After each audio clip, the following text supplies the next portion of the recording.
The Senate will come to order. I ask everyone present to please rise and recite the Pledge of Allegiance. I pledge allegiance to the flag of the United States of America and to the republic for which it stands, one nation, under God, indivisible, with liberty and justice for all. In the absence of clergy, let us bow our heads in a moment of silent reflection or prayer. Reading of the Journal.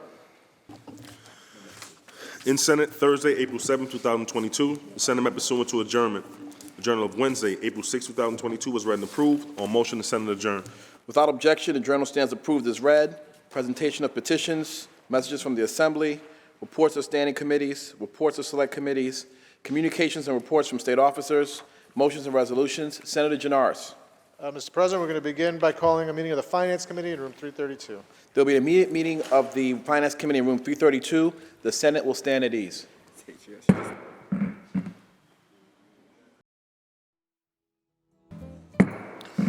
The Senate will return to order. Senator Janaris. There's a report of the Finance Committee at the desk. Can we please take that up? Secretary will read. Senator Krueger from the Committee on Finance reports the following bills. Senate Print 8001A, Senate Budget Bill, an act making appropriations for the support of government. Senate Print 8008C, Senate Budget Bill, enacts into law major components of legislation necessary to implement the state transportation, economic development, and environmental conservation budget. Move to accept the report of the Finance Committee. All those in favor of accepting the report of the Finance Committee signify by saying aye. Aye. Opposed, nay. The report is adopted. Senator Janaris. Let's take up the supplemental calendar, please. The Secretary will read. Calendar number 748, Senate Print 8001A, Senate Budget Bill, an act making appropriations for the support of government.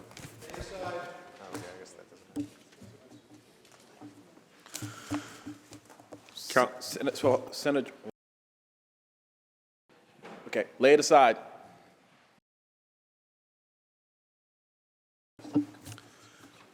Calendar number 749, Senate Print 8008C, Senate Budget Bill, an act to amend the Public Authorities Law. Message of necessity at the desk. There is a message of necessity at the desk. Move to accept the message of necessity. All those in favor of accepting the message of necessity, please signify by saying aye. Aye. Opposed, nay. Nay. The message is accepted and the bill is before the House. Lay it aside. That completes of the supplemental calendar. To the controversial calendar. The Secretary will ring the bell. I'm sorry, Mr. President. Beginning with calendar 749. The Secretary will ring the bell. The Secretary will read. Calendar number 749, Senate Print 8008C, Senate Budget Bill, an act to amend the Public Authorities Law. Senator Oberacker. Thank you, Mr. President. I would like to ask some questions, if I could, on the part MMM. Does the sponsor yield? Certainly. Sponsor yields. And good morning. So, back in 2019, our former governor introduced the fiber optic tax. In that same year, we had one of my colleagues, I wasn't here at that time, but a colleague nonetheless, Senator Helming, bring forth legislation to repeal the fiber optic tax. So my first question, does this bill subject state-supported broadband projects to prevailing wage requirements? President, it does. Mr. President, will the sponsor yield? Does the sponsor yield? Yes. Sponsor yields. Thank you. So does a project have to meet a certain threshold? It would be a total project cost in order to be subjected to prevailing wage requirements? No. Through you, Mr. President, would the sponsor continue to yield? Does the sponsor yield? Absolutely. Sponsor yields. Thank you. So if there's no threshold, is there any accounting for regional differences in the cost or the feasibility of the project?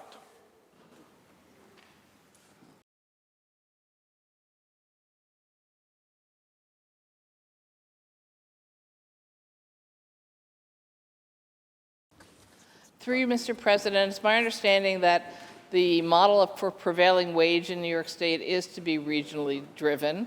So I think that that would be factored in under this law as well.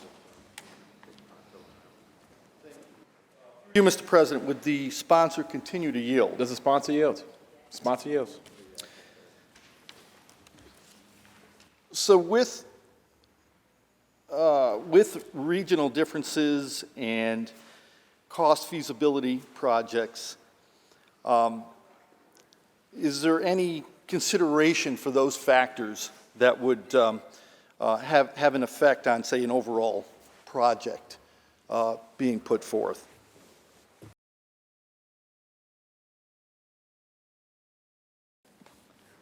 I'm sorry, Mr. President, we're not sure we understand the question. Could I ask Sure. my colleague to rephrase it? So with the idea of prevailing wage, and if there is no threshold, is that what I'm understanding to be correct? No threshold based on project. So through you, Mr. President, is there any accounting? Let me get my head. So is there any accounting for the regional differences in that cost or feasibility project as far as that is concerned?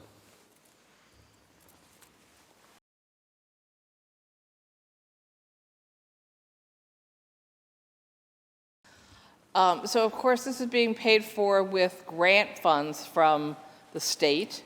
So we have to believe that the state would adjust for regional cost differences for different projects in what they allocate per grant.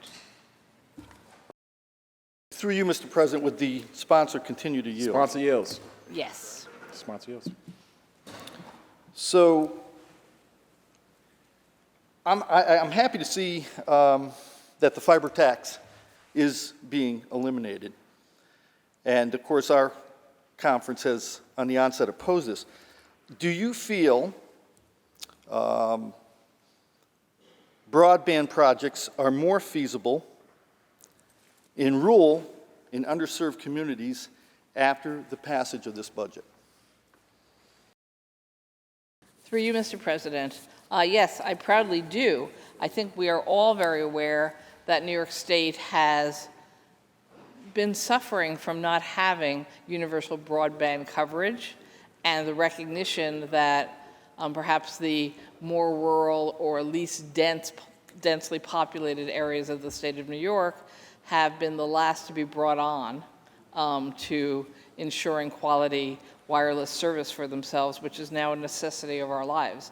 And so yes, there was a time where perhaps we thought that having the tax would provide adequate resources alone to make sure that these projects got completed, but as we know, they have not, and that has been a source of frustration to, I think, all of us in the legislature.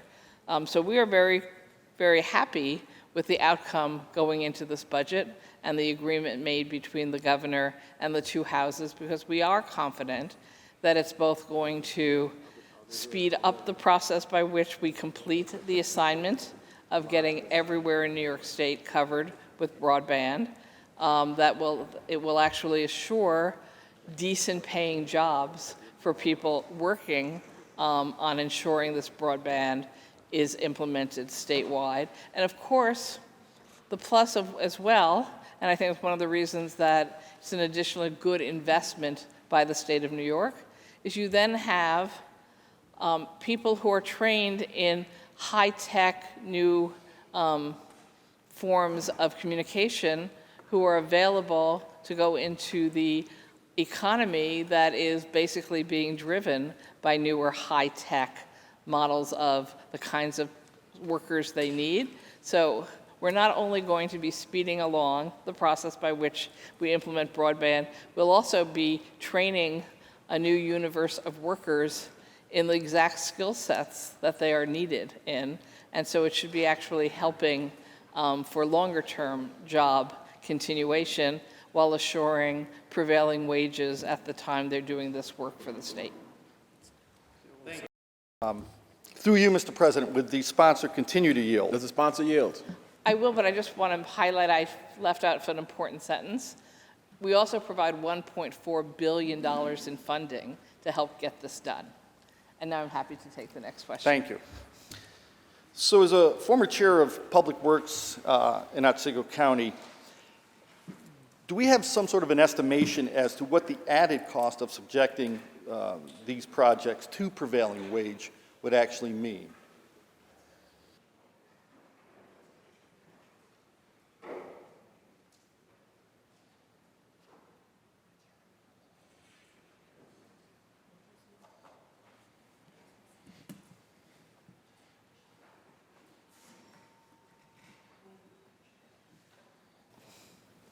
So the Department of Labor will be determining the math for each project area. There's no cost for the counties. So perhaps I misunderstood you if you were asking me about increased costs for the counties from this project. Just cost in general. So yes, there is an assumption that we would see perhaps some increased overall cost, which we account for in the budget by providing the $1.4 billion. But to make it clear, this is not a new cost being passed on to the counties. Thank you. Through you, Mr. President, would the sponsor continue to yield? Does the sponsor yield? Yes. Sponsor yields. So are there any provisions within this bill related to the broadband projects or grant eligibility that would restrict this workforce pool in any way, such as limiting out-of-state contractors?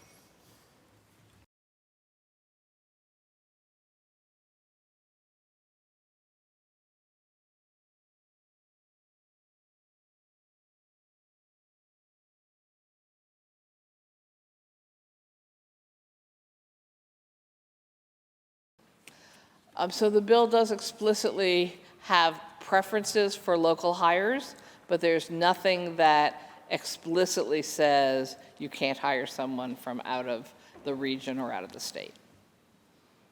Thank you. Through you, Mr. President, would the sponsor continue to yield? Does the sponsor yield? Yes. Sponsor yields. So if we were to restrict the workforce in this manner, from an out-of-state to local, in this manner, would it slow the deployment of those into the field and actually getting further hookups and increased services, or increase in costs? Are we looking at slowing things down and increasing costs, basically, if we use that model? I think the underlying intention of this entire bill is not to slow this down. In fact, just the opposite. There's been a frustration at how slowly things have been moving, which is why this whole package is in the budget. So I'm actually fairly confident that with the new model and the supplemental funds, that we should see a speeding up of projects throughout the state. If you're asking the question, I'm not sure what the question is, does allowing out-of-state or not allowing out-of-state have an impact on the speed at which projects get done? Again, this does not outlaw the hiring of people from other regions, but it gives preference to hiring local people to do the work. I think that is overall an ideological belief for most of us here, that we want the jobs to come from the communities, to get the people trained who are living and working in our communities, to get the people who live and work in our communities to have good paying, prevailing wage jobs. I don't actually know the math on whether there are certain areas of the state where that will be more difficult and they would be more likely to need to look farther abroad. Not abroad per se, but across the state line or across a county line. So I don't know, actually, if anybody knows that answer. Thank you. Through you, Mr. President, would the sponsor continue to yield? Does the sponsor yield? Sponsor yields. Thank you, Senator Krueger. And I'm kind of glad to hear that, because as the ranking member on Internet and Technologies who does not have broadband service at my house, I find it extremely exciting to hear that. So thank you. My question, through you, Mr. President.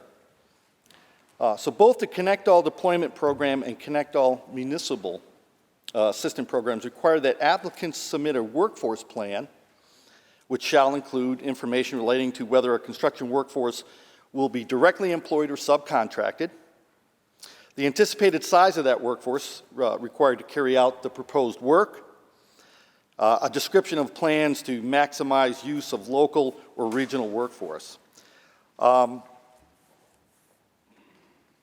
a description of the expected workforce safety standards training to ensure the project completed at a high standard. What is the overall purpose of this plan? So that the state can actually determine what allotment of funds may be needed for that specific project, to work with the locality to address their unique needs, because it may differ from municipality to municipality, county to county, and to keep us all informed of how this project is going, and to answer questions like the previous one: how many workers had to come from farther afield? How many workers are not New Yorkers?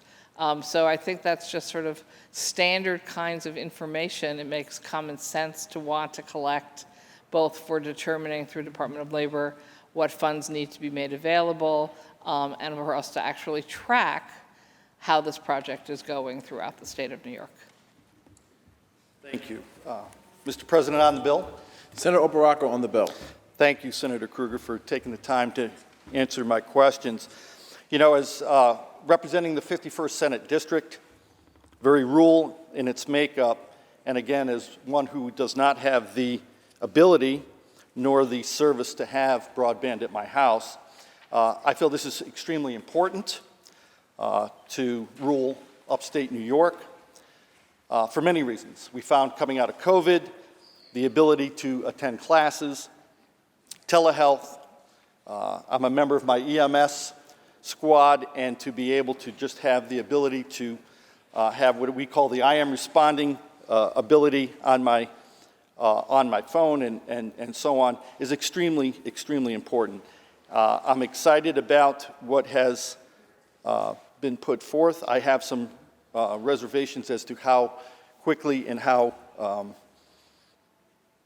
cost-effective this can be put forward, but I was encouraged to see that this is an issue that has been long-standing that is being addressed. And with that, I thank you, Mr. President. Senator Steck. Thank you. Good morning, Mr. President. The sponsor would please yield for some questions having to do with Part QQ, the freshwater wetlands regulations. Does the sponsor yield? I do, although I'm just going to take a double check. Don't mind, my colleague Senator Harkam, this is near and dear to him, and he would like to answer Not those at all. questions. Not at all. Thank you, Mr. President. Sounds good. Thank you. Senator Krueger. Thank you. Good morning, Senator Harkam. How are you? I'm very well, thank you, on 2 hours sleep. Good morning to you. How are you? Good. I'm better than 2 hours, so thank you. This will be. All right. Through you, Mr. President, the sponsor would yield for a few questions. Does the sponsor yield? Absolutely. Sponsor yields. All right, thank you. On Part QQ, I see that we're making some changes to the permitting process or definitions of what constitutes freshwater wetlands. I was wondering if you could first lead off by just summarizing what this change is to where we are today and where this will take us, and then the follow-up question obviously will be and why we're doing this. Absolutely. Through you, Mr. President. Actually, maybe I'll take the second part of your question first, if that's okay, and then answer the second part. The reason we are doing this is let's talk about wetlands in the big picture. Wetlands are nature's filter. They filter out pollutants. They are a host to thousands of species, lending biodiversity. They're great for carbon capture. They protect our water quality, and most importantly, they help mitigate flooding. So, for instance, in my district, right now, the taxpayers of my district are on the hook for $65 million to remove phosphorus from stormwater. So we are rebuilding artificial wetlands that have been paved over. And so in New York State, half of the historic wetlands in New York State have been destroyed, either through development or paving or dredging. So the need to protect our wetlands, especially now with climate change and phosphorus mitigation, you'll see, upstate, all over New York State, our freshwater bodies are impeded with eutrophication, with blue-green algae. We can't drink the water, we can't swim in the water anymore, and it's because we don't have sufficient wetland capacity to filter out the phosphorus. So that's kind of why we're doing it. The problem with the existing law at 12.4 acres is the maps are kind of haphazard, and it's challenging for the regulators, but more importantly, it's challenging for the developers. So when we passed this bill last year, it was a different version, as you alluded to. We spent a lot of time speaking with builders in the development community because they were looking for certainty, and they liked the model because it gave them certainty. So we arrived at this bill in compromise with both the second floor and with our colleagues in the Assembly. So what is going to happen in this bill, starting in 2005, we'll be declaring and mapping wetlands that are called wetlands of unusual importance. And those are ones in a city that can be ruled to have water quality impact, flooding mitigation, and then in 2008 is when the enforcement will start. And then it will be dropped from the current 12.4 to 7.4 acres. So with this legislation, we're doing a couple things. We're providing certainty to the business community, we're providing better mapping, and we're protecting more wetlands. We will protect, with this legislation, millions of acres of legislation. However, if a wetland is not deemed to be of unusual importance, it will just be a general permit, which is a one-page thing, and will not have the kind of focus a wetland of unusual importance will. Mr. President, the sponsor would continue to yield. Does the sponsor yield? Yes, sir. Sponsor yield. All right, thank you all. I appreciate that intro to what we're doing here, and I'm encouraged. I certainly agree that I think any applicant or developer would want to have certainty and remove ambiguity in the process. However, I guess my question is that for years we've been working off of maps. I have not heard developers say that they like this proposal, or farmers, or property owners, or local government. I have over 80 towns in my district, bigger than Connecticut and Rhode Island combined. I represent a lot of rural areas of the state and a lot of wetlands. So I have not had the same experience with people's reactions to this proposal as you've reported. But I guess my first question would be, do you know how many acres are currently regulated in New York State, by these maps, and then under this new law, how many additional acres would be added to that? And are we going to see a commensurate increase in DEC staffing to accommodate all these new wetlands that we're going to create? Through you, Mr. Chair. First, I would just like to add one thing. You had mentioned farmers in your comments. Agriculture and civiculture are exempt from this law. So farmers are able to go about their business, and those who engage in the growth or harvesting of trees can go about their business. Do we have a number on?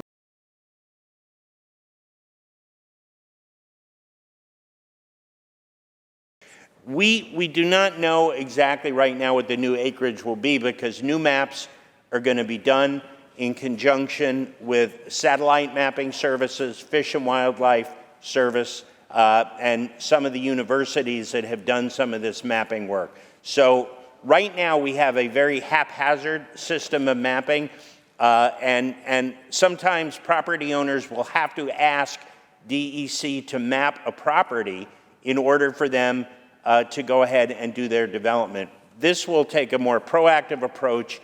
We'll be using the latest technology, and there'll be a 3-year period for people to be brought up to speed, to be educated, and for us as a state to finally have a complete and accurate set of maps. If the sponsor would continue to yield, please. Does the sponsor yield? Yes, sir. Sponsor yield. All right, my understanding is in the mid-1990s, there was an estimated 2.4 million acres of wetlands in New York, and some advocates are projecting that this law will add an additional 1 million acres. So that's 3.5 million acres of wetlands. That's bigger than Suffolk County. It's half the size of the Adirondack Park, to give you an idea of how much of our land would be regulated under this. With that said, making it that much more difficult to permit to do any activity in something that's classified under wetlands, wouldn't there be concern that this is going to impact the goals of the CLCPA for promoting and pushing the development of solar? Will opponents to solar farms in their backyards use this new definition of wetlands as current opponents use wetlands to oppose something that they don't want in their neighborhood? Solar panels are great so long as I don't see them, so long as they're not in my backyard. Are you concerned that an unintended consequence here of increasing by 50% the number of acres that are protected as newly defined wetlands is going to have impacts on other agendas to your climate change agenda? Through you, Mr. President, that's a good question. I would say two things. Wetlands are about resiliency. Wetlands are probably one of nature's best carbon capture mechanisms. So if we're talking about the goals of the CLCPA, protecting more acres of wetlands is completely consistent with that. In fact, I think the figure is 15% of our emissions will be reduced by carbon capture. Most of it will be done through clean energy, clean transportation, but 15% will still be through carbon capture, and that's what wetlands are incredible at. The other thing is this is only wetlands of unusual importance that will have that extra permitting requirement. And so if there is a fragile wetland, I would agree with those opponents. You may not want to cite a solar farm there. That might not be the best location for it, but I don't think that protecting wetlands is inconsistent with climate change goals of the CLCPA. I would further go back to the resiliency of flooding and the amount of rain and the storms that we're getting. 5 people in Westchester County died during Ida because of flooding, and that's in large part because we have lost most of our natural retention.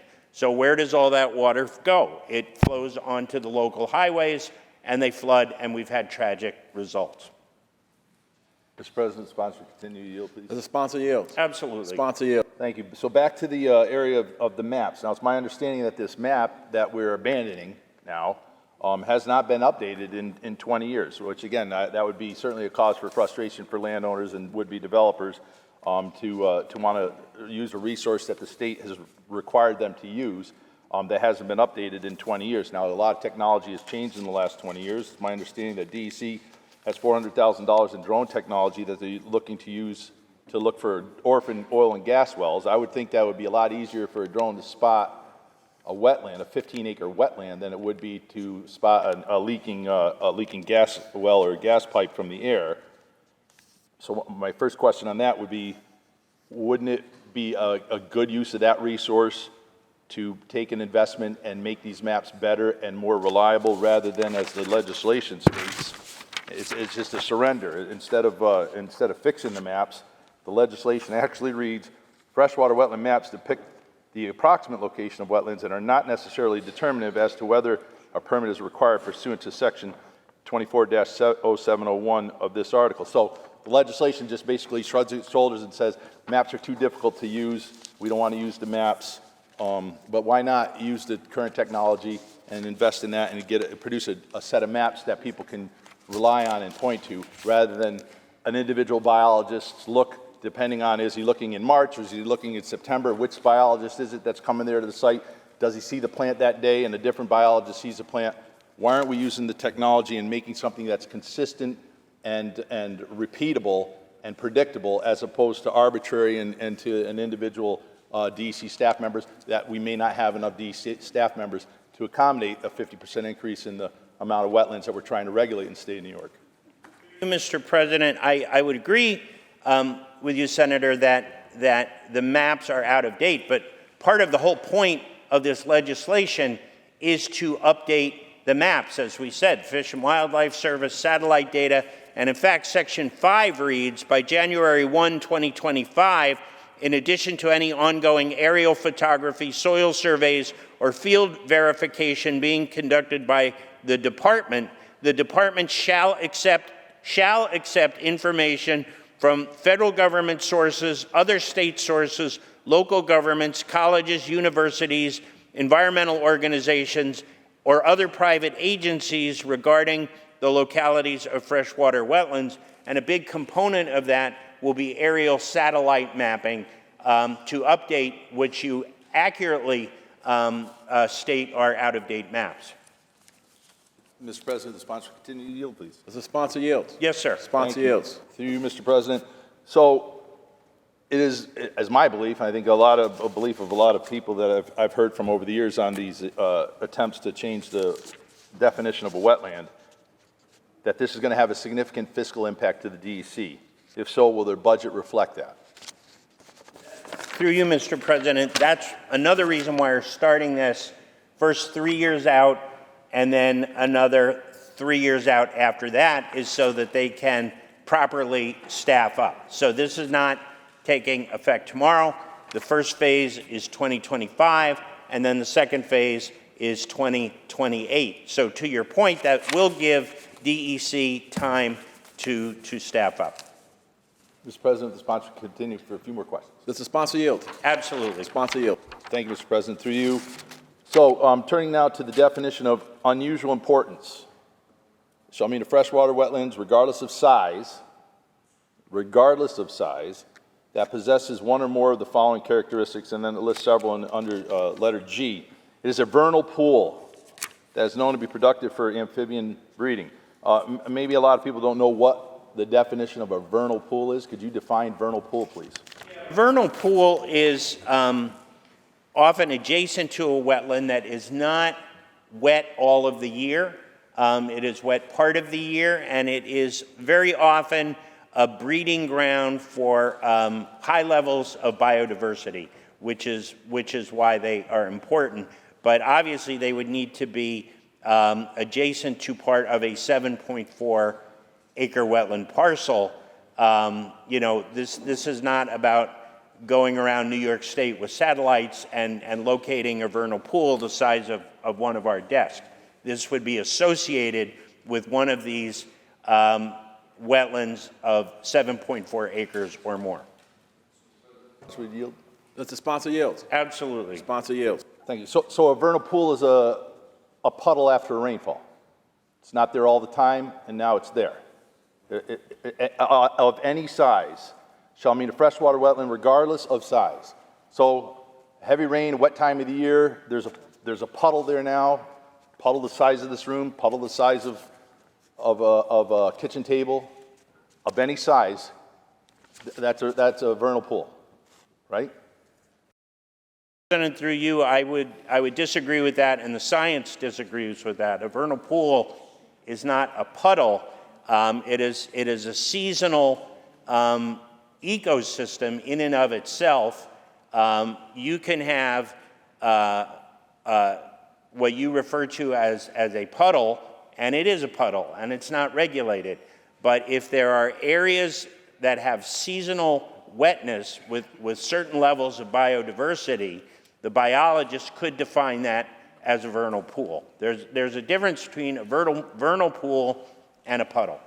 And the reason that the state is getting involved in this is, you remember, the federal government got out of this business. Mr. President, the sponsor would yield, please. Does the sponsor yield? Absolutely. Sponsor yield. All right, so you brought up the federal government and the administration. So what is the current administration doing? I mean, I understand that maybe a different, are you saying that the Biden administration doesn't care about wetlands? Not, through you, Mr. President, this bill is silent on what President Biden is doing. This is about working with stakeholders in New York to protect our wetlands, which are protecting our water sources, which are providing water capture for flooding, to mitigate flooding, and also are great aspects of carbon capture. Continue. Does the sponsor yield? Absolutely. Sponsor yield. Thank you, through Mr. President. So the back half of section QQ talks a lot about the penalties, civil penalties, criminal penalties, a lot of red lighting of lower numbers and green lighting increasing the financial fees that people that are found in violation of this potentially face, for increasing from some instances from $7,000 to $10,000 fines, and there's criminal allowances here. So with that in mind, my question would be, now let's just look at a practical example. If you're a homeowner in a subdivision in the Adirondacks or downstate in the Hudson Valley or in Western New York, and you want to build a shed or an in-law quarters, because we have that need in our society today to have more affordable housing for our seniors. There's been a lot of discussion on that, but you want to put in a pool, you want to put in a shed, you want to put in an addition on to allow your in-laws to stay. Every time a homeowner does work on a small lot, you could be within 100 feet of a vernal pool, a puddle, a seasonal puddle, on somebody else's property. It's not mapped. There's no drones coming to look at it. You could easily find yourself in violation of this section that subjects you to criminal penalties and fines of up to $10,000 for a puddle you don't even know exists on the other side of the property line, but it's within 100 feet of your project site. Is that true? Through you, Mr. President, I would disagree with that assessment. Number one, as we said before, it needs to be adjacent to a wetland of unusual importance of 7.4 acres or more.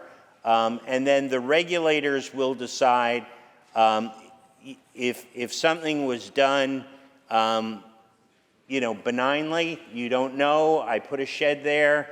The object of the law is not to penalize people. That's why we have a 3-year period of education after the mapping. We have a 3-year phase-in so folks can learn if there are significant wetlands in their area. And if it's not a significant wetland, there's not an issue. President, on the bill. Senator Steck on the bill. Thank you. I thank Senator Harkin for his advocacy, his efforts here, and answering my questions. I completely agree that the current system that we have is not working. I hear that from in my 20 years in local and state government. I've heard complaints about wetlands and DEC and the APA and what is and isn't and how they get used, how regulations get used as a weapon by one neighbor against another neighbor, and they're vague enough and the maps aren't accurate enough, and a biologist comes out, and depending on the time of year that biologist comes out and depending on which biologist shows up, maybe it is a wetland today, maybe next week a different biologist looks at it and now there's a vernal pool there and it is a wetland. So there's a lot of frustration out there with the consistency, the predictability, the fairness, the transparency of our current regulations, but of course a 20-year-old map doesn't help that. And what we're doing here is we're taking an already cumbersome process and we're going to make it more restrictive, more difficult, more expensive, and more arbitrary and more confusing for our property owners, for our economic developers, for our local governments to have to enforce this, for our ag community. This is a problem in search of a solution, or solution rather in search of a problem. I think it's excessive regulation, which of course New York State is well known for, and for that reason I firmly oppose this section of the law. Thank you. Okay. Senator Borrello. Mr. President, will the sponsor yield for some questions on Part II? Does the sponsor yield? Hello again, Mr. President. Hello, Liz. Senator Krueger. I want to thank Pete Harcum for handling the wetlands issue so well for me. Thank you, Pete. Hello. Does the sponsor yield? Yes, of course. Sponsor yields. Yes. Thank you. Through you, Mr. President. Part II addresses the authorizing a social equity fund for retail cannabis dispensaries, and it says the legislature modifies the executive proposal to establish a social equity fund to provide financial assistance to socially and economically disadvantaged individuals who want to establish a retail cannabis dispensary. And it has a figure of $50 million. Is this part of the $200 million fund that the governor and the Office of Cannabis Management had proposed earlier? Through you, Mr. President, yes, that is correct. 50 million is through the state, and 150 million is through private equity. Mr. President, will the sponsor continue to yield? Does the sponsor yield? Yes. Sponsor yield. So you have $150 million that is supposed to come from private equity firms. And the question I have is, a private investment firm, would they participate in a program like this, which would actually potentially open themselves up to some liability because, marijuana is still illegal at the federal level?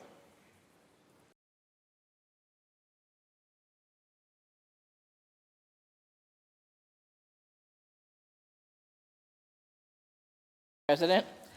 So technically, the private equities would invest in the properties, not actually the businesses. So I think that they feel their liability is not significant.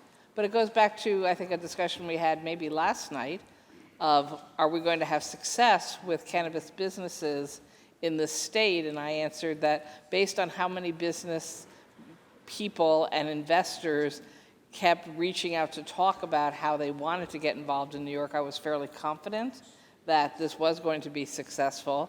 And I think the fact that none of us are particularly concerned that we won't be able to find partners for this project reinforces my belief that the business sector isn't particularly concerned about the federal questions or liability. Of course, all new businesses involve risk, but this model that we've created under the law, the feedback I continue to get is that people are very, very excited about it and optimistic and want to invest in New York. President, will the sponsor continue to yield? Does the sponsor yield? Yes. Sponsor yields. So you said this is a very profitable business. Lots of people want to get involved. So wouldn't then naturally just money flow to these things? What kind of guarantees is the state going to give to these private equity firms that are going to invest $150 million? If it's such a wonderful opportunity, why do we have to do anything like this? Why wouldn't that just naturally flow there? So when we passed this law, we made a significant commitment in the law that New York State was not just going to start cannabis as a legal recreational business opportunity, but that we were going to invest from a social equity perspective, that we were going to make sure that the communities where the most harm had been done through our criminal justice policies around cannabis use and our criminal justice policies that so disproportionately did harm to young people of color was going to be an attempt to reverse that through investment in businesses in these communities with these same people. That kind of commitment does require a jump start of some assistance of investment. We all know that it is harder to be a startup business in almost any field if you don't have a background of being successful in business already or being undercapitalized. And that's what we learned from all these different states that have tried and perhaps failed before us, that they were not willing to capitalize the beginning of these startup businesses. So that's a commitment we made in the law, and I believe that the model that has been developed, and appreciate enormously the governor's willingness to jump into this, and coordination with DASNY, who's the agency that we all know that we go to with issues of, can you meet the standards of bonds? Are you going to be able to pay things back? Or can you handle your finances? That this was very carefully put together through a very intensive debate among the Assembly, the Senate, and the governor, and the Office of Cannabis Management and Department Division of DASNY. And we got to a place where we're all quite sure that this is the model that's going to get us there. And so, no, I don't think if we just said, okay, let's see what the market does, that we would get the investment in the targeted efforts that we've committed to. Will the sponsor continue to yield? Does the sponsor yield? Yes. Sponsor yield. So I understand all that, but, you know, I think a lot of us saw this $200 million as a grant program from the state. I think that's how it was actually proposed. There was going to be $200 million from the state to give those that were disadvantaged the ability to open up a dispensary. Now we're saying it's $150 million of private equity money. I've had experience with private equity money. I can tell you that these people are not going to be interested in something unless New York State is guaranteeing them, because this is a high-risk venture. You just got done saying that we're going to give this money to people that have never operated a business or have not been successful necessarily, even though it does say you have to have 2 years of experience as a business person, but you've never been in this business necessarily. So what is the state going to guarantee to these private equity firms? Because to me, a private equity firm taking on this level of risk is going to be credit card rates for this kind of money. It's not going to be something that a state would normally do, you know, like we had during pandemic relief where you had low interest loans, things like that. I don't think there's going to be too many private equity firms looking to give low interest loans. So what is the state going to guarantee them? It is not going to be guaranteeing anything, and this isn't perhaps the kind of private equity model that you've been involved with. This is actually debt funds. And the investors are actually investing in the properties that will then be used for cannabis businesses. So, and if the cannabis business is not successful, the state may choose to move a license to a different business, or the entity may decide to withdraw that property. So I just don't think there's the same level of risk as you think. And again, this model allows the state to put less of its own money in to accomplish the same goals. We were hoping, which I would think the legislature would be very happy to learn, that we're doing a $200 million program, but it's only costing us $50 million. And that again, and this is why it was so important, I think, to have our partners at DASNY at the table. DASNY, this is what they do for a living, so to speak, and they're very confident that there won't be a problem getting the investment they need. President, will sponsor continue to yield? Does the sponsor yield? Yes. Sponsor yields. Well, so you're saying then that we're going to have them, the private equity firms are only going to invest in the physical property, like a building, but they are not going to have any equity ownership in the business itself. Right? Okay. So you're saying that we want to locate some of, where we're going to possibly be locating some of these dispensaries. We've already seen some of our high-end suburban areas and rural towns have opted out. So the majority will be located in areas that I would say are maybe property values and the value of the resale aren't going to be that great. So you're going to take a private equity firm and we're going to have them invest in property that in the end might not be very valuable to them, especially when it's not actually a dispensary, when it goes from being a high-value item, we're going to hope, a dispensary business, to something that's just a vacant piece of property. I don't understand where the incentive is for a VC firm or a private equity firm to step in and do this, especially at this level, $150 million.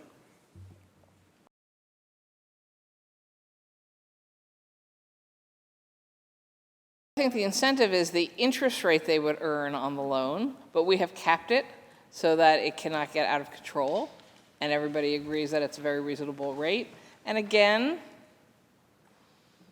I think that my colleague and I just fundamentally disagree with whether a recreational cannabis business or, frankly, a medical cannabis business is a sound business investment. Now, I suspect Senator Borrello won't choose to invest in cannabis businesses, and that is his right as a citizen and perhaps an investor. I know he's in the liquor business. Oh, you're right, you're barred because you are in the liquor business. See, that's why he doesn't like cannabis. I'm sorry, that was inappropriate. I did not mean a personal stab in any way, shape, or form. But I'm not going to invest in cannabis either and I'm not barred from it, because I'm not in liquor either. So people have different opinions about what they choose to invest in. But again, I think the real question before us is this a sound model for the state of New York? And will it ensure that we are successful in the goals of statutes we have already passed? And based on the extended meetings and conversations of my staff over many, many weeks and changes that were made, I am very confident that this is going to be successful. And far more relevant than me is the feedback we're getting from the business community that they are very positive this is going to be successful. Mr. President, will the sponsor continue to yield? Does the sponsor yield? Yes. Sponsor yield. So I want to go back to the private equity firms. You said that two things that I think are important. Number one, you're saying that you think that they're going to be excited in investing in the cannabis business, but they're actually not. They're actually investing in the property, much of which is going to be in areas where, quite frankly, it's going to be difficult for them, should the business fail, to be able to get the return on their investment, number one. But you also said they're going to cap the interest rates. What's the cap? How much is the cap? % plus prime. Prime plus 8?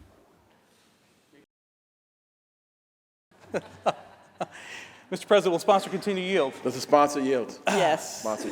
So prime plus 8, which is actually a credit card rate, I was right about that, and you're going to have, someone has to own this building. Is the cannabis dispensary owner, the people that have been disadvantaged, are they going to be the owners? Who's going to be paying that prime plus 8 rate?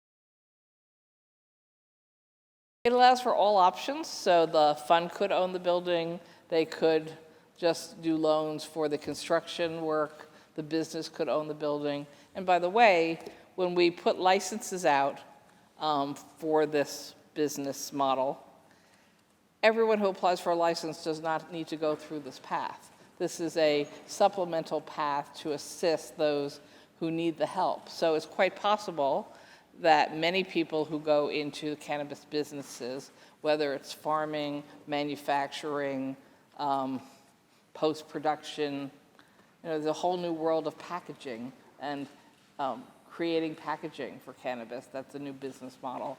And hopefully for us, a environmentally sound, non-plastic packaging model. So there's all kinds of licenses and different people who will choose to get involved, and they do not have to go down this path. Mr. President, will sponsor continue to yield? Sponsor yield. Yes. Sponsor yields. Okay, so we're going to do prime plus 8 for these people who are socially disadvantaged, people that may necessarily, I would say, a large percentage of them will be considered high-risk loans. Are we going to make them sign a personal guarantee of any kind? No, Mr. President, we are not. So will the sponsor continue to Does the yield? sponsor yield? Yes. Sponsor yield. So this is essentially going to be an unsecured loan. You're going to attract $150 million of private equity money for an unsecured loan. Well, prime plus 8, I guess, is credit card rate, so that's an unsecured loan. But you don't think that there's going to be any opportunity for these folks to get into massive debt in order to, and if they're not, either one of the two things is going to happen. They're going to have to get into the debt in order to do this at prime plus 8, or they're really not going to have any obligation to actually succeed because they don't have any personal responsibility. I mean, do we think that's a good business model? I think we assume some people will fail. If you look at the restaurant business, I believe in New York City pre-pandemic, the estimate was that of every 10 new restaurants that opened, 9 failed within the first year. Am I right? Is that the number? Right, nationally. Okay. So yes, like many businesses, there are risks involved, and lots of business people, even people who are successful in certain businesses, fail at others. So we do anticipate a failure rate. What we wanted to do is to try to make sure that we helped ensure that for a universe of people who might otherwise never be able to try to open these kinds of businesses, that we were going to be helping to give them a leg up. Technical assistance, someone else handling the lease, because they might not be able to get a lease if they were just trying to do it on their own. Somebody else handling the specs of rebuilding something, or even perhaps building from scratch. We haven't crossed that off as a possibility either. We wanted to revolving possibility of revolving loan funds, which have not been addressed yet. The idea of technical assistance through various state agencies. We really want to make sure we're giving people the opportunity to succeed. But yes, we're fairly sure some will fail. And again, they can then hand us back the license and say, I'm done. Or they can say, this didn't work, but maybe I'll try at a different location if you would consider that. Or perhaps they will decide that, I don't know, well, a manufacturing plant wasn't the right answer for them, but some other model in cannabis could be. And again, there's medical marijuana, there's the CBD hemp world of cannabis, and the adult recreational. So the mix and match of possible products for sale and the models that can be successful, I'm not sure even we know what all the storylines will be yet. But what we're saying as a state is, we're serious about this. We're serious about trying to help folks who might otherwise never have a chance to get into these businesses and to be successful in these businesses. We're going to reach out to you. We're going to provide you technical assistance. We're going to be prepared to make an investment in your startup. And we're even going to handle a bunch of the more complex legal issues, such as leasing properties, doing mass construction, reconstruction on properties. We're going to help you along with that because we want you to be successful. And I know that this chamber talks all the time about wanting to help small businesses. And we all recognize that small businesses actually are the backbone of economic development and job creation in the state of New York. And we often talk about being frustrated that so much of our economic development programs and funds go to mega projects and people who aren't even here in New York. And with this program, these are New Yorkers. These are New Yorkers who are willing to take a risk to become legitimate business people in their communities and to become exactly those entrepreneurs, startup, small businesses that I think all of us talk about almost every day, wanting to do more for. So I have to say, even if you're still not sure you love the product of cannabis, there's so many buttons that are pressed with this model that I think are exactly what the state of New York and many of us think we ought to be doing. Mr. President, on the bill. Senator Borrello on the bill. Senator Krueger, thank you. Don't get too comfortable. I have more questions on something else, though. I think most of us thought this $200 million was going to be a grant program. I think that's how it was sold by the Office of Cannabis Management. Quite frankly, I would consider this a bit of a bait and switch. You're talking about $150 million at prime plus 8, which is essentially credit card rates. But then we're also saying we're going to limit you. We're going to increase your risk by not having personal guarantees. We're going to limit what you can invest in. You actually can't invest in the business. You're only investing in the property. I don't see a lot of private equity firms jumping up and down for this. So maybe the state's going to have to provide a little bit more guarantee of some kind in order for this to actually work. I suspect that's going to be the case. Now, at that interest rate, you certainly are going to have private equity firms that are going to take that risk and have a lot of failures because they're going to be making a lot of profit.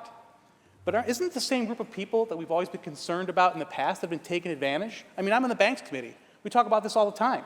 People in disadvantaged communities being taken advantage of with usury rates in order to get funding for things that they need. The state's now actually involved in that. We're actually going to be sanctioning high-rate loans to people in disadvantaged communities so they might have an opportunity. So if the state really wanted to give these folks an opportunity, we'd step up the whole $200 million, which was originally promised.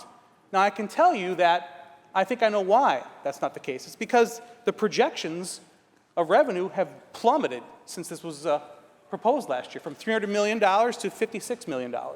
So there's not enough money there to do this. You'd have to give up essentially the first 3 years of the state's return on their investment, if you will, to fund these things. So this all goes back to the main fundamental question to me. Is this really going to be a good deal for New Yorkers? Is this really going to be the panacea that it was sold as? I don't think it is. And if the goal was to do that, then we'd have better numbers. But if the goal was just we're going to decriminalize marijuana, we're going to let people grow it at home, we're not going to have any consequences for the illegal possession of illegal marijuana, and that's what we want as New Yorkers, that's the progressive way, then fine. That's what it should have been sold as. Because now we've got all this convoluted stuff around this program that was supposed to be so amazing, it was going to provide so much revenue, so much economic opportunity, especially for people in disadvantaged communities. Well, at Prime Plus 8, I don't think it's a great investment for a lot of people. And I would be concerned that these folks are going to get themselves in over their head, because maybe it's not in this part of it, but there's a lot of other things to operate the business that are going to require a lot of money and a lot of investment. And those are the things that could bury these people, because most businesses do indeed fail. 9 out of 10 fail in the first 5 years. And this is not going to be any different, especially because New York State has allowed the illegal market, the black market, to boom, which is going to make the profitable legal business a challenge. So, Mr. President, I'm skeptical at best. Thank you. Should I go on to the next one? You have more questions? Is that a different topic? That's fine. Just, will the sponsor, all right. Will the sponsor continue to yield? The sponsor yield. Surely. All right. Sponsor yields. Just want to speak a little bit about the Bond Act. I have a couple questions on the Bond Act. The original Bond Act that the governor proposed was $3 billion. I'm sorry, the Environmental Bond Act, to be specific. This has now been bumped up to $4.2 billion, correct? My first question on this is the Bond Act provides a sub-allocation of about $500 million for school buses and infrastructure. Is there any protection for smaller, poorer school districts that might need a lot more money to transform their fleet to electric? $500 million for electric school buses, non-diesel school buses, yes. And yes, there's a recognition that different school districts have different models now for leasing or owning school buses, and that we'll need to be making adjustments for that. The recognition that there may be significant economies of scale if the state is doing its own research and even purchasing of buses for school districts. So that's open to that possibility. Where 35% is committed to disadvantaged communities. Oh, sorry, because we passed that fabulous CLCPA, it requires us for any of these climate change actions moving forward to require that 35% of all spending is specific to disadvantaged communities. So that would apply also with the school buses question. They do not all have to convert within X number of years. It's just that new buses that are being purchased or leased have to be electric by 2027. Thank you. Will the sponsor continue to yield? Does the sponsor yield? Yes. Sponsor yield.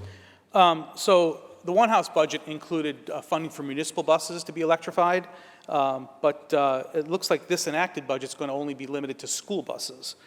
But you know, there's fewer public transit systems, and they're likely a much higher source of emissions because they're running 24/7 in many cases. Wouldn't we try to rather upgrade them first to zero emissions? Because you know, you're talking about tackling 600 plus school districts in the state. This would be less entities that are likely producing more emissions. Wouldn't we be better off doing that first? Certainly would have liked to do both, but we had a limitation on money, because I think in our One House we were doing both, actually. And so one got knocked out. But I think there is almost universal agreement that the importance of making sure that we have a statewide system of non-polluting school buses is crucial to every community in the state. Now, when you're talking about mass transit for bus systems overall, we still believe we can be moving forward through the MTA, our largest regional mass transit system, to move them to non-polluting buses with not necessarily having to go through this bond act. Mr. President, will the sponsor continue to yield? Does the sponsor yield? Yeah. The Yes, sponsor yeah. yields. So last course, question sorry. on this. The Bond Act also provides about $400 million for upgrading buildings to reduce their carbon output. But NYSERDA also has a similar program with an annual budget of $1.7 billion annually. Wouldn't it make sense to just direct NYSERDA, which has a much larger fund that's funded by ratepayers, actually, not by taxpayers, they can return more in the form of tax credits and so forth. Wouldn't it just be easier and better for them to just take a fraction of the percentage and have NYSERDA do it? So the money through the Bond Act is for capital, and the programs through NYSERDA are not generally capital funds. They are reimbursements to or grants to personal homes or businesses. So I don't think that the question is, could one replace the other? Because the truth is, when you look at our problems of overcarbonization, it's buildings and vehicles. Those are our two major problems that we need to be addressing. And NYSERDA itself has a report showing that we really need $10 billion a year of capital commitments to our climate change agenda to meet our targets. So I don't think talking about reducing one activity versus another is the direction the state needs to go. I would actually argue we need to be moving further, faster, and I wish that we had more capital money to put in through both sets of programs to accomplish our goals. Because truthfully, the faster we move to electric vehicles, the faster we move to decrease carbonization coming out of our buildings, the sooner we get to the solution to the problem Jim Tedesco and I were discussing last night. What are we doing about the price of gas? Because here's the truth. The price of gas is going to keep going up as we have to get off of it, and we are being held basically hostage by dictators of oil companies around the world and oil countries around the world. And so we need to get off of fossil fuels as fast as possible. We need to be making these investments because that's the only way we actually are going to not just save money for our consumers, but also save our planet. Mr. President, on the bill. Senator Borrello on the bill. Thanks once again, Senator Krueger. You mentioned that this whole idea of going to electrification of everything is going to be the solution to us decarbonizing, but I would argue that's just not the case because the reality is New York is importing more and more power than it ever has from other states. In fact, where I'm from, most of the electricity, which used to come locally, that was produced in New York State by two NRG plants, both of which were supposed to be repowered with natural gas, which is a much larger, much smaller carbon footprint than coal. Those plants have been shut down, and we're now importing power from a place in Homer City, Pennsylvania, which is a 60-year-old dirty power plant, dirty coal power plant. So I would argue that instead of repowering the plant, which was promised by Governor Cuomo and then rescinded, would have meant a much smaller carbon footprint. But there's more and more issues like this because every day we are building new transmission lines to import power from largely coal plants. So really what this is it's not actually an attempt to really decarbonize New York. It's just a shift where the carbon is being produced, where the pollution and the greenhouse gas emissions are coming from. But we're told this is global climate change. So does it matter if the carbon emissions are being done in New York or in neighboring Pennsylvania or Ohio or Ontario or everywhere else that we're importing power from? A record amount of power. So really what this is a shell game. It's a shell game to pretend that we're doing something about climate change. And the fact is we don't have the resources to increase our electricity capacity in New York State. We've shut down nuclear plants. We've stopped the import of natural gas and the powering of natural gas, which is abundant in New York State, which again would have been a great way, a great bridge fuel to bridge us to eventually, when the technology catches up, to something that's completely renewable. But we're not doing that. We're just going to pretend and we're going to keep importing more power, and we're going to ramp up places like Homer City, Pennsylvania, that are spewing pollution into the air to supply the power that's needed largely in New York City. Because where I live, 88% of our power is already clean and green and renewable because we have a lot of hydroelectric power. We're the third largest producer of hydroelectric power in America, as a matter of fact. We're not the problem, quite frankly, where I live. The problem is in New York City. So either you're going to use less electricity or you're going to continue to pretend that things like this $4.2 billion bond act, is actually going to do something about it. Unfortunately, it's not. But we can continue to pretend we're doing something about it. Thank you, Mr. President. Senator Martucci on the bill. Thank you, Mr. President. On the bill. So I just want to take a moment to call out several provisions in this bill that warrant praise. One of them is, at long last, the repeal of the DOT right-of-way fee. You know, broadband connectivity is a struggle for so many people in my district, and the pandemic has highlighted a lot of things, but certainly the importance of being able to work and attend school from home. And in the places that I represent, and in many places that my colleagues represent, broadband still remains a tremendous struggle today. And the DOT right-of-way tax that was imposed by our former governor was one of the biggest obstacles to finally closing this gap and addressing a problem in a big way. You know, I'm a business person, and business people in business study market trends and look at signals to really determine where they're going to make investments. And in this case, in the past, this state and this body have set a very clear market signal that broadband expansion wasn't wanted here by taxes like this. So today, I'm glad because all of our constituents are going to win. We're going to walk this back, and we're going to finally put our money where our mouth is and head in the right direction.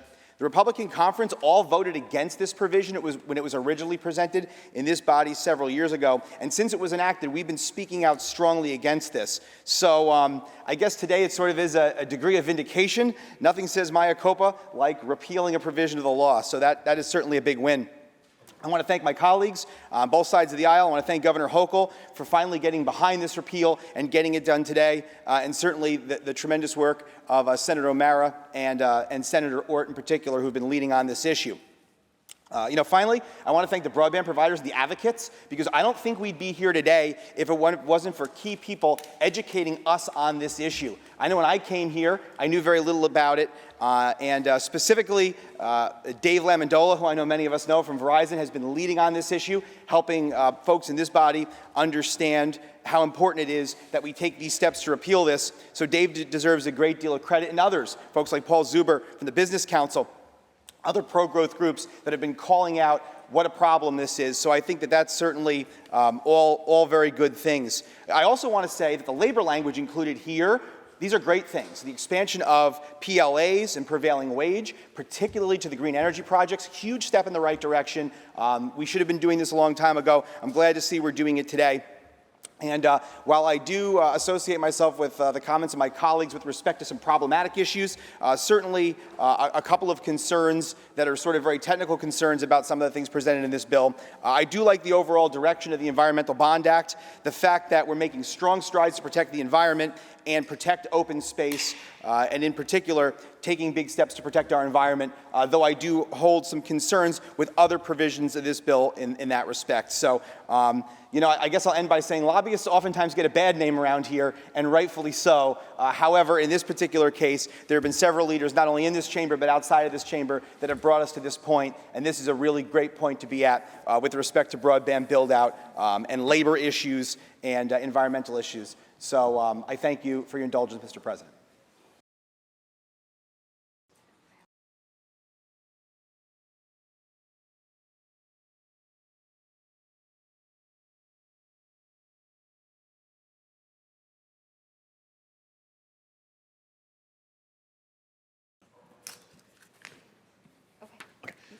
Senator Obaraka. Thank you, Mr. President. I was wondering if I could ask one more question on the Part MMM to the bill sponsor. Does the sponsor yield? Senator Krueger, do you yield? Excuse me, Mr. President, of course. Sponsor yields. Thank you, Mr. So again, just so that I'm clear, this question specifically deals with the PLAs. So on the part that we're talking about, this bill seems to steer an incredible amount of money towards projects with PLAs. Can you tell me what percentage of the construction workforce is or would be unionized?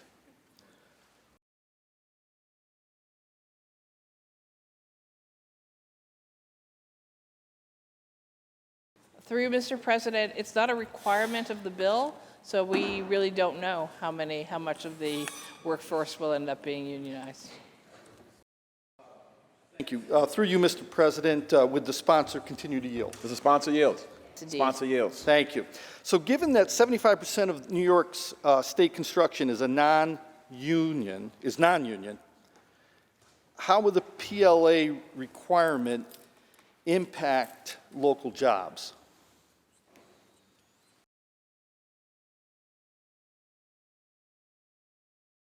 All right, Mr. President, can you show us where there's a PLA requirement in the in the broadband proposal?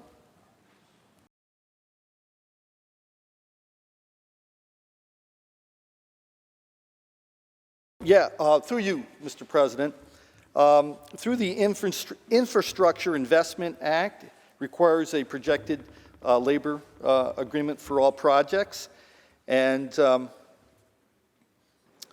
so I'm just wondering, my concern is that, is this going to, again, in some way, shape, or form, either slow down and or impact cost-wise the projects moving forward? Could you cite the page and the section to us, because we're not sure the reference is to the broadband section of the bill. Sorry.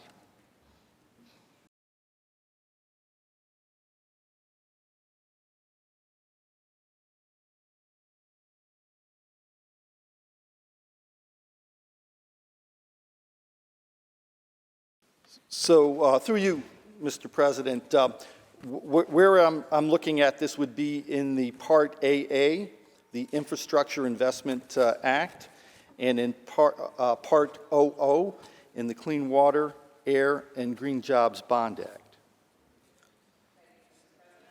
So the first reference is actually to the section that applies to design build, not to the broadband. So let's answer that first. So in the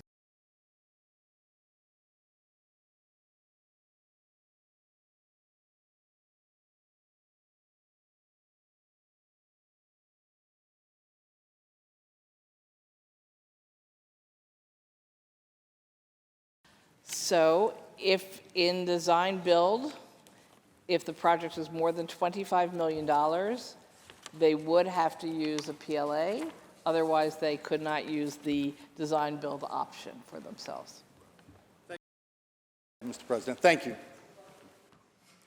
Are there any other senators wishing to be heard? Seeing and hearing none, debate is closed.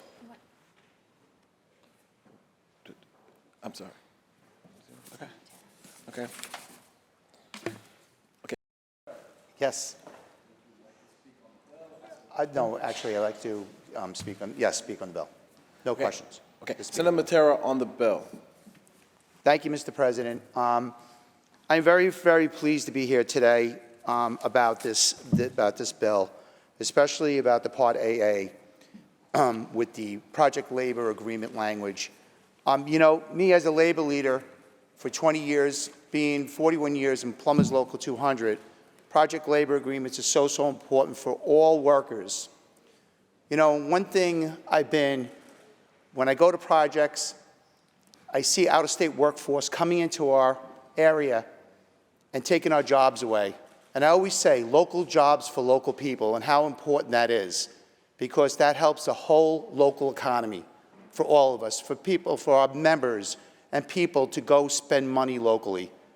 This is so important that this project labor agreement is in this bill, and I am very, very proud to say that I am in favor and I vote aye. Thank you. Okay. Are there any other senators wishing to be heard?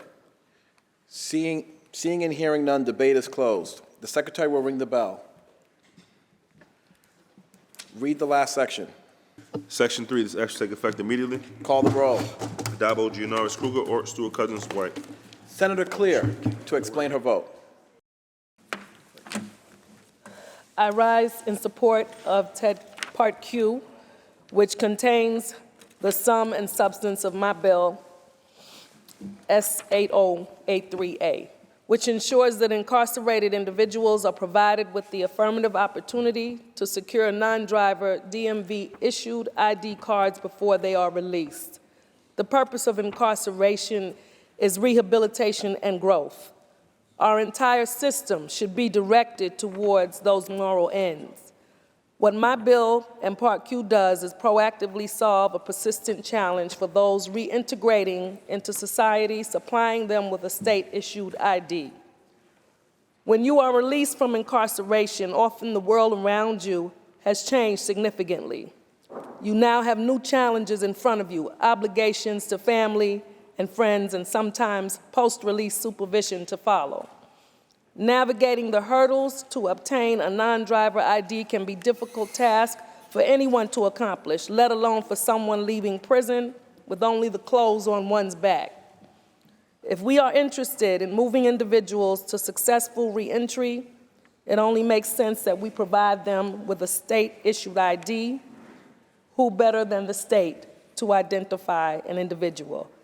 An ID is needed for so many things in life: housing, employment, medical care, banking, access to social services, and more.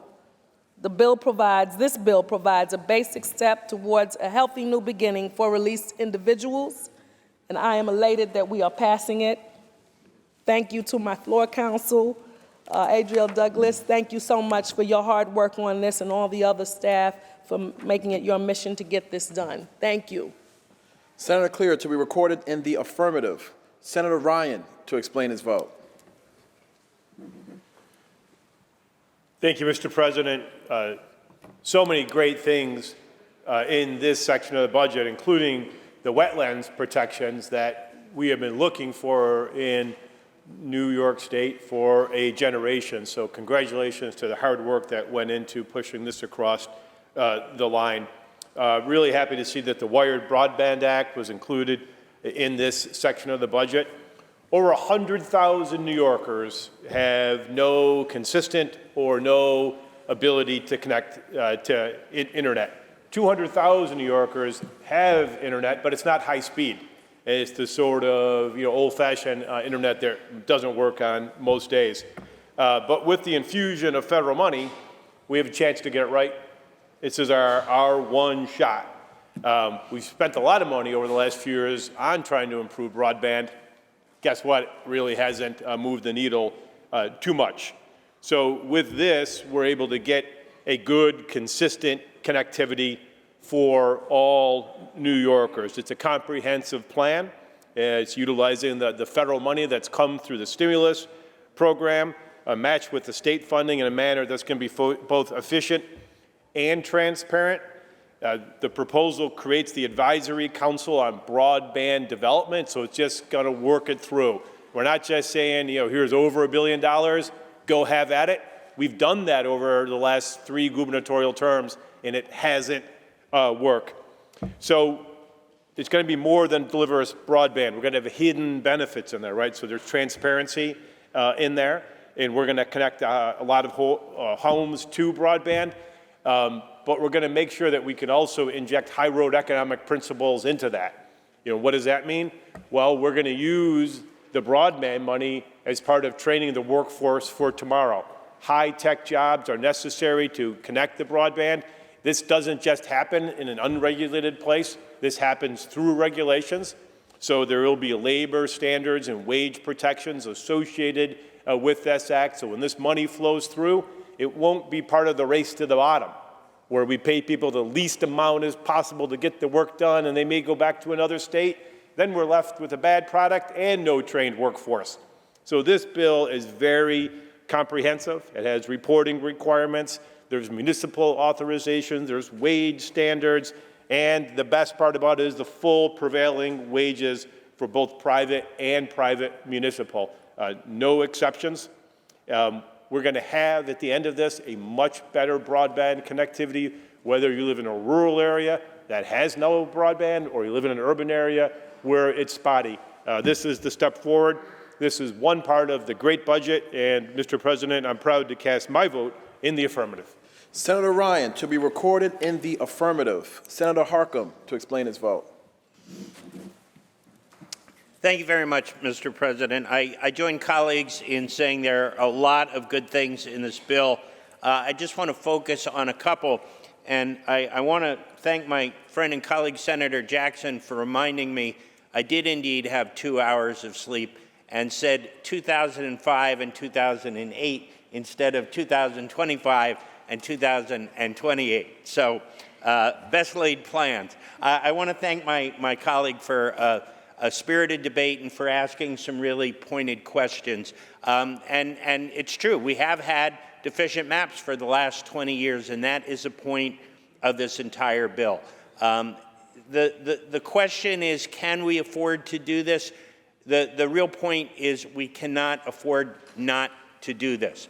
Our freshwater bodies are compromised. It's impacting the water quality in my district, as I mentioned before, which provides half the drinking water for New York City. Our municipalities are now paying $65 million to recreate wetlands to protect these reservoirs that nature used to do.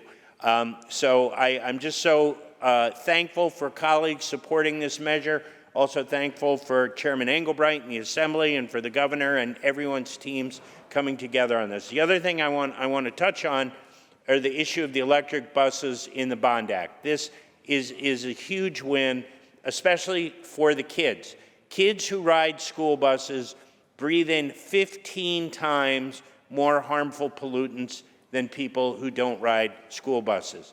Oftentimes, this impacts our environmental justice communities, which have much higher instances of asthma, respiratory disease, heart disease, and it's because of the diesel fumes and the particulate.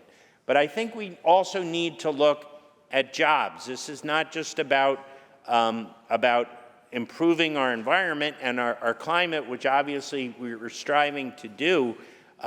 We are going to be creating good-paying jobs right here in New York State, and electronic technology is cheaper. It is now cheaper to produce a kilowatt of electricity that, through wind and solar than it is through carbon-based technologies. So there are a lot of wins in this budget, and I'm really proud to support this section of it. I vote aye.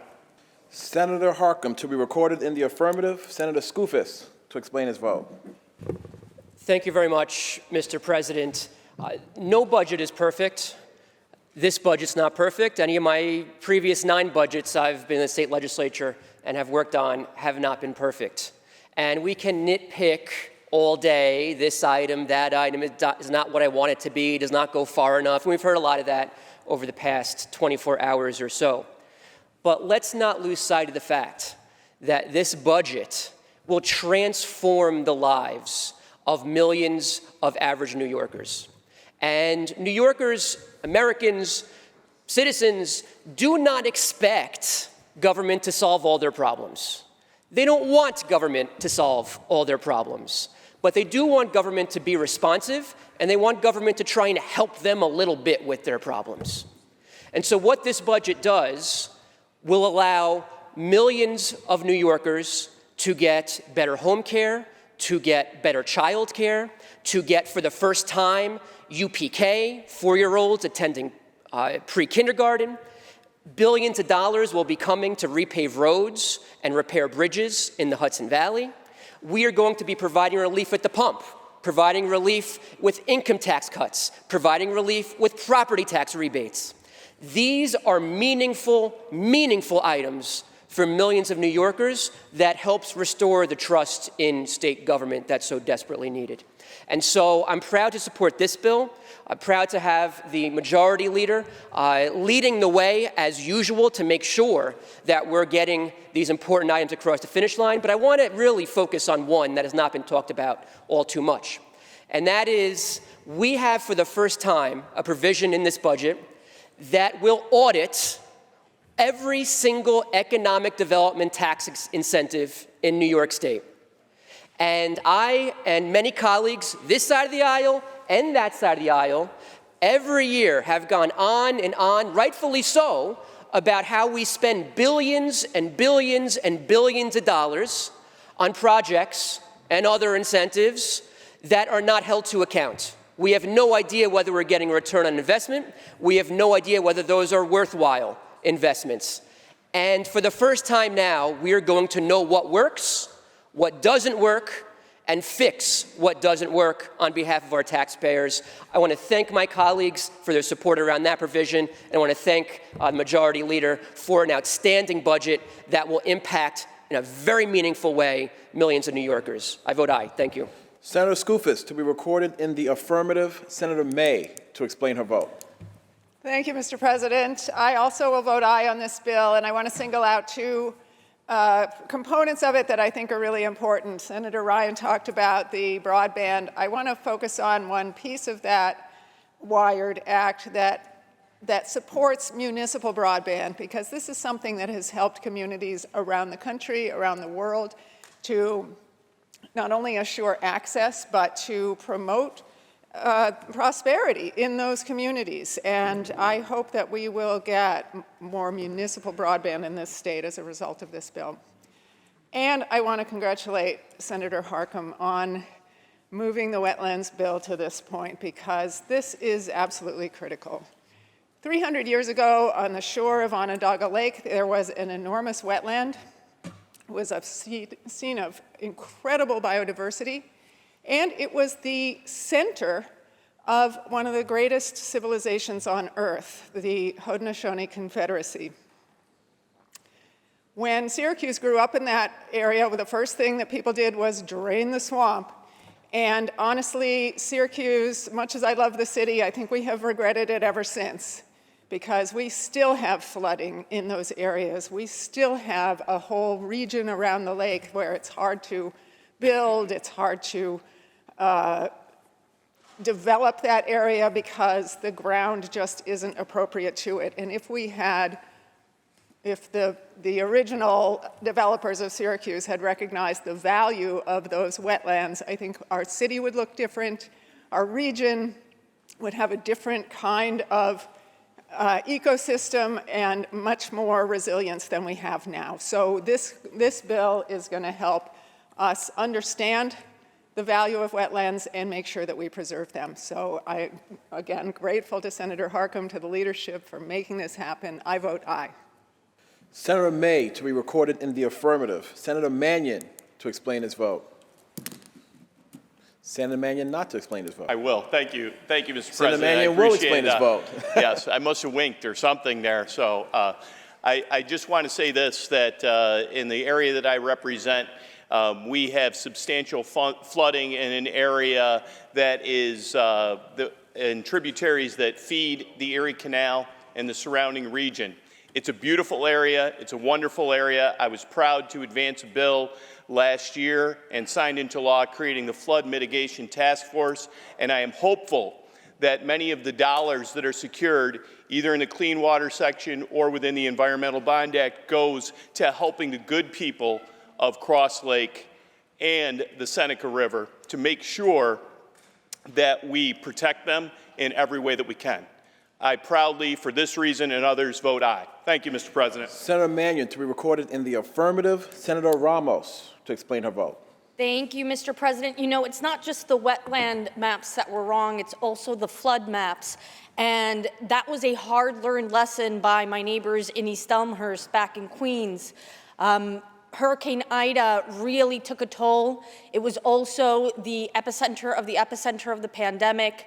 And seeing that we are actually allocating funding for our school districts to have some wastewater infrastructure is actually going to go a long way to helping protect my neighbors and their homes. We need all the flood protection we can get. Overall, the reason I'm voting aye on this bill is because we are making a priority out of the infrastructure upgrades that need to be made. And I think that, most, if not all of us, should be in agreement on that. We are in a desperate need for a Green New Deal, for green jobs, and they have to be done the right way. It's not only the infrastructure that keeps us connected, our roads and bridges, but it's also broadband. And doing these from a point of view with project labor agreements, making sure that we are creating good jobs, union jobs, which we know are the best vehicle to the middle class, is critical for environmental justice communities like the ones I represent in the Northwest Queens waterfront. So I'm thankful for my leader. I'm thankful for my colleagues. We should be very proud of what we were able to do in this Teddy bill, and I vote aye, Mr. President. Thank you. Senator Ramos, to be recorded in the affirmative. Senator Hoylman, to explain his vote.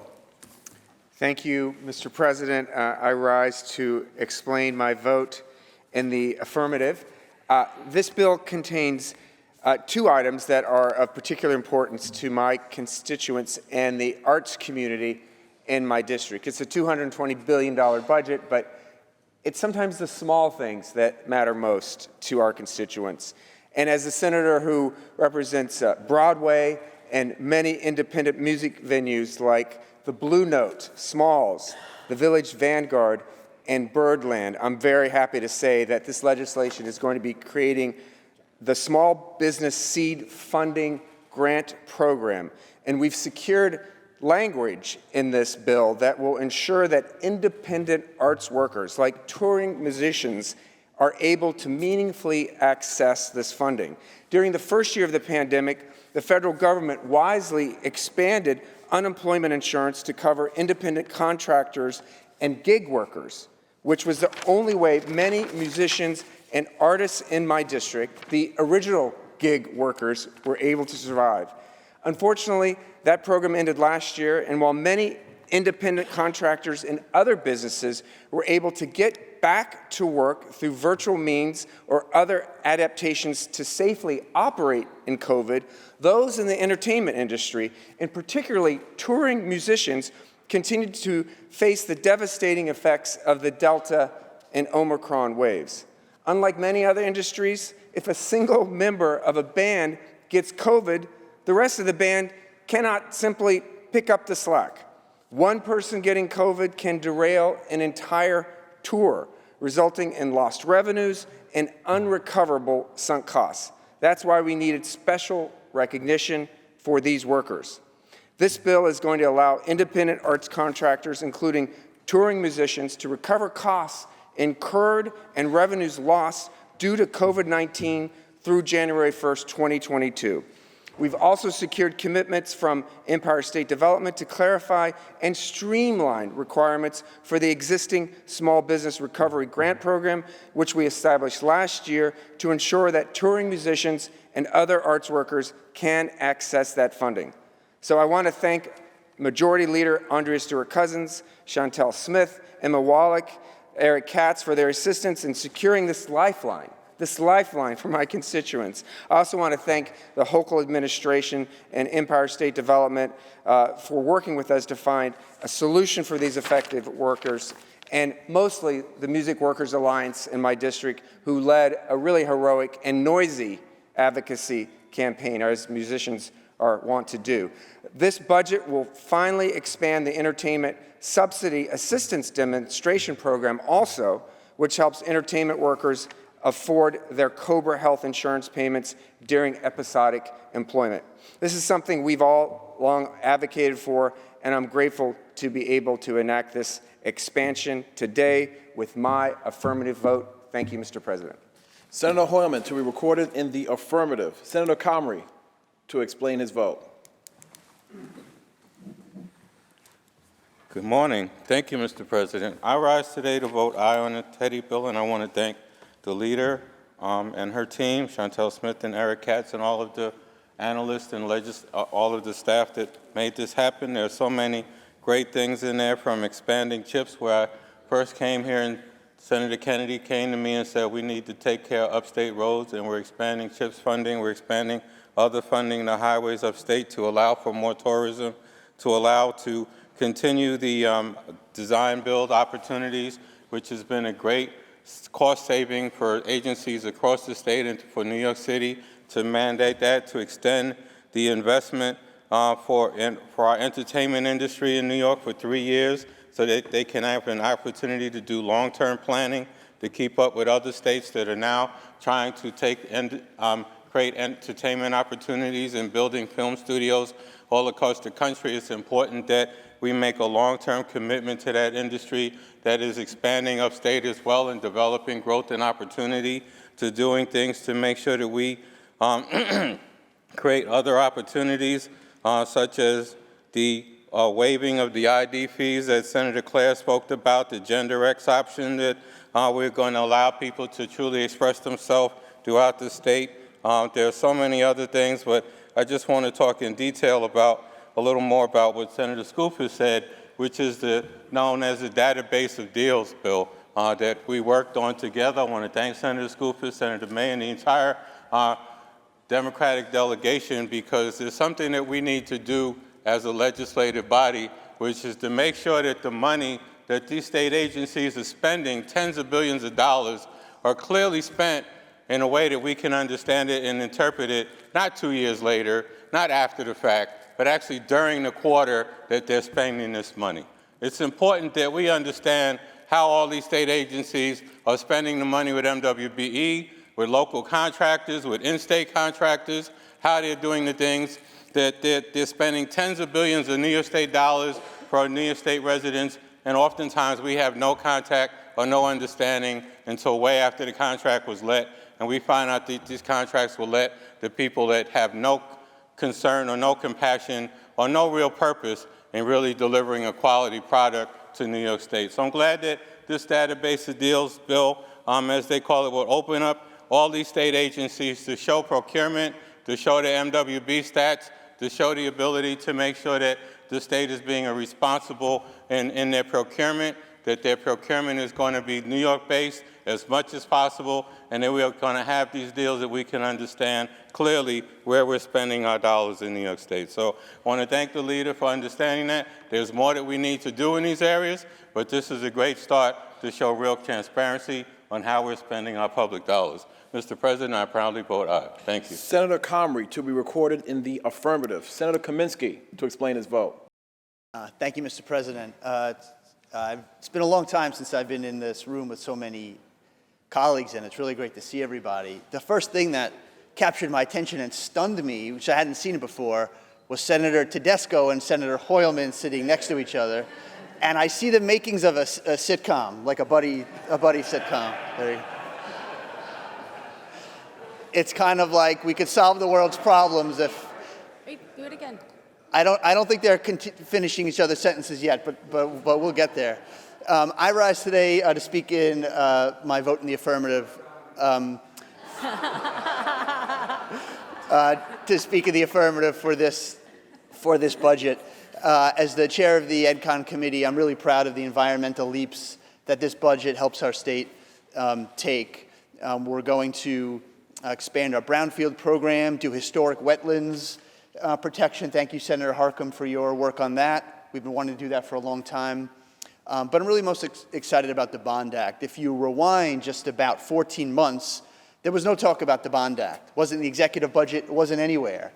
And this Senate conference came together to say the needs, the infrastructure needs of our state are too great, both in terms of building in resiliency that our communities need, and as someone who lives in a community that's an island where the ocean met the bay in the middle of Hurricane Sandy and everything was underwater, boy, do we know how important that is. But also in terms of fighting climate change, this Bond Act is really going to do so much. This conference put it on the map.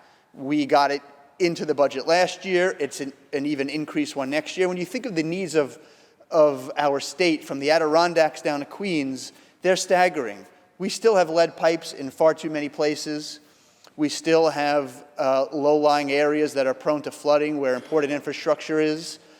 everyone thinks the good old days were also good, but I'd like to go back to some of those engineers 100 years ago and ask them why building the Long Island train station 1 foot above sea level was a good idea. But there are all these things that we have to change. The fact that we're going to be spending hundreds of millions of dollars to help convert school buses to electric buses, I think is great. We're making that commitment today. And of course, like Senator Ramos said, we're going to be doing this by supporting great jobs in areas that are going to help propel our middle class and move our state forward. So this Bond Act is really good news. But as my aunt used to like to say, it's the little things that count. And I'm really excited about a little study in this budget about a bridge in my area called the Loop Parkway. And the Loop Parkway Bridge was built in the Great Depression and is part of FDR's economic plan. But because the parts are 100 years old, they get stuck in the up position a lot. But here's the crazy part. Even when it's working on a summer's Saturday, for example, when thousands of cars are headed to the beach, when Joe wants to go in his boat, the bridge opens once an hour, and thousands of people watch Joe go through his boat. And then it closes, and everyone moves on with their life again. We could do better. We're going to study that and figure out how to create more modern infrastructure to better the lives of Long Islanders. So for big reasons and small, I'm voting yes on this budget. Grateful to be part of a conference that keeps moving our state forward, and it's good to see everybody again, and I look forward to seeing the sitcom play out. Senator Kaminsky to be recorded in the affirmative. Senator Kennedy to explain his vote. Thank you very much, Mr. President. First of all, I rise to support this section of the bill. I'm very excited about so many things in this budget and look forward to discussing them further with all of my colleagues. I rise to speak on a number of items in this budget. First, let me start by thanking Majority Leader Andrea Stewart-Cousins for her leadership and her due diligence, of course, the team for all of their hard work, our colleagues throughout the course of the last several months, Deputy Leader Gianaris for his leadership on the floor and in conference. I want to recognize Governor Hochul for her partnership in getting us to this point. We are celebrating a lot in this budget. And in this particular portion of the bill that deals with so many initiatives as it pertains to transportation, and as the transportation chair, I got to tell you, I am really, really enthused by the deliverables that we are all going to bring to our communities across New York State and be able to transform our state from top to bottom. The initiatives that have already been talked about are great. I want to highlight a couple that I think are historic and transformative. We're talking about a multi-billion-dollar bond act, the Environmental Bond Act. Included in that bond act are the electrification of our school buses that are going to transform all of our communities and make New York State the leader in the nation as it pertains to not only environmental justice, but social justice. School buses today, these diesel buses, are one of the leading pollutants in our nation. And New York State is saying, not only are we going to play a leading role in transforming the school buses from diesel to fully electric, but we're going to expedite that time frame. So school districts by 2027, within 5 years, are going to be necessitated to purchase electric school buses. They could get a 2-year waiver, but by 2035, all school buses in the state of New York are going to be removed from the carbon footprint. That is worth celebrating, Mr. President. And we're putting our money where our mouth is. In this Environmental Bond Act, $500 million, $500 million to do so, plus the resources brought to the table through OGS and NYSERDA. They're going to help these school districts with the infrastructure necessary to help them meet these goals. So we're helping not only deliver from an ideological perspective and a financial perspective, but we're providing the infrastructure behind the scenes to get our school districts where they need to be. With 3 children in school today, that ride the buses on a daily basis. This is personal for me as a parent as well. So I understand the needs of our families across this state. And I talked about not only the environmental justice, but the social justice. Because families like mine, particularly families from disadvantaged communities in urban communities across our state that have seen health disparities take shape, particularly communities of color, because of a lack of attention to address these issues dealing with pollutants from our diesel engine school buses, are having a major victory in our communities there as well, Mr. President. So I'm excited about the social justice component here as well. Speaking of social and environmental justice, another victory here is the Brownfields Agreement. The Brownfields Agreement that ends at the end of this year, without this agreement, would have caused New York State to move backwards. It would have caused development to cease in communities like mine out in Buffalo and other urban communities across this great state that have seen an industrial past leave wake to a polluted infrastructure in various aspects of our communities that developers won't touch unless we make it economically and financially feasible for them to do so. The Brownfields Agreement that was put in place between our majority and the governor and the assembly is going to allow for development to continue to move forward, to transform our community from brownfields to greenfields. You take a look at a district like mine, Mr. President, there's more brownfields in my district than any other district in the state. This will have a direct impact on development in Western New York and in every area of New York State where we're taking back our industrial past and looking forward to a bright future. So with that, there's so much more that I could talk about. I'm going to yield my time, Mr. President. Thank you, and I vote aye. Senator Kennedy to be recorded in the affirmative. Senator Reichlin Melnick to explain his vote. Thank you very much, Mr. President. I rise to support this bill for 4.2 billion reasons, because this bill makes absolutely groundbreaking investments in our economy and in the critical fight against climate change.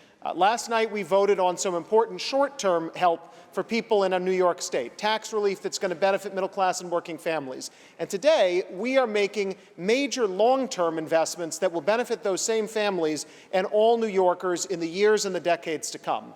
While there are so many challenges that New York faces right now, the largest challenge that we face and that our country and our world face over this century is the threat from human-caused climate change.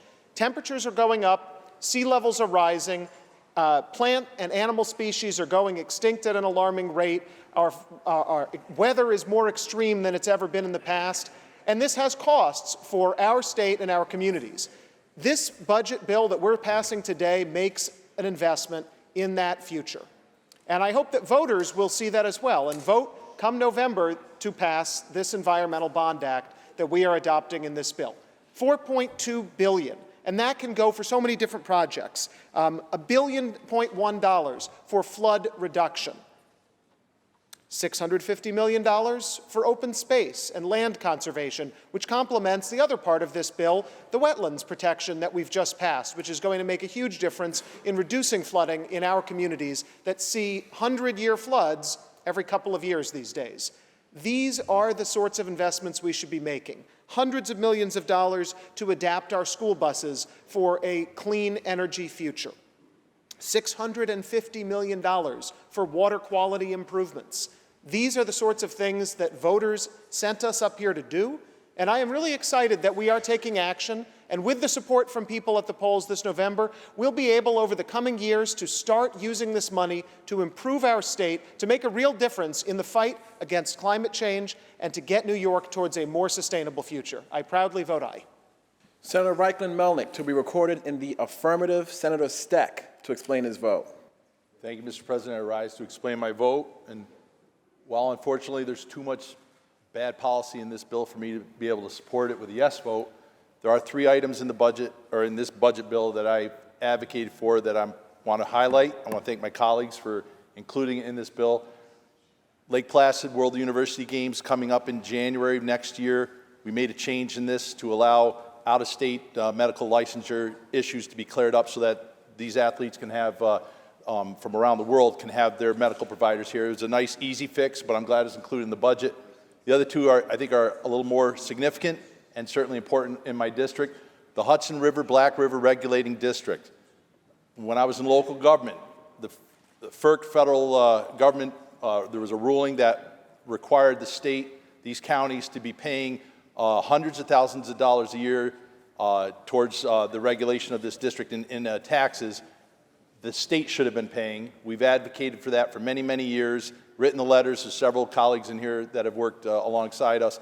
It is going to improve 5 counties' situations: Warren County, Washington County, Saratoga County, Albany County, and Rensselaer County. Collectively, we're paying hundreds of thousands of dollars a year that they shouldn't have had to. The state is going to pick that up in this bill. I'm thankful for that. And then lastly, the elimination of the fiber tax. I've talked on this floor several times the last couple of years, written the letters, as have many of us, but that is going to really make a big difference. In 3 years that this tax has been in place, it's collected about $8 million, which is a pittance compared to the $220 billion that we're about to spend here this week. But that $8 million was holding up building out broadband in the rural parts of the state, and that was a big issue, certainly in my district and a lot of upstate districts. The elimination of that fiber tax is long overdue. I'm glad that it's in this budget. So again, there's some good things in this bill, but unfortunately, as I mentioned previously, I won't be able to support the bill because of the other things that are in the bill. But I want to thank my colleagues for the work that was done on these 3 areas that are important in the North Country. Thank you. Senator Steck to be recorded in the negative. Senator Gorin to explain his vote. Thank you, Mr. President. There is a lot of good in this bill. Broadband, making sure that we have labor standards for the men and women that are out on the front lines in a whole variety of areas. But I want to particularly just talk about the Environmental Bond Act. I want to thank Senator Kaminsky for his leadership on this issue. This is a big deal. This is going to transform our state, and this is going to transform, I believe, the area I represent, a district on Long Island, because we move forward with our Climate Act, and now we're making sure that we're putting our money where our mouth is to make this actually real. $1.1 billion for flood risk reduction, storm resiliency, all over a lot of my district across the Long Island Sound, protecting open space on Long Island. There still are a lot more parcels that we need to preserve. And of course, climate change is not only great for our future, but it is also going to be a huge economic engine as we move forward to have some really great jobs. And of course, $650 million for water quality improvements, not just to make sure that our drinking water is safe, but also, again, across the Long Island Sound and the harbors that I represent, we could actually now give communities money for storm resiliency, as well as to make sure that stormwater runoff is no longer getting into our waterways. So, Mr. President, I vote in the affirmative. Senator Gorin to be recorded in the affirmative. Announce the results. In relation to calendar 749, those senators voted in the negative are Senators Akshar, Borrello, Gallivan, Griffo, Helming, Jordan, Lanza, Oberacker, O'Mara, Ort, Rath, Ritchie, Serino, Steck, and Tedisco. Ayes 48, nays 15. The bill is passed. Senator Jannars. Just to give members a sense of schedule at this point, we're going to break for respective party conferences and return. These will be brief conferences. We'll be returning at 1 o'clock to continue our work with another couple of bills. Please call on Senator Lanza. Senator Lanza. Mr. President, there is an immediate meeting of the Republican Conference in room 315 of the Capitol. There's an immediate meeting of the Republican Conference, room 315 of the Capitol. And there will Senator be an immediate Democratic Conference virtually. There will be an immediate meeting of the Democratic Conference virtually. Senate stands at ease. The Senate stands at ease. Senate return to order. Senator Janaris. Mr. President, at this time, we're going to call two committee meetings in room 332. First, the Finance Committee, followed immediately by a meeting of the Rules Committee. There'll be a meeting of the Finance Committee and then followed by the meeting of the Rules Committee in room 332. The Senate stands at ease. The Senate stands at ease. The Senate will return to order. Senator Janaris. Mr. President, I believe there's a report of the Finance Committee at the desk. Can we take that up, please? The Secretary will read. Senator Krueger from the Committee on Finance reports the following bill. Senate Print 8007C, Senate Budget Bill, enacts into law major components of legislation necessary to implement the state health and mental hygiene budget for the 2022-23 state fiscal year. To accept the report of the Finance Committee? All those in favor of accepting the report of the Finance Committee signify by saying aye. Opposed, nay. The report is adopted. Senator Janaris. Mr. President, I believe there's a report of the Rules Committee at the desk. Can we take that up? The Secretary will read. Senator Stuart Cousins from the Committee on Rules reports the following bill. Senate Print 8748 by Senator Jackson, enact to amend the Civil Service Law, the State Finance Law, and the Retirement and Social Security Law. Bill reports direct to third reading. Move to accept the report of the Rules Committee. All those in favor of accepting the report of the Rules Committee signify by saying aye. Opposed, nay. The report is adopted. Senator Janaris. Let's now move on to Supplemental Calendar B, please. The Secretary will read.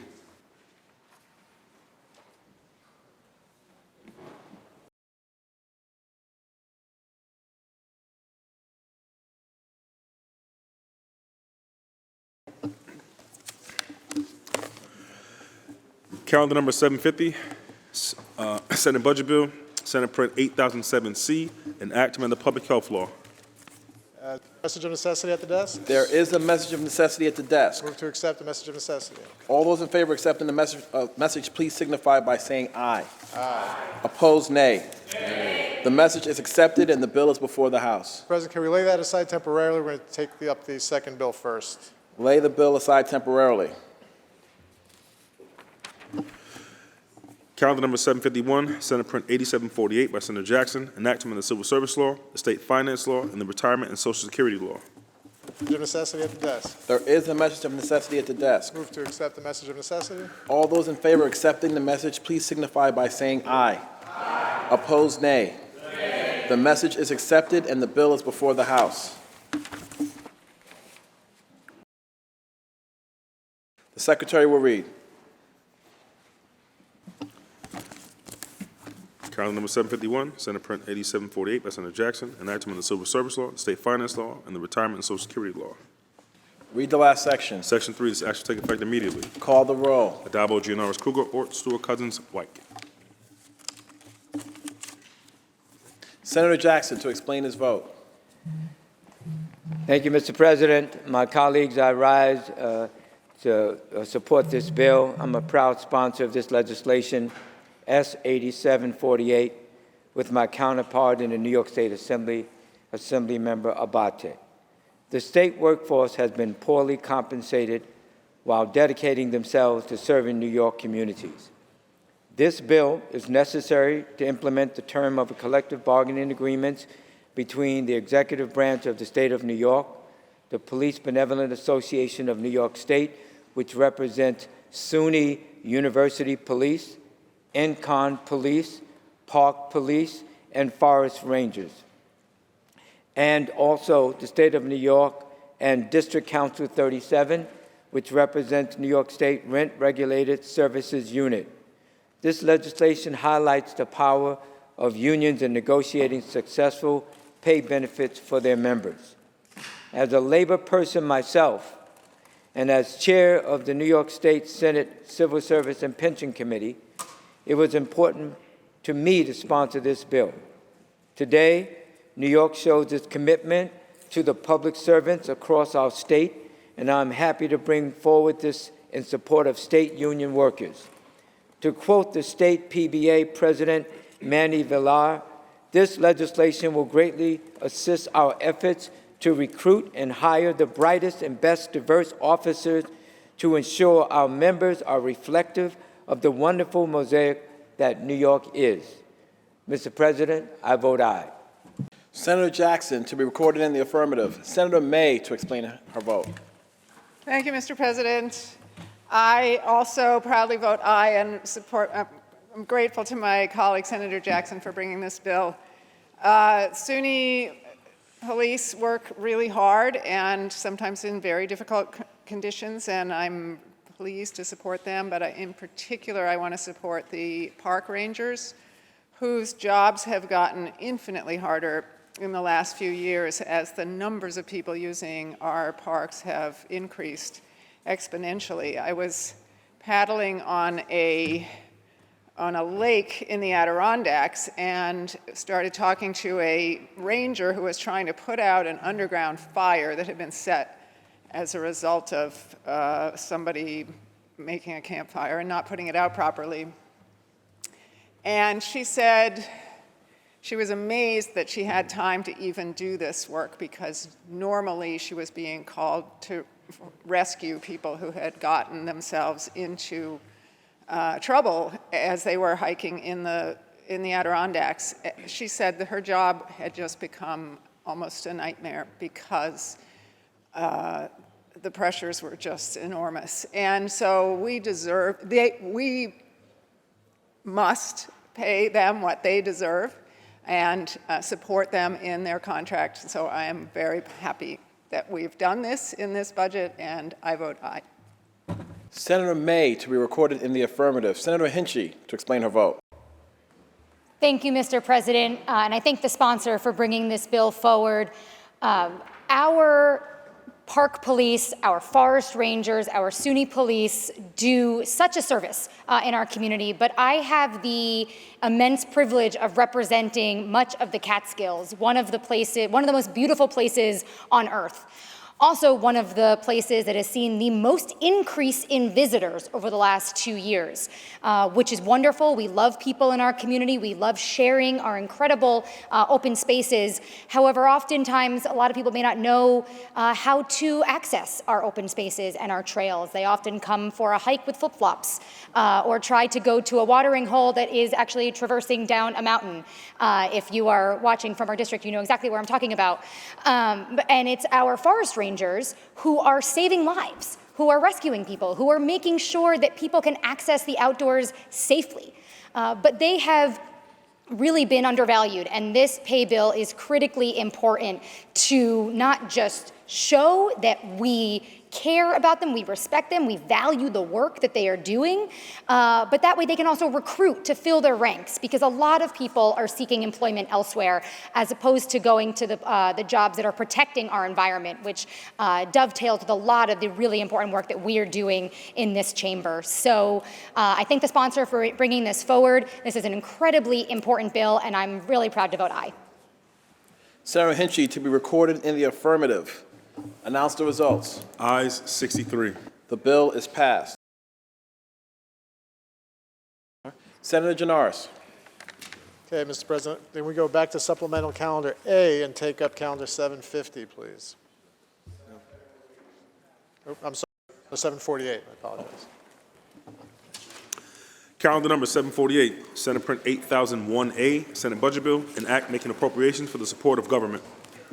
Necessity at the desk. There is a message of necessity at the desk. Move to accept the message of necessity. All those in favor of accepting the message, please signify by saying aye. Aye. Opposed, nay. Nay. The message is accepted and the bill is before the House. Lay it aside. Senator Janaris. Let's move to the controversial calendar, please. The Secretary will ring the bell. The Secretary will read. Calendar number 748, Senate Print 8001A, Senate Budget Bill, an act making appropriations for the support of government. Senator O'Mara.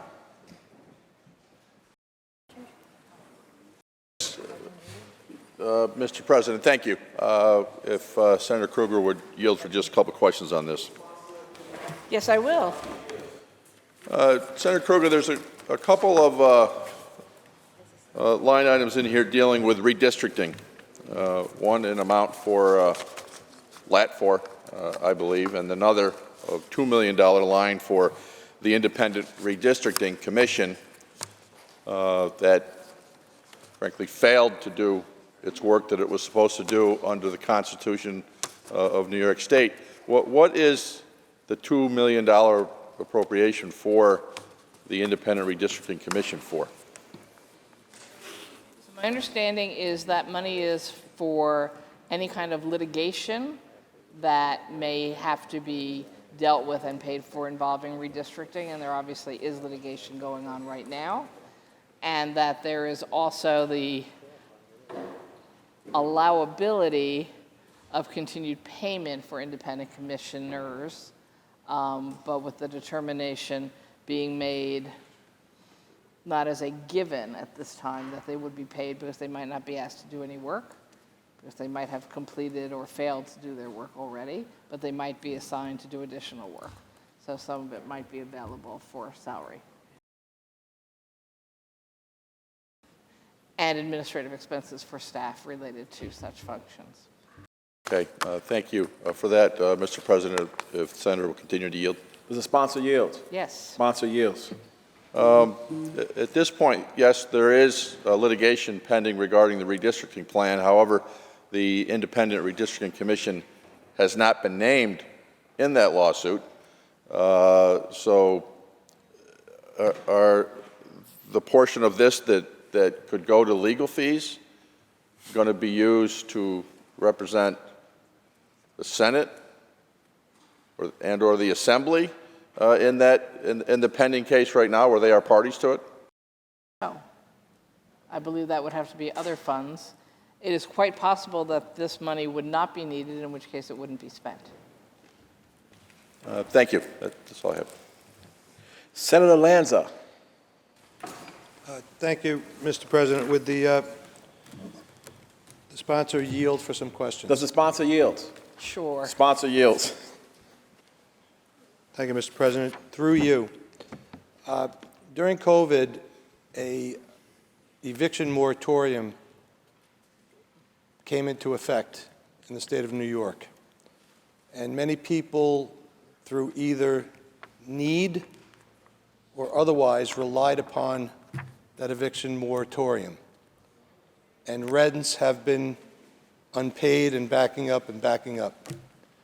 And we're coming out of that now, and as we know, unfortunately, there are many and will be many more eviction procedures.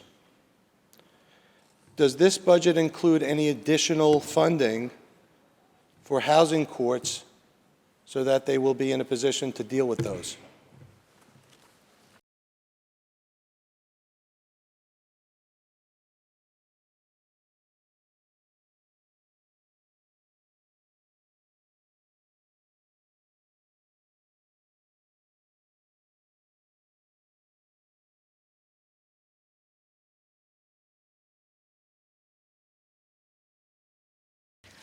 Through you, Mr. President, no, there is no additional money for a housing court in this bill. There are other funds to support avoiding evictions by having supplemental rent payments available in a different bill. It is true that now that the official emergency time period is over, we are seeing a growth in the number of eviction cases being brought. Although, depending on who you talk to, they are not as many as we anticipated, or they are shockingly large numbers. But the courts did not ask us for additional funds for housing court. President, would the sponsor yield? Does the sponsor yield? Well, sponsor yields. Through you, Mr. President, did this budget provide any additional funding for technology upgrades for New York City housing courts in order to enable tenants to participate in remote proceedings at the courthouse?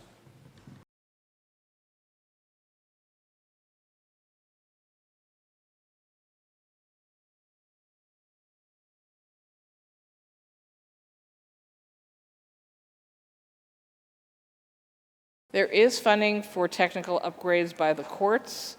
New York City's housing courts would be eligible to apply for some of that funding, but I don't know if there's any specific proposals before the court administration at this time.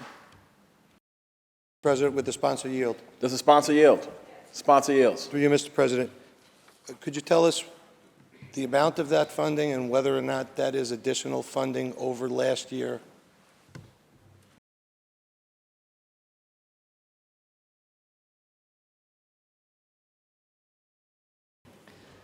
I'm being told that it is the same amount as last year, and they're checking what that amount is for us. I do also, though, in response to the earlier question about the growing number of evictions, want to point out that there is additional funding in this budget to cover legal services, representation for tenants in housing court, and the City of New York also has expanded, specific to New York City, obviously, its funding for legal representation of people in housing court. Mr. President, would the sponsor yield? Does the sponsor yield? Yes. Sponsor yields. So whatever the amount is, it is not an increase over last year. Could you tell us whether or not there is additional funding to enable community justice centers to hear housing court cases in order that court overcrowding might be alleviated?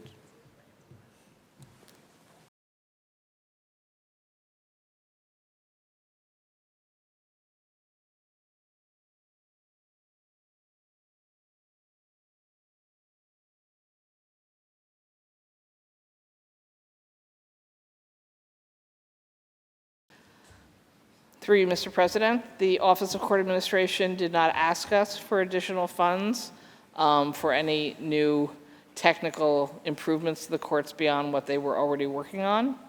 And we don't believe they've asked us for additional authority to expand housing court sites to other courts.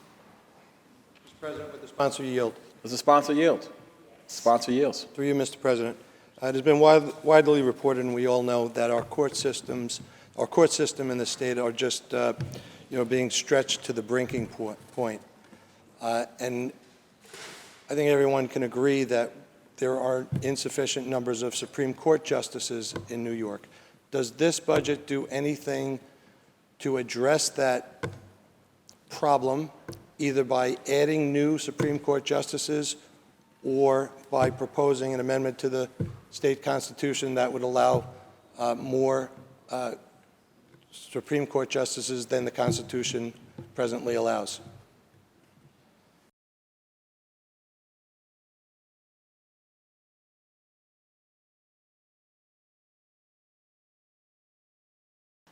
Through you, Mr. President. So last year, we did take action to expand the number of Supreme Court justices by 14, and this year's budget provides the funding to make sure that the 14 are in place and paid for.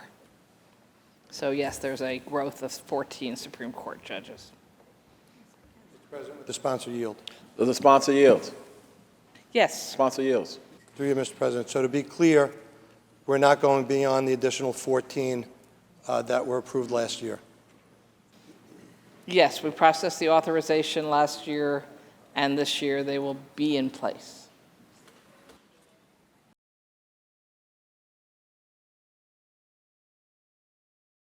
We would need additional legislation to further increase the number of Supreme Court judges, which my colleague might wish to sponsor. Mr. President, would the sponsor yield? Does the sponsor yield? Yes. Sponsor yields. Through you, Mr. President, I do sponsor such legislation, and the point I'm trying to make clear is that legislation does not exist in this piece of legislation. Is that true? It's not in this budget. Thank you, Mr. President, and thank you, Senator Krueger. Are there any other senators wishing to be heard? Seeing and hearing none, debate is closed. The Secretary will ring the bell. Read the last section. Section 5, this action will take effect immediately. Call the roll. Addabbo, Gianaris, Krueger, Ort, Stewart, Cousins, White. Announce the results. In relation to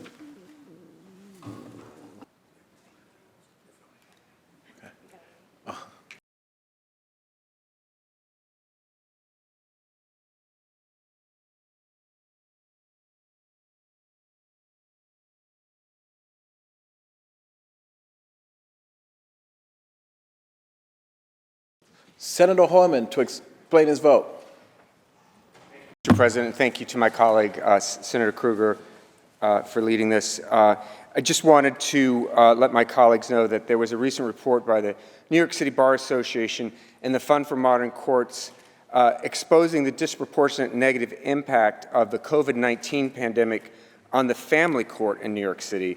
Among the critiques of the report, the author stated that the, quote, caseload is far too large to be handled by the 56 statutorily authorized family court judges alone. There are currently 56 statutorily authorized family court judgeships in the city, which was last increased in 2014 and remains, quote, inadequate to meet the demand, according to the report. So I want to let my colleagues know that today I've introduced legislation to increase the number of statutorily authorized judges to 60 to help address this crushing caseload in family court, increasing the number of family court judges in New York City from 56 to 60. I vote aye. Thank you. Senator Hoylman, to be recorded in the affirmative. Announce the results.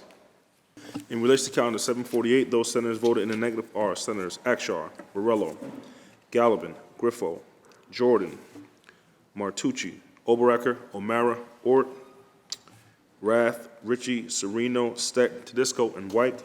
Ayes 48, nays 15. The bill is passed. Senator Janaris.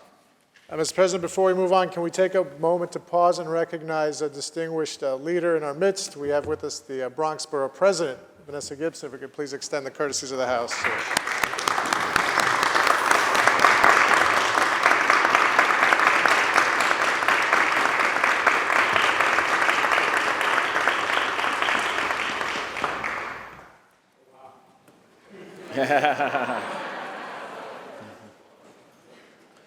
Senator Janaris.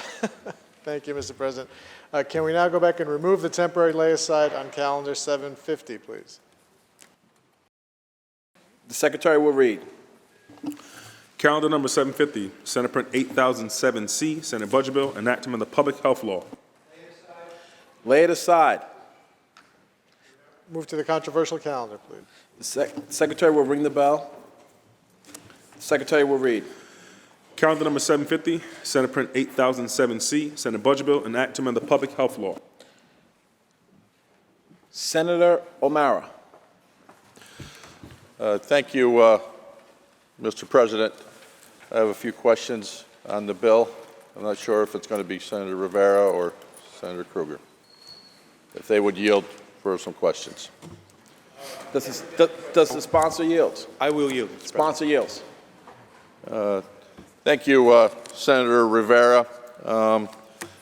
Certainly, I think as we stand here, hopefully emerging from a global pandemic that has virtually shut down all aspects of our life for a couple of years, and the main heroes for all of this have been our healthcare workforce that did an unbelievable service to all New Yorkers and frankly across the nation and around the globe for that.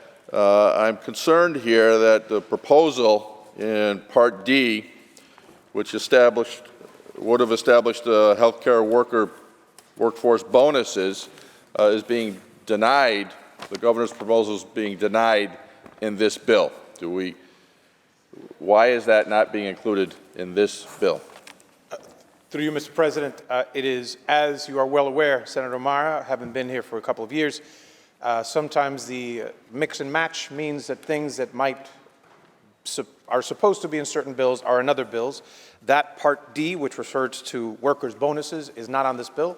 It will be on another bill that we will be debating later today.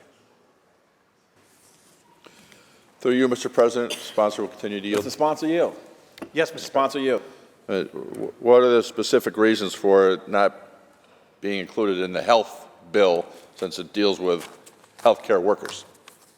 Through you, Mr. President, are you familiar with the Beach Boys? Have a great song called God Only Knows. I would suggest you listen to it. It's a great song. It's a great song, Mr. President.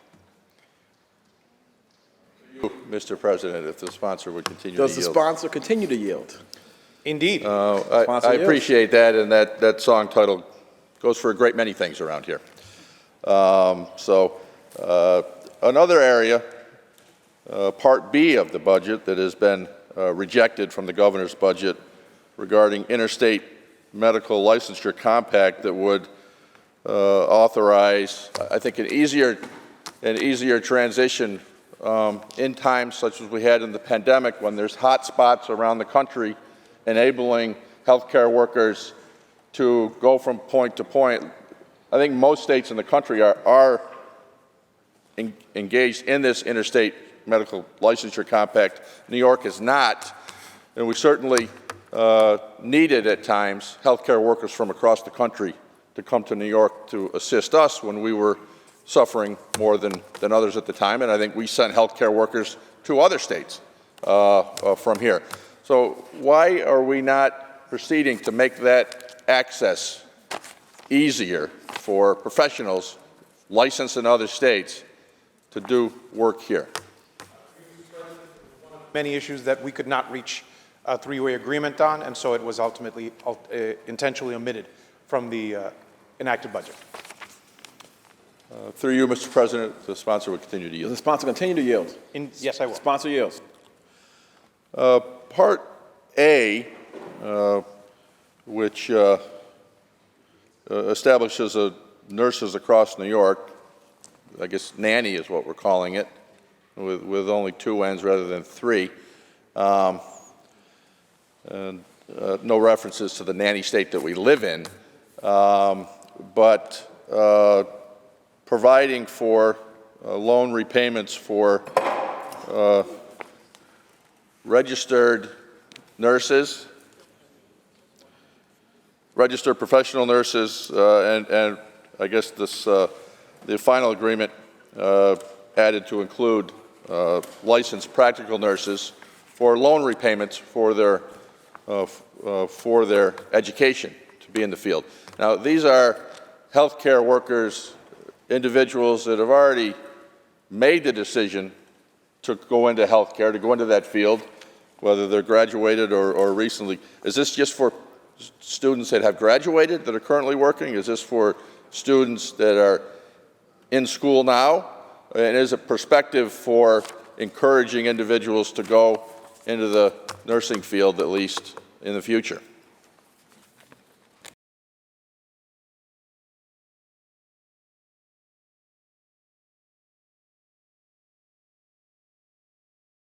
Mr. President, this is by the way, that the bit about the nanny state, I knew you were going to do that. I knew you were going to do that. But in all seriousness, Mr. President, this one is a plan that, I'm sorry, a proposal that is very similar to one that we have on doctors across New York. And it would be a fund available to folks who are either currently nurses, folks who will be nurses in the future, who will be LPNs in the future, or LPNs currently, who can apply to the fund to receive scholarships. Mr. President, the sponsor will continue to yield. Does the sponsor yield? Sponsor? Yes, I will. Sponsor yields.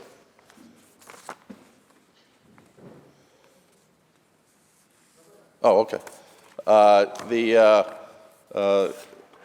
I wasn't clear on that response to whether this will apply to an individual who is not in nursing school right now.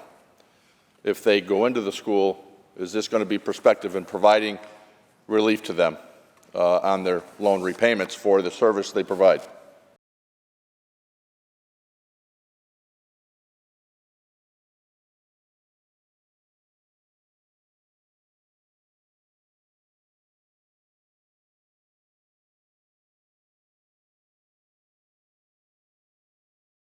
Through you, Mr. President, this one, and thank you for seeking that clarification, Senator O'Mara.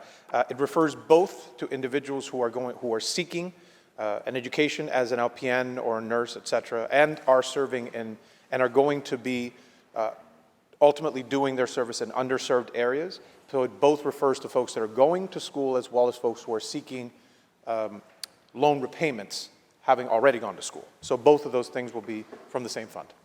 To you, Mr. President, the sponsor will continue to yield. Does the sponsor yield? Yes, Mr. President. I guess I'm still not clear on somebody that's not in school now, and they decide to go to school next year.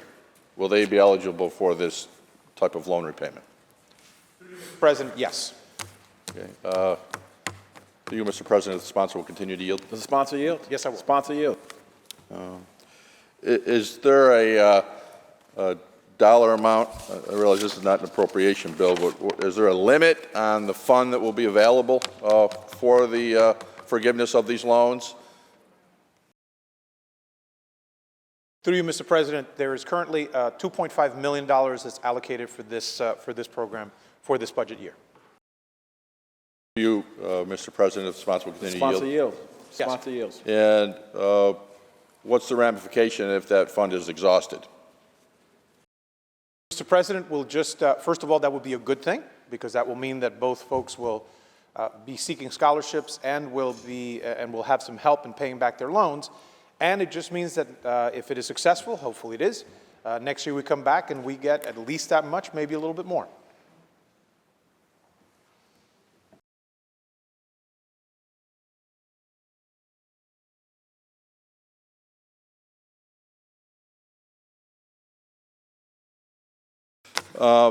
Thank you, Mr. President. The sponsor will continue to yield. Does the sponsor yield? Sponsor yields. Now, this is helpful for those going into these nursing categories. What, if any, other items are in this health budget that is going to help with our workforce shortages in the healthcare field?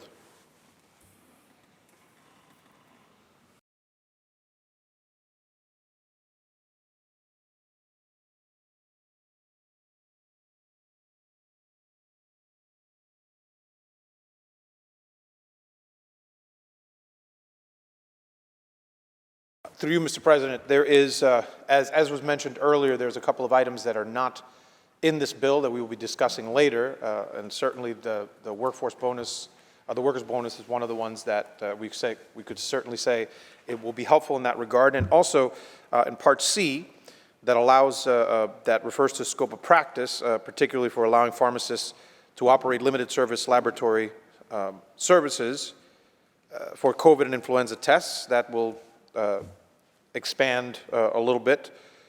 Also, as far as the elimination of the need for nurse practitioners to file practice protocols with SCD, that is something else that is in that part, as well as allowing nurse practitioners to operate without collaborative agreements after obtaining 3,600 hours of experience.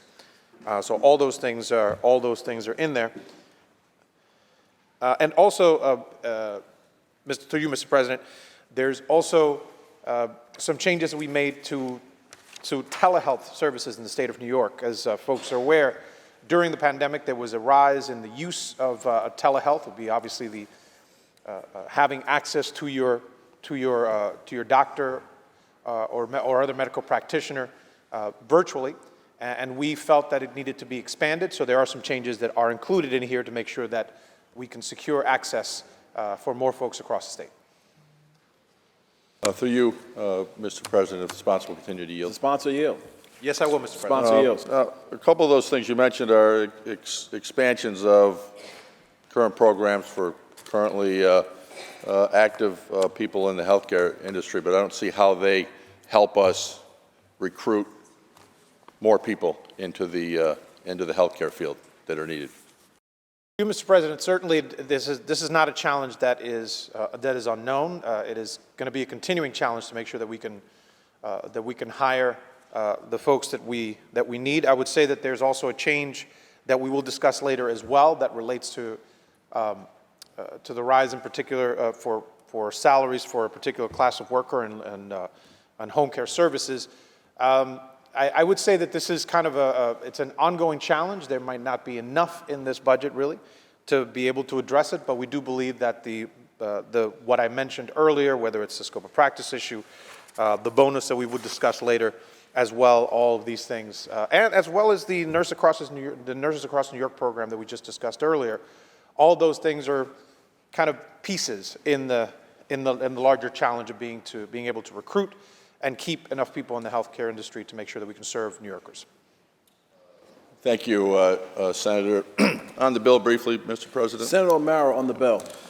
I certainly agree with you, Senator, that we should be doing a lot more for recruiting individuals into our healthcare system to provide these services that are really stretched. And certainly following a pandemic, there's a lot of workforce burnout and concern over losing workforce because of that going forward. I don't see enough being done in this budget, certainly not in this bill, to help retain the workers that are there or to encourage more individuals to come in to the healthcare field.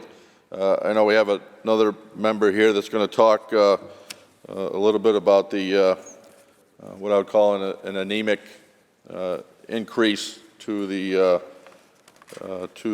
cost of living adjustment for human service programs. Those are the direct service providers, and many of those who are on the lowest paid rungs of providing health care services to the citizens of New York, such as our IDD community, those direct service providers.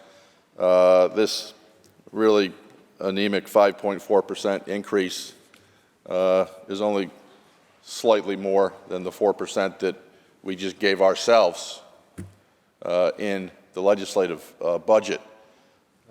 These are workers that continue to earn wages below the minimum wage. Not below the minimum wage, below the fast food worker wage, particularly across upstate New York, where those lowest levels will, with this bump, only be up to about $13.90 an hour.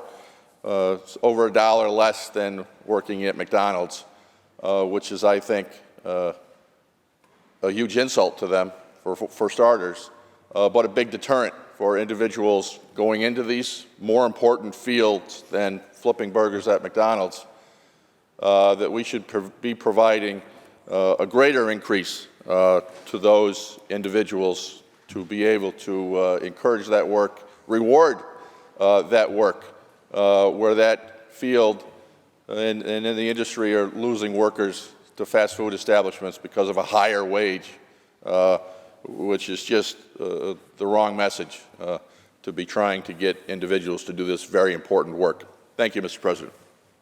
Senator Barella. Thank you, Mr. President. Would the sponsor yield for some questions on Part M? Does the sponsor yield? Yes, President, I will yield. Sponsor yields. Yes, sir. Thank you, Mr. President. Through you, thank you, Senator Rivera. I think there's one thing you and I both have in common. That's no love lost from our former governor. Thanks to his poor and often deadly decisions, he came close to decimating the nursing home industry in New York State. And certainly we know he unfortunately killed a lot of those residents with his poor decisions. And then after that, he chose to punish the nursing home industry because of their willingness to stand up and say what you did was wrong and it hurt people. So with that being said, there's a lot of ground that has been lost for those that care for our most vulnerable citizens. And this Part M, my first question is, besides these technical amendments, is there any further delay in the implementation of penalties or for violations of the minimum staffing law and/or the 740 revenue law in this budget? Through you, Mr. President, could you repeat the final part of that question? Sure, yeah. So I'm aware that you're talking about Part M. You've got technical amendments here. Yes. Besides that, do we have any further suspension of the fines for violating either the minimum staffing laws or the 740 provisions? Because, as you are probably well aware, the governor did suspend those because of the ongoing pandemic, and then she let those expire recently.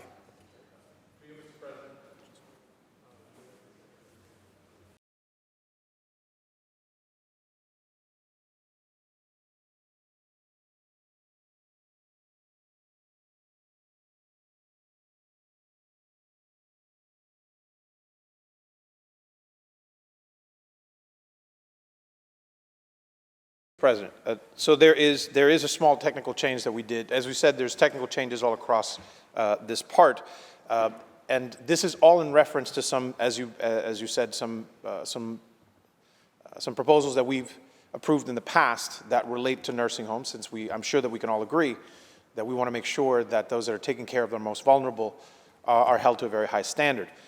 One of the things that we did do is that we prorated the amounts that folks, so that it would not refer to the entire year if there is a facility that is found to not be in compliance. So there is a little bit of a relief, if you will, for some of these facilities. Thank you. Mr. President, will the sponsor continue to yield? Does the sponsor yield? Through you, Mr. President, particularly if he wants to talk about the predecessor, the sponsor yields. I would yield happily, always, but particularly in that instance. Sponsor yields. Thank you, Mr. President. As you know, these facilities have faced years of Medicaid cuts. Our former governor was very good at cutting those reimbursements. And right now, as a matter of fact, I'd say the average is around $211 per day that we reimburse through Medicaid to nursing homes, which is about a $55 a day shortfall from the actual cost of care on average. Meanwhile, I will point out that 2 years after the Medicaid redesign team identified, and I also identified the egregious waste, fraud, and abuse in the Medicaid non-emergency transportation funding, where we pay taxi drivers to drive people to non-emergency medical appointments. In my area, just one trip to a doctor's office paid for by Medicaid can be up to $350 round trip. So we're paying a taxi driver $350 to drive someone to a doctor's appointment, and meanwhile we're paying a nursing home with all the expenses involved in caring for people $211 a day. So my question is there anything we're going to do about that? Is there any further funding in this budget to help our nursing homes that are struggling?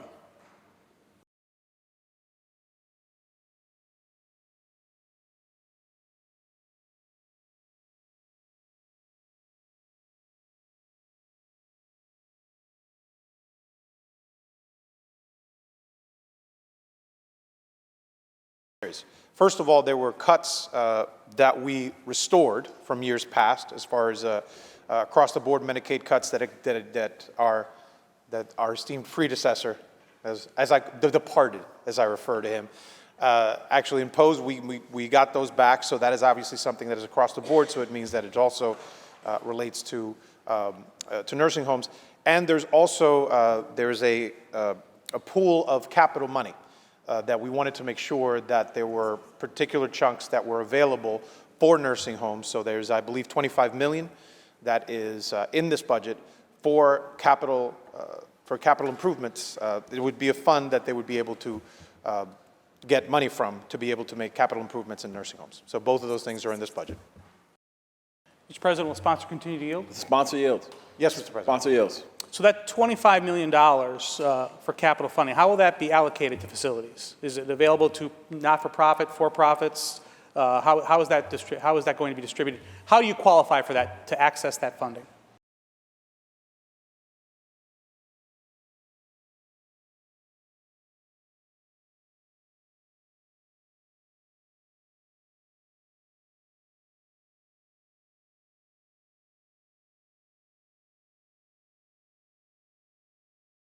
There would have to be, there's a series of criteria that exists. For the most part, we're talking about decisions that will be made by the Department of Health, but it refers, there's particular criteria that is created in this piece of legislation to make sure that the providers that have the most need get potential access. But the process for so the general criteria is in here. But obviously, as what happens with most of this, we will have to wait for the creation of the regulation after the budget is passed. And I can assure you, we'll be very closely watching the administration and the Department of Health as they develop as they implement the criteria to make sure that, like we will do, for example, when referring to hospitals or other types of health facilities that we create funding for. We want to make sure that as the criteria that we establish in the budget once it's approved, as it is implemented, that the money actually goes to those that actually have the most need for the funding. Yield? Does the sponsor yield? Yes, Mr. President. Sponsor yields. So we're talking about capital funding here. And As a result, obviously you say the most need, maybe distressed nursing homes, but are they going to have to at least meet a certain minimum standard in order to qualify for money for capital improvements? We're not talking about care, we're talking about capital. In other words, would a one-star nursing home be able to qualify for this, or would you have to have a certain standard of quality of care before you'd be able to qualify for this money?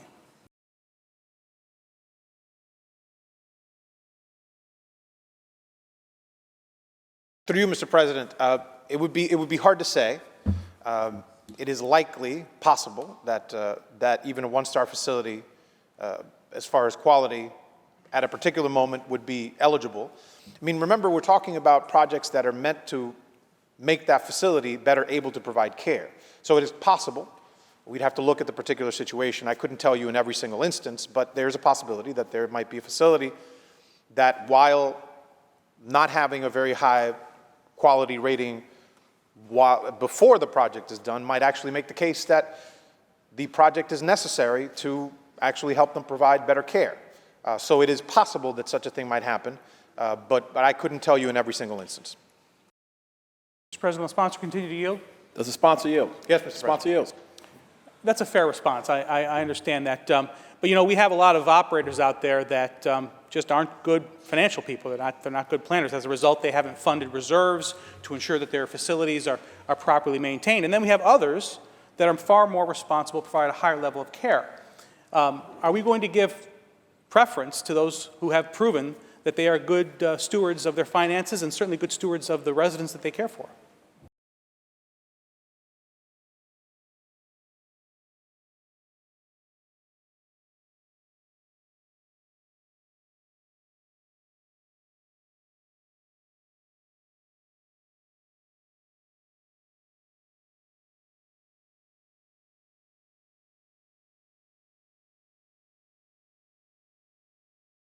What we're talking about is those who can demonstrate the most need.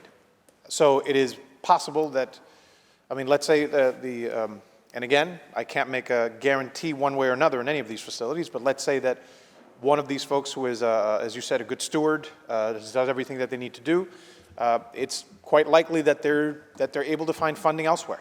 But it is also possible that this might actually fit into their plan to provide even better care for their patients. So it is kind of impossible to tell at this moment, except to refer, and I could certainly, if you give me a little bit, I can actually look at the criteria that's actually in the budget proposal that's in front of us and read it to you into the record. But outside of that criteria, we will really have to wait for the Department of Health to actually implement this criteria and actually be able to, to determine on a case-by-case basis as best fits the criteria.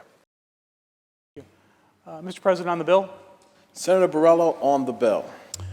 First of all, thank you, Senator Rivera, for the engagement. I think there are quite a few industries that were really impacted by this pandemic and also are now being further impacted by mandates that are really going to have a horrible impact, not just on the facilities, but on the residents. When you start talking about these minimum staffing levels, this requirement that we've put in place that the governor wisely suspended and then all of a sudden let it go, what it means is, according to the nursing home associations, is that right now here in New York, we're short about 12,000 healthcare professionals just to fill the minimum requirements. 12,000 people, where are we going to get them from? So what's going to happen? Well, they have a requirement thanks to the state of New York. So they're going to have to shut down beds, shut down wings, shut down facilities. This is not theory. I've spoken with nursing home owners who have said these are tough decisions they're going to have to make. Now, when you live in a rural area like mine, you can't just go down the street and find another facility for your loved one. You may have to take them back into your own home and care for them yourselves. You may have to put them in a facility that's a long way away. People who have memory care issues, this can be very disruptive, traumatic. And we've really done nothing in this budget to address that, and it's rather tragic. I think we need to really seriously look at who are we trying to satisfy here? Who are we trying to please with the 740 rule and with these staffing rules? It's not the residents. It's not the people that want to be cared for, that need to be cared for. It's special interest groups. Now, you can dress this up as we're going to provide better care. Yes, we could mandate to have 24-hour service for every single resident in New York State. That would be the absolute best care you could get. And there'd be about 5 people in New York State that actually be cared for. That's the problem. We are at a point where we do not have the people to do this. And we've added fuel to that fire by mandating it the way we have. Senator Rivera made a very interesting reference to the Beach Boys song. I have one for you from my favorite old school rap group from the 80s, the Fat Boys. Crush it. You're going to be crushing these folks, unfortunately. So I say that with tongue in cheek, but the reality is this is going to be difficult, and I think we need to find a way to help these people survive. Thank you, Mr. President. Thank you. Senator Serino. Thank you, Mr. President. And through you, Mr. President, would the sponsor yield for Does some the sponsor questions? yield? Only if I'm guaranteed another 80s hip-hop reference, Mr. President. No, in all seriousness, I do. The sponsor yields. I do yield. Thank you, Senator Rivera. My question has to do with Lyme and tick-borne disease. As you know, I'm always talking ticks. So does this final budget include any new funding for research, education, or prevention initiatives to help stop the spread of Lyme and tick-borne diseases?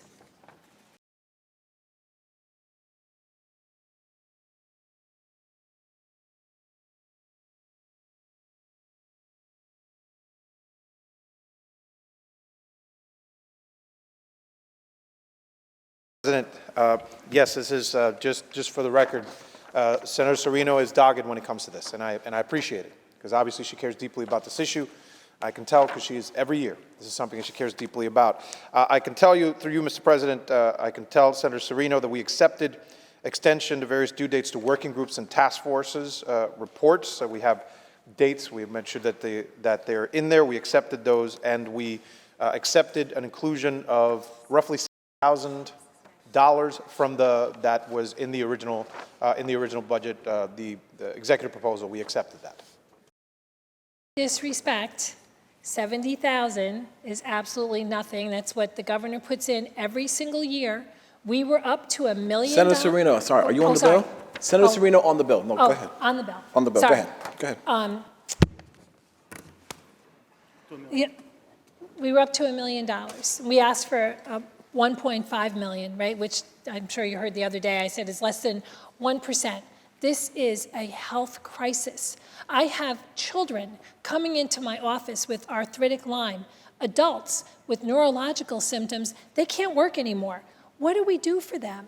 You know, I feel like every year we're having this conversation, so I'm really, really disappointed that we're not putting that money in. As I said, we asked for the 1.5 million that would really help New Yorkers. And it's not just, upstate New York, all of you guys. Think about it, the past couple of years, people have been coming up to the Hudson Valley and to the Adirondacks, and you don't have to be in the woods to get a tick on you, I can tell you that. My husband stood on the blacktop and had 4 ticks on him in just a matter of minutes. It's horrible. So I'll go on to my next question. If I can, through you, Mr. President. Does the sponsor yield? Sponsor yield. Yes, Mr. President. Sponsor yields. Okay. Senator Rivera, does this budget include any funding for the state to undergo a full review of the pandemic's response as it relates to COVID-19 deaths in the nursing homes or any other pandemic-related actions? Through you, Mr. President, it does not. Through you, Mr. President. Does the sponsor yield? Yes, Mr. President. Sponsor yield. Can I ask why not? This is something that I think a lot of us were talking about. The governor even said that she was open to looking back. You think of any time that we have a tragedy or any kind of a disaster, what do? We do an investigation. And I think COVID-19 taught us it's not a matter of if, it's a matter of when. And I just think, we owe it to these families, 15,000 families that are waiting for answers. And it's like a real slap in the face for them not to get that. And I know that everybody had, I know you guys were talking about it too, and I just don't understand why we're not doing that now when we have the perfect opportunity to. President, the reality is that I agree in many instances with my colleague, and this is certainly one of them as it relates to making sure that We have to be able to look back and really have a clear view of what happened or not happened. But I can tell you is, as it relates to any type of study, it was not something that was ultimately discussed. We could not reach a three-way agreement on anything regarding that. But I will tell you that, through you, Mr. President, that I certainly am supportive of whatever efforts we can make to make sure that we are clear on where the responsibility lies for things that happened that led to the demise of so many New Yorkers. There are some things that we've already done. We probably should do more, and I agree with my colleague on that one, but as it relates to what is included in the budget, it is not something that a three-way agreement could be reached. On this, Mr. President, just Senator Serino on the bill. we have to, no, I still have another question, I'm sorry. Oh, I'm sorry. I'm sorry, I You said asked it me- incorrectly. I hope that we'll continue that conversation, because we still have to the end of the year. My other question is, mental health has been a huge topic, Senator Krueger, right, through all our finance, the hearings, everything, throughout the budget process, and there was bipartisan agreement that we're in desperate need of services for our children. So how many new residential treatment beds for youth will be created in this final budget, and where are they located? So through you, Mr. President, I do yield. The question was asked, and 1 second, please.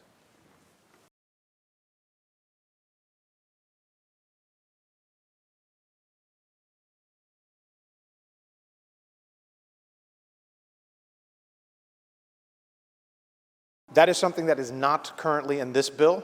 We will be discussed later. There are some final details and terminations that need to be made on future bills that will include that information, but it is not in the bill before us. Mr. President? Does the sponsor yield? Yes, Mr. President. Sponsor yields. So are there youth beds then in another part of the budget? Is that what there are? Do we know, is that?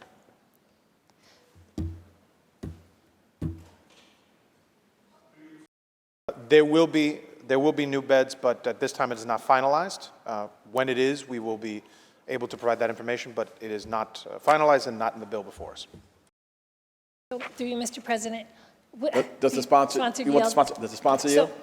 Sponsor yields. So it's not finalized, but is it because the governor mentioned that there were going to be 1,000 beds for mental health yesterday hearing. So did she not have a discussion with you guys? Is it like, it's something that we're all talking about, and our kids need the help more than ever. So is it going to come up later on this evening where I'll have the opportunity to talk about it again? We will have some numbers. We do not have final numbers at this point. And yes, I was also aware of that wonderful press conference that happened while we were in conference. It don't matter. We do not have final numbers right now, and it is not in the bill before us. Through you, Mr. President, I have one more question. Does the sponsor yield? Yes, Mr. President. Sponsor yield.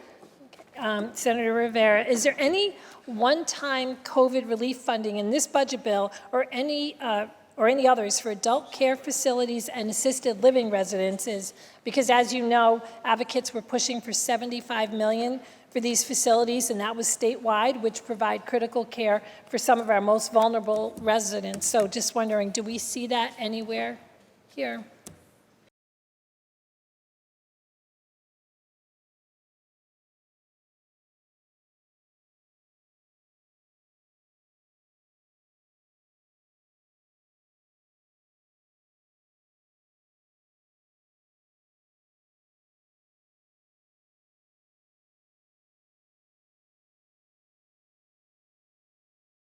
Through you, Mr. President, there is that $75 million did not make it. However, there is a $1.6 billion pool that they would have access to. Through you, Mr. President, another question. Does the sponsor yield? So Sponsor yields. who else has that pool? Because that could go to a lot of different places. This was going to be specifically for their needs. Through you, Mr. President, it is true that it is a lot of different types of facilities. Is what happens when you're old, folks. Look at this. Taking my lane up here. See my glasses up here so I can actually read close by. This $1.6 billion will be available to hospital, residential healthcare facilities, adult care facilities, diagnostic treatment centers, children's residential treatment facilities, et cetera, et cetera. So this is Part K. So the full list of those folks who are eligible to that $1.6 billion pool is in that part. So it is true that it is a lot of them, but $1.6 billion is not peanuts. So although the $75 million that is dedicated to them did not make it to the final budget, the enacted budget, there is a $1.6 billion pool that they can access to. So through you, Mr. President, because I don't know if this, Does the sponsor yield? Yes, Mr. President. Sponsor yields. So for the assisted care facilities, would there be a difference in the wording there between not-for-profit and for-profit? No. Like, are they all open to that funding? You, Mr. President, there would both, for-profits and nonprofits would both have access to the same Access to the funding, okay. Because 19 facilities have already closed, so that was my concern in order to keep them going. And the average person that's in an assisted living facility is 85 years old with multiple comorbidities. So thank you. It's all of my questions. Thank you. Thank you, Mr. President. Will the sponsor yield for a question? It's on Part DD, so I'm not sure who would. It's with respect to the human services cost of living. Through you, Mr. President, yes. Excellent. Thank you. Through you, Mr. President, my first question is, as I was reviewing the governor's executive budget proposal, as well as the one House budget proposals from both the Senate and the Assembly, the governor and the Senate proposed a 5.4% increase. The Assembly, on the contrary, provided an 11% increase. I see in the final adopted language here, the language is included for a 5.4% increase. In my review, it certainly seemed like putting those three documents together, that was sort of maybe a floor, an increased floor. And I was thinking perhaps maybe the sponsor could share a little bit of logic as to how you arrived at that number and why perhaps it wasn't a bit higher.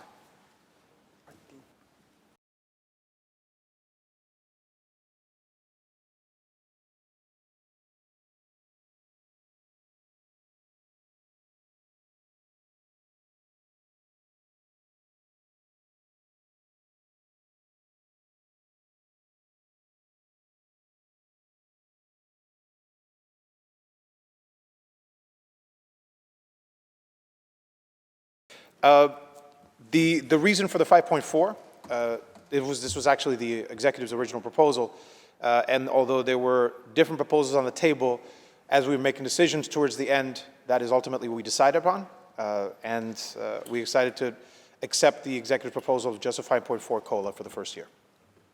President, will the sponsor continue to yield? Does the sponsor yield? Yes, Mr. President. Sponsor yields. Thank you. So I'm sure the sponsor is aware, right now inflation is at a 40-year high, 7.4%, somewhere in around that range. We've heard from countless folks in this field, direct service providers and others, that, as my colleague Senator O'Mara called out, are really on the front lines of healthcare and personal service care, but on the bottom rung, unfortunately, of the pay ladder. Is it your position that a 5.4% COLA is a raise in a year where there's a 7.4% inflation rate, especially, again, because we're dealing with some of the individuals who are at the very, very bottom rung of the income ladder, and again, folks that have not seen an increase, a significant increase in a very, very long time? Mr. President, what I am saying is that is, at this point, through the three-way negotiations, the best that we could get. Will the sponsor continue to yield? Sponsor yield. Yes, Mr. President. Sponsor yield. Thank you, Senator. So my follow-up question then is, I'm sure you're aware that the majority held a hearing that I participated in last year, where it brought together, in particular, direct service providers, DSPs, to talk about the staffing crisis that exists in the IDD community, an insufficient number of qualified folks to provide those critical personal services to individuals with disabilities. Was any of the testimony that came from that hearing with respect to how we solve this workforce crisis taken into consideration during this process in which the 5.4% COLA was determined? Through you, Mr. President, I would say that in instances like this, certainly everything that we hear as policymakers kind of we take into account as we go into those final negotiations.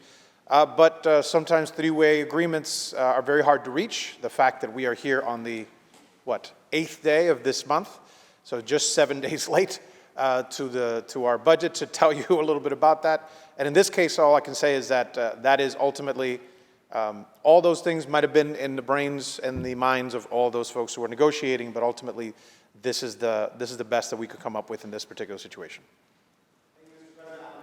Senator Martucci on the bill.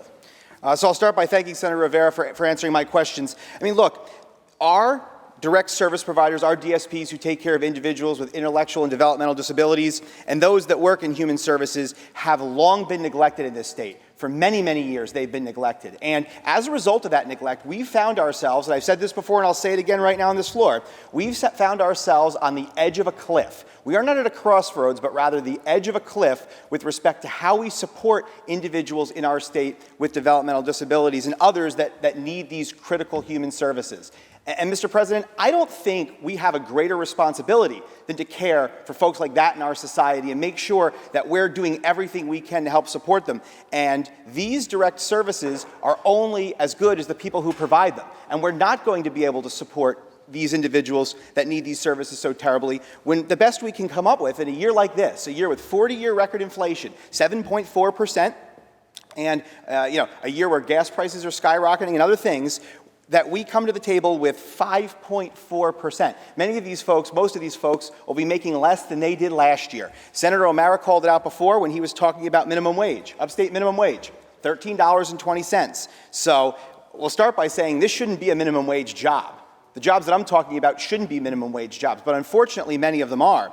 And then when we add that 5.4%, we don't even get to $14. And that's why people aren't choosing this line of work. Not because they don't love it. They love it a lot. They love the people they care for. The problem is they can make more money virtually working anywhere else. And in a budget flush with cash, we should be working this year to help the people who need the support the most. The people who are the bottom end of this economic ladder, the people that have served on the front lines of this pandemic, and the people that are taking care of the most vulnerable in our state. We had an opportunity to do that here. This is a really, really big missed opportunity. And the last thing I'll say is this. The reason I'm voting no when the time comes is because I think back to that hearing and the many advocates that I've heard from during this entire process. And when you hear the stories of someone that can't go to the bathroom because their DSP didn't show up at their home that day, so they're in their wheelchair all day, unable to go to the bathroom, or folks that can't make medical appointments because no one's there to take them, or the way that lives have been altered because there are an insufficient number of people to do this work. This was our opportunity to do it. This is a missed opportunity to do it. And I'm terribly disappointed in that, Mr. President. We could have and we should have done better. And I know that my colleagues on this side of the aisle, many of whom I had an opportunity to speak with before I walked in here, feel that exact same way. We're tremendously disappointed in this proposal. And as I said, when the time comes for that and other reasons, I won't be voting in the affirmative today. Seeing and hearing none, debate is closed. The Secretary will ring the bell. There's a substitution at the desk. The Secretary will read. Senator Kruger from the Committee on, Senator Kruger moves to discharge from the Committee on Finance. Assembly Bill number 9007C is substituted for the identical Senate Bill 8007C, third reading calendar 750. Substitution so ordered. The Secretary will read.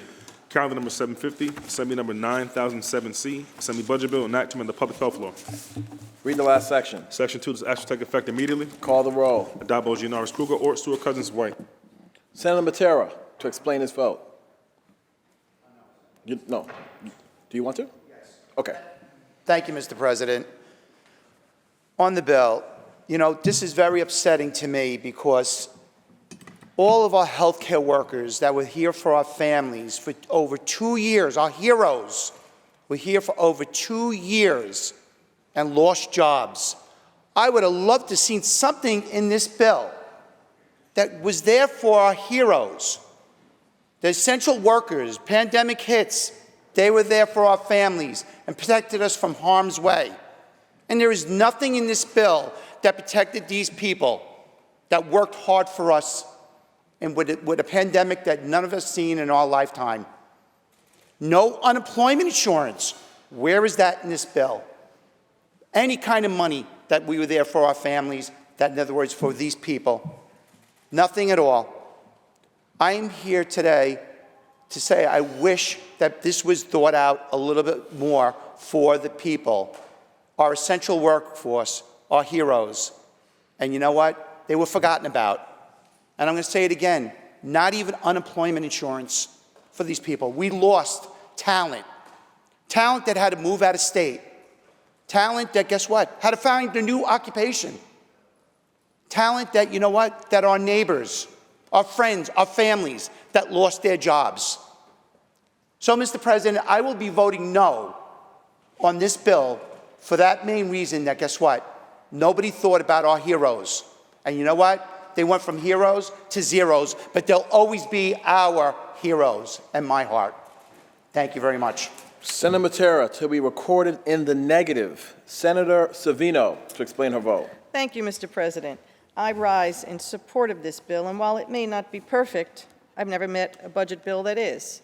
This is my 18th year in the Senate, my 32nd year in government, starting in the social service field. And I will tell you, for the entire time I have served in government, the state of New York has treated the human service sector like crap. It always has. And over the course of my 32 years, we have shifted more and more of the responsibility to the nonprofit sector, which is one of the reasons why they have driven down wages and shifted the burden. And so I won't be here next year, but perhaps some of you who will be here will rethink that, because that is what's driving people out of this profession. We are forcing people to do this work without adequate compensation. Think about that. If you want to recruit and retain people, think about how to raise their wages and stop starving these nonprofit agencies, because after all, they're just a pass-through for Medicaid. But there are good things in this budget bill, and I want to focus on one of them, because you know what? Sometimes when we get here, we forget about the people that helped get us elected.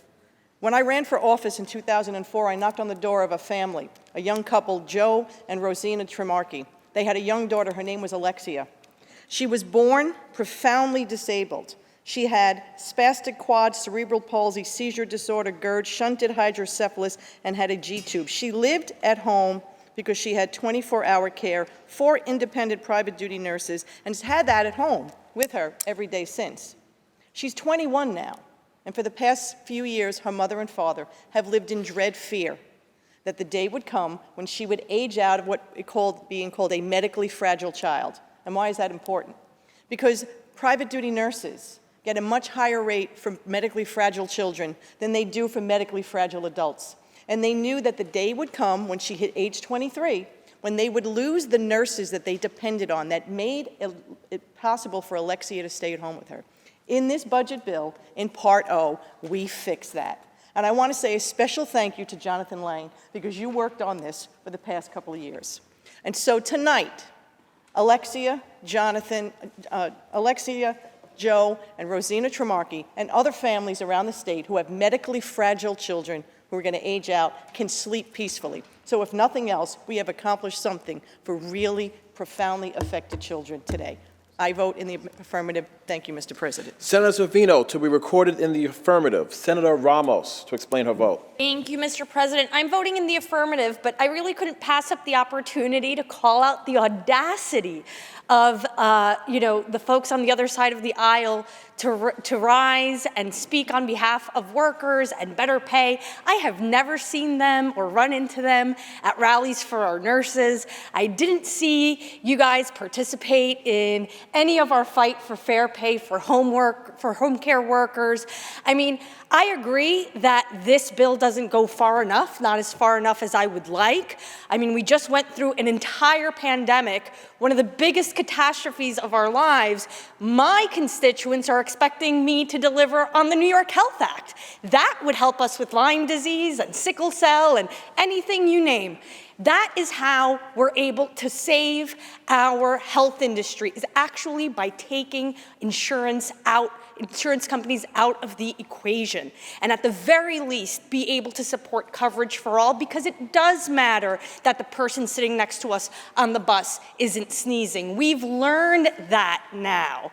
So I really do think that, with all of the decades of austerity and of disinvestment in our hospital system, even when the other side of the aisle was in charge of this body, I mean, in the last 20 years, 5 hospitals hospitals have closed in Queens alone. And that was what did us in during the pandemic. So it's going to take years. It's going to take billions of dollars for us to reverse the damage that so many of you have done to our healthcare system. And I really do hope that the day arrives soon where we can make the New York Health Act a reality in New York State. Thank you. Senator Ramos to be recorded in the affirmative. Senator Rivera to explain his vote. Ditto on everything that the sister just said, particularly about the New York Health Act. I quickly want to say certainly thank you to all my colleagues who chimed in. It is true, Mr. President, that this is far from a perfect budget bill. It's far from a perfect budget. We'll certainly be talking about it more during the day. I would say, however, that there's some steps that are taken here. The reason I'm voting in the affirmative on this one, there's some positive steps that we're taking to kind of fix the austerity of the last 10 or 11 years. That departed, as I often refer to him, and the administration that he led for so long took the healthcare system, and particularly the healthcare system that serves the most vulnerable, whether it's nursing homes, whether it's distressed hospitals, whether it's high needs communities, and he treated them with disdain. And I'm glad to say that we're kind of turning the corner, but much like a big battleship, you cannot turn it on a dime. And so there's some steps forward that we're having here. Just a couple of things that I want to underline. Unfortunately, the global cap, which is something that we have spoken about many times on this floor as being something that is unnecessary, still is with us. All right, I'll give you one more year. We got to definitely talk about it. We did, however, come back, as I said, from the across-the-board cuts that we had done before on Medicaid, and we put a little bit more on top of that. We did identify money for distressed hospitals, and we're going to be working in the next couple of bills, in the next couple of months, I should say, to really make sure that that gets to the right to the right folks that have the most need. We did do some changes on telehealth, which is important. So we've done, I think, Mr. President, that we have done a little bit of what we need to do to kind of right the ship on this, but it is certainly not the last time that I will be on this floor talking about how we need to really come back from the austerity and the disinvestment that the last decade gave us, and certainly not the last time, Mr. President, that I stand up to talk about how necessary the New York Health Act is. So hopefully we will do that very soon. Thank you, Mr. President. I'll be voting in the affirmative. Senator Rivera to be recorded in the affirmative. Senator Akshar to explain his vote. Mr. President, thank you. I certainly wasn't going to rise, but audacity, spare me the theatrics. How about hypocrisy? You know what? You have an opportunity to take care and address all these issues that you speak of.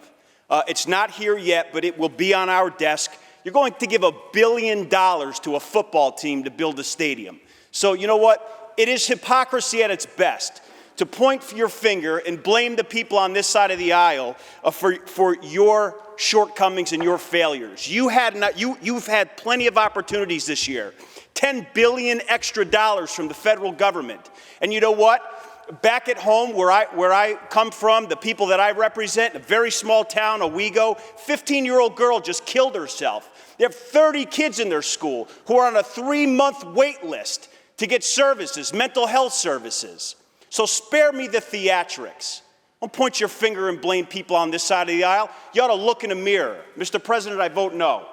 Senator Akshar to be recorded in the negative. Senator Mannion to explain his vote. Thank you, Mr. President. I rise today in support of this bill. I'd like to thank our staff, including Jonathan Lang, Chris Higgins, and others. I'd like to thank Senator Rivera and Leader Stewart Cousins for her advocacy on a number of issues, but one particular issue is the CDPAP program, a consumer-directed program. And what is really important about it being in this bill is that services are provided for people in their homes to make sure that they can live independently as possible, and stay in their homes without going into a nursing home. And beyond that, what the language assures is that there will be regional providers that know the systems in the area best, that know the networks in the area best, and more importantly, know the individuals themselves and their needs because they have a close relationship with them. And as a result, I'm proud to support this part of the bill, but really the bill entirely. It took a lot of work to get to this point. And I can tell you that not just the organizations that are involved, but more importantly, the people who need to be served by these organizations are very appreciative that their regional, local providers that know them best will be providing the service. And as chair of the Disabilities Committee, I have to say this. I appreciate the comments that had occurred before. We went over a decade without any cost of living adjustment. And last year, we fought hard for a 1% cost of living adjustment. 1%. I held a hearing, as Senator Martucci referenced, and we listened to the concerns of individuals. We listened to the concerns of providers and advocates, and we listened to the concerns of DSPs. We have a vacancy rate that is unacceptable, and we have a turnover rate that is challenging. And the reason it is challenging is because this work is delicate. It's based on trust. So what do we have in this budget? We have historic increases in a cost of living adjustment at 5.4%. But as chair of the Disabilities Committee, Senator Brisport, who is chair of Children and Families, Senator Harcum, who works with the O agencies as OASIS, and Senator Brook, who is chair of Mental Health, we will continue to advocate for these agencies. The fight is not over. Remember that this is historic that we have this cost of living adjustment. There is much work to be done. We will continue to do that work, and we will be back in the fight. I vote aye. Senator Mannion to be recorded in the affirmative. Senator Krueger to explain her vote. Thank you, Mr. President. There are reasons to vote for this bill. There are reasons to vote against this bill. And I just want to say I appreciate my colleagues on both sides' passions about this, because what is clear is that many of us do agree in this room on both sides of the aisle that we need to invest more in our human services, in our workers, in the people we all care about, we all have in our districts, and that the state needs to do better. I do believe that on total, this bill is a better bill for health and human services than I have seen in many a year, and makes a first down payment on some of the work we have to continue to do. I also respect my colleagues on both sides of the aisle's passion about how we should get there. One of my colleagues or more would argue that we should get there by raising taxes. Other colleagues would argue that we shouldn't pay for football fields. I actually agree with both of you, but we're not there this year. So we can't get it all. And so we need to continue working together, even when we get angry at each other, recognizing what we have been able to do and what we have not been able to do, and remembering, well, this is technically the budget. It's not the end of the process at all. And every single one of us knows how you advocate and you organize to push your own agenda. And that's, by the way, why we all decided to run for office, because we believe in the democratic process. We believe that if we go into government trying to meet the goals we have set for ourselves and what we hear is needed by the people we are trying to represent, we are going to get it better. But we're not done. But again, I just wanted to say, because people are a little hot and tired, that I'm actually happy for the dialogue and even the fight. I vote yes, Mr. President. Thank you. Senator Krueger to be recorded in the affirmative. Announce the results. In relation to calendar 750, those senators voted in the negative are Senators Akshar, Borrello, Boyle, Gallivan, Griffo, Helming, Jordan, Lanza, Martucci, Matera, Oberecker, O'Mara, Ort, Palumbo, Rath, Ritchie, Sereno, Steck, Tedisco, and White. Ayes 43, nays 20. The bill is passed. Senator Janaris, that completes the reading of the controversial calendar. Mr. President, just By way of updating our members, there are 4 remaining bills before the budget is complete. They are in the process of being finalized, so we are going to stand at ease for a short while that process gets done and our colleagues across the aisle have time to conference the bills once they are ready. So the Senate will stand at ease. The Senate will stand at ease. The Senate will turn to order. Senator Janaris. Mr. President, there will be an immediate meeting of the Finance Committee in room 124. There will be an immediate meeting of the Finance Committee in room 124. The Senate stands at ease. The Senate will stand at ease. The Senate will return to order. Senator Janaris.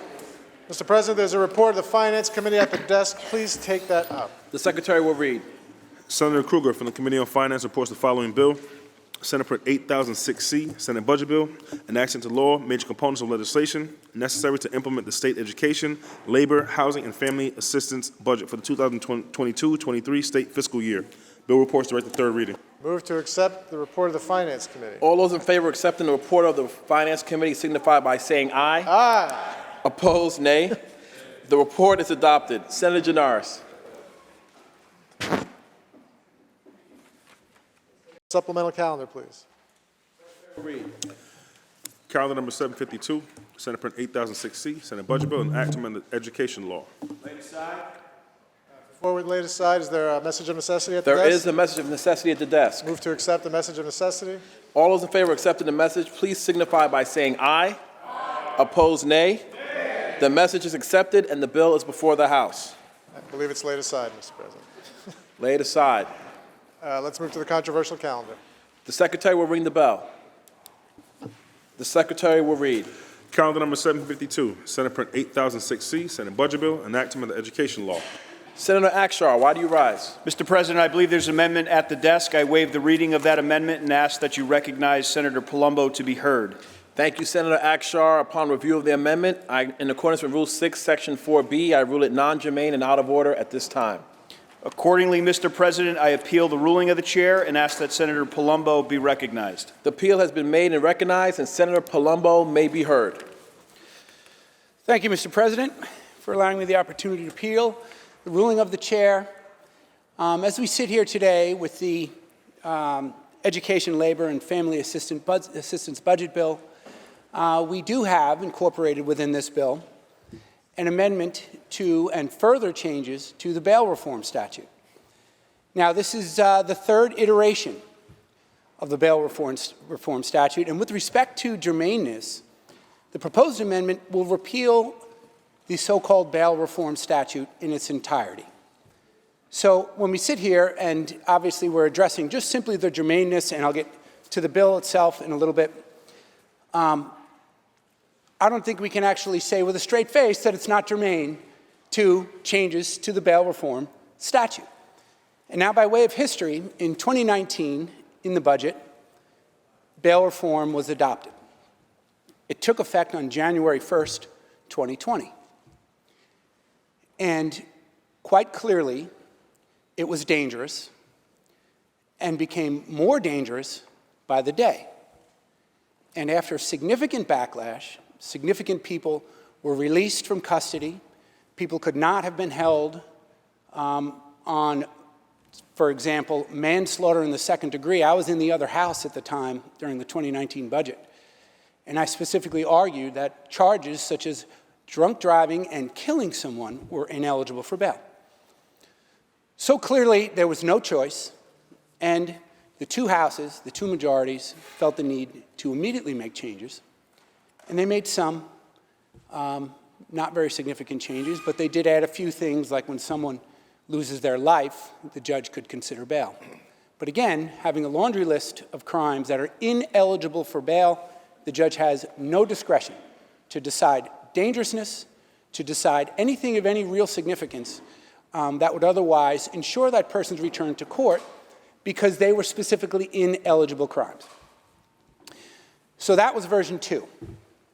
And then we sit in this chamber today making yet another round of changes because clearly, in my opinion, and I think in the opinion of most New Yorkers, we are less safe as a result. So when I suggest that this is not only germane, that this bill, repealing it and starting from scratch, is the answer, I think it's without question that we all agree. Otherwise, we wouldn't be standing here making yet another change that, in my opinion, having read Part UU of this Alpha bill, doesn't do much. In fact, doesn't come anywhere close to fixing the problem. So the reason why we need full repeal, and I might add one thing, because some of my colleagues have said and publicly that we're going to go back to the Stone Age, we're going to go back, this is terrible, that if we want to even consider repealing the current bail statute, well, actually, we're going to go back to December 31st, 2019. We're not going back to the Stone Age, we're going just a few years back. And then we can talk about doing it right, because there were some changes that possibly could have been done, for sure, but not like this, and not like version 2, and quite frankly, not like the one we're about to debate and vote on today. So with all due respect, Mr. President, I do appeal your ruling. I do believe this bill is certainly germane, and I think if we can get past the germaneness, we should ultimately have a vote on the floor, because that is what we need to do to help our New Yorkers be more safe. Thank you. Thank you, Senator Palumbo. I want to remind the House that the vote is on the procedures of the House and the ruling of the chair. Those in favor of overruling the chair signify by saying aye. Request a show of hands. Agreed to waive the showing of hands, record each member of the minority in the affirmative, Mr. President. Without objection, so ordered. Announce the results. Ayes 20. The ruling of the chair stands and the bill in chief is before the House.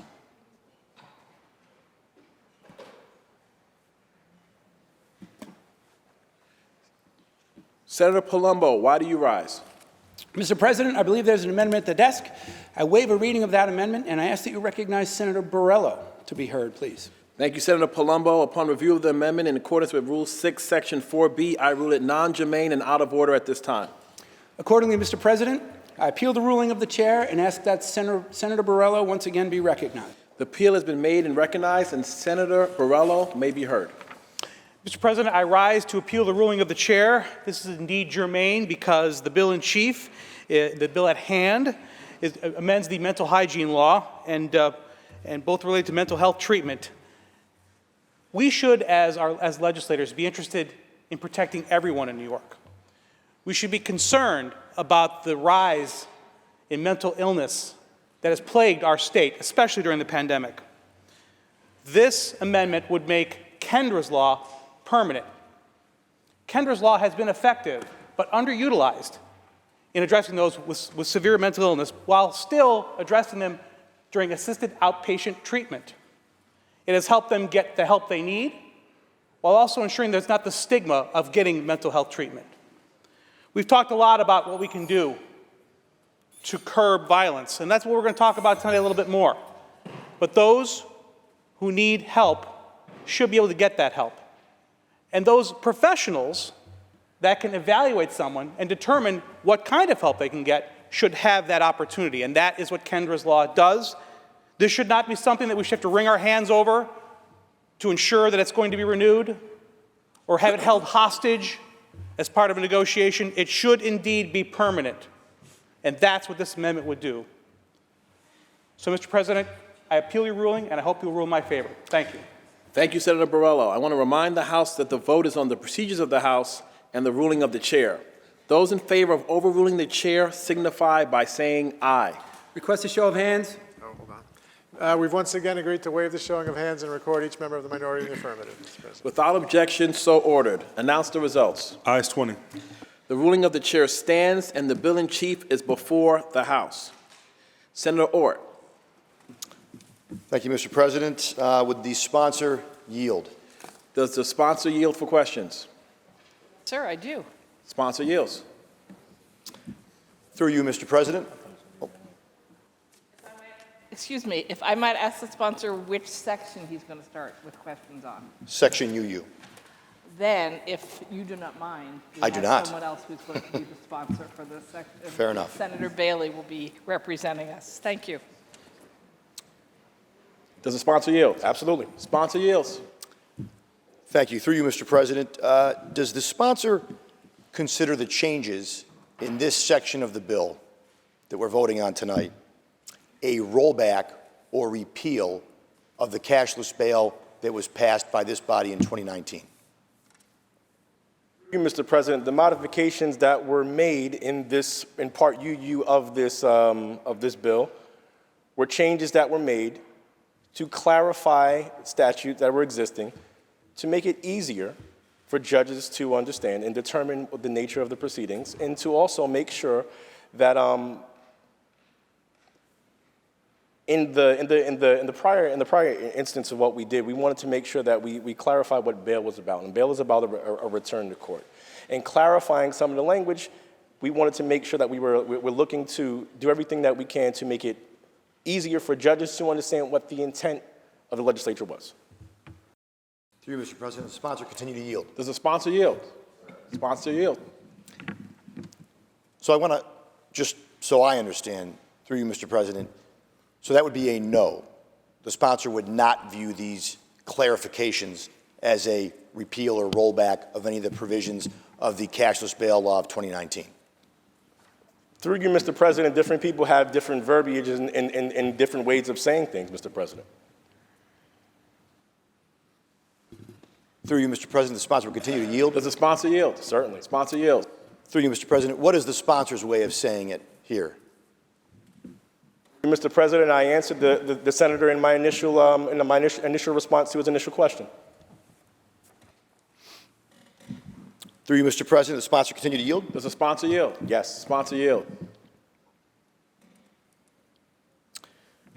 Through you, Mr. President, does the sponsor believe that the cashless bail, again, the cashless bail law that was passed in 2019 by the majority in this House, has resulted in an increase in crime here in New York, or has contributed to an increase in crime here in the state of New York?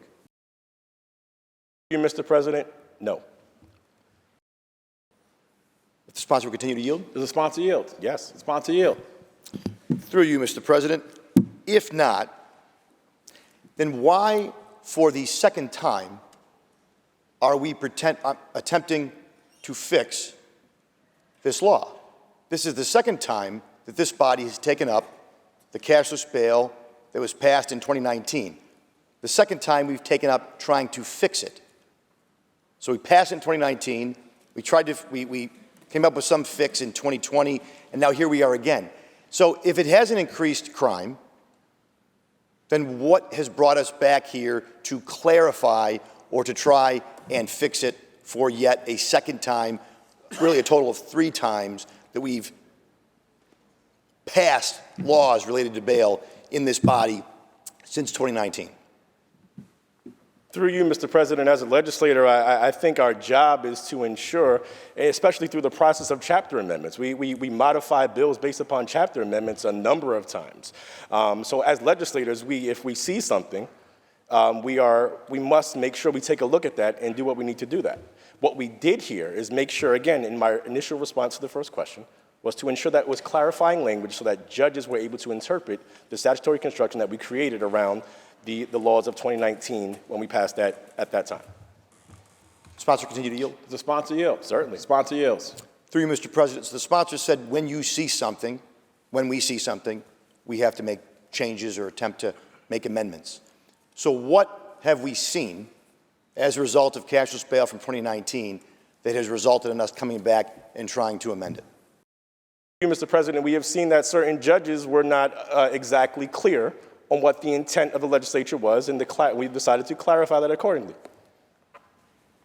Sponsor continue to yield? Sponsor yield, absolutely. Sponsor yields.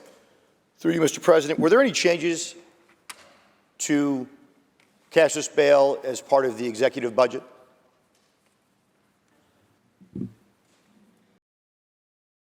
Mr. President, the executive did not include those initially.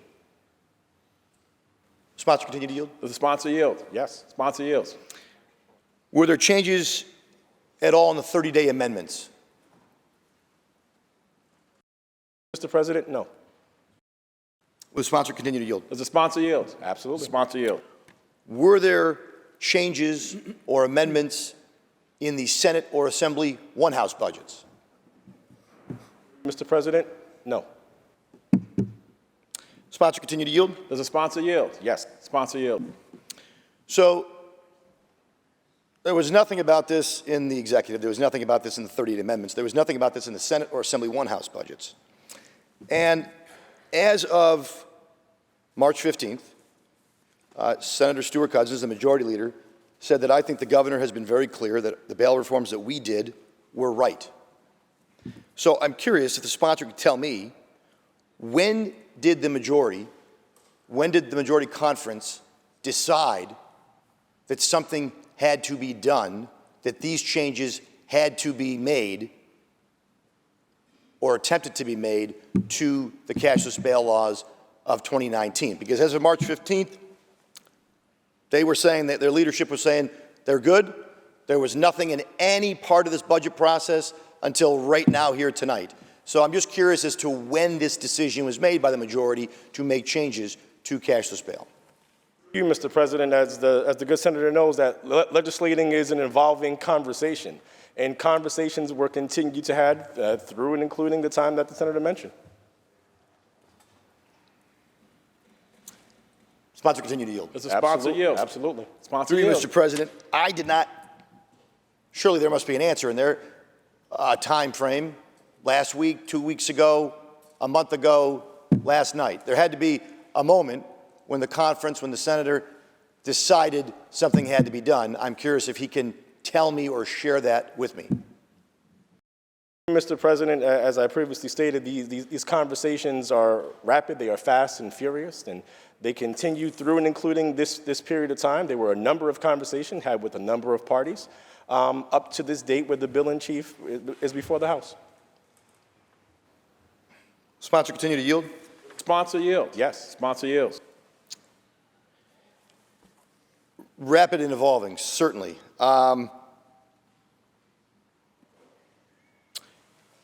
What stakeholders were, through you, Mr. President, what stakeholders were involved in the legislation, Part UU, that is before us tonight? What specifically, what law enforcement agencies were consulted or involved in conversations as this legislation was rapidly and evolvingly crafted? You, Mr. President, I've been sorry to say, I have been doing it through you, Mr. President. Thank you for that. District attorneys, defenders, police organizations, including but not limited to the state troopers, the NYPD, the Yonkers Police Department, and from my understanding, a host of other conversations that members of our incredible staff, specifically Dorothy Powell, wanted to make sure we make that for the record, were having with members of law enforcement. So yes, law enforcement was consulted in these rapidly evolving conversations, Mr. President. The sponsor continue to yield. Does the sponsor yield? Yes, sponsor yields. Through you, Mr. President, just so I can get clarification, the NYPD or the NYPBA was consulted as part of this? Yes.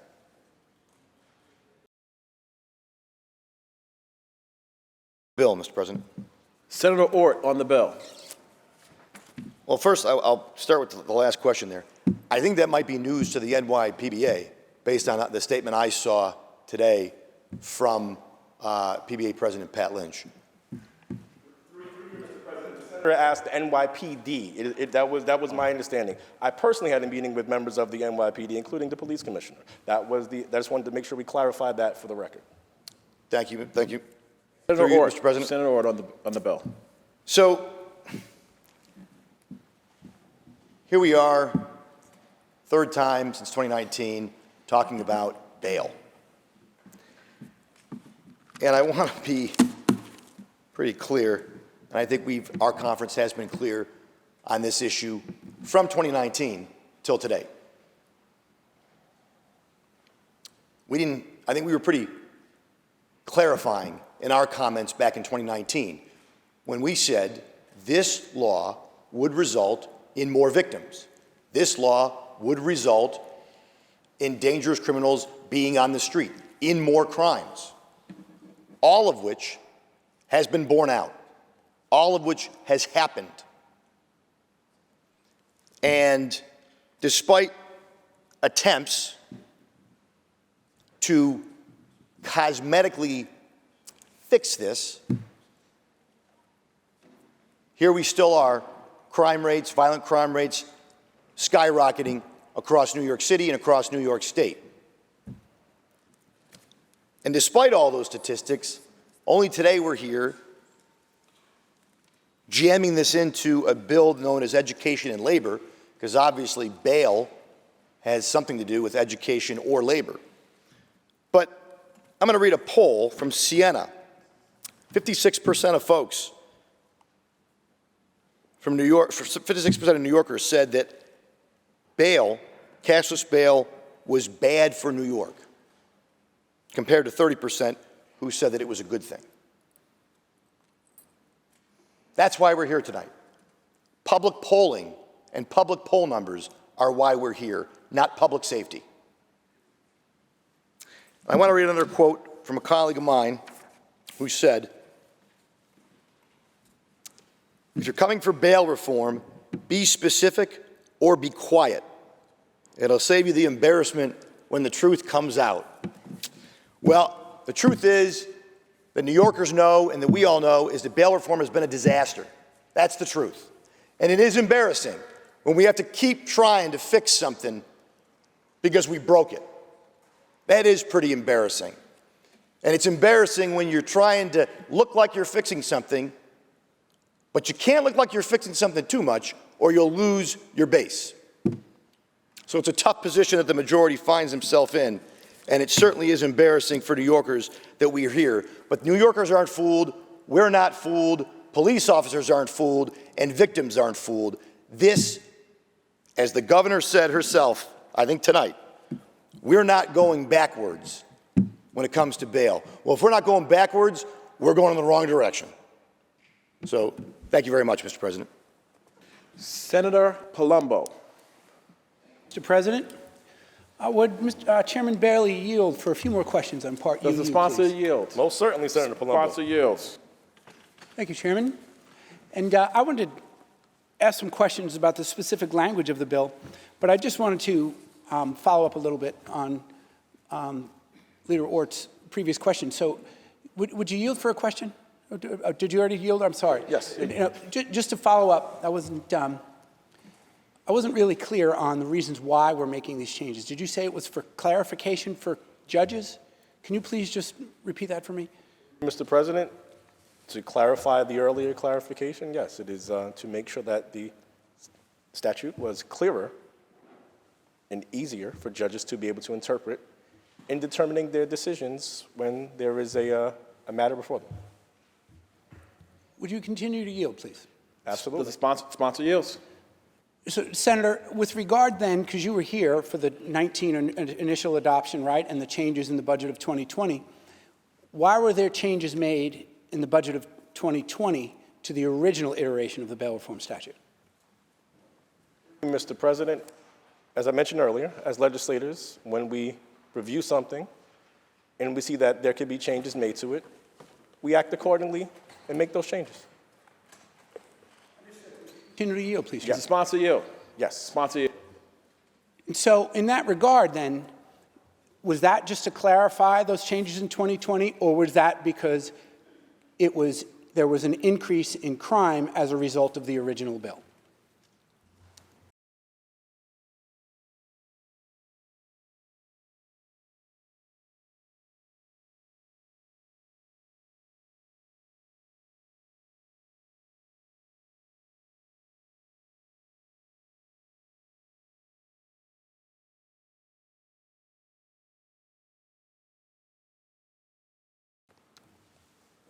Mr. President, the initial changes were made 3 months into the initial law that it passed.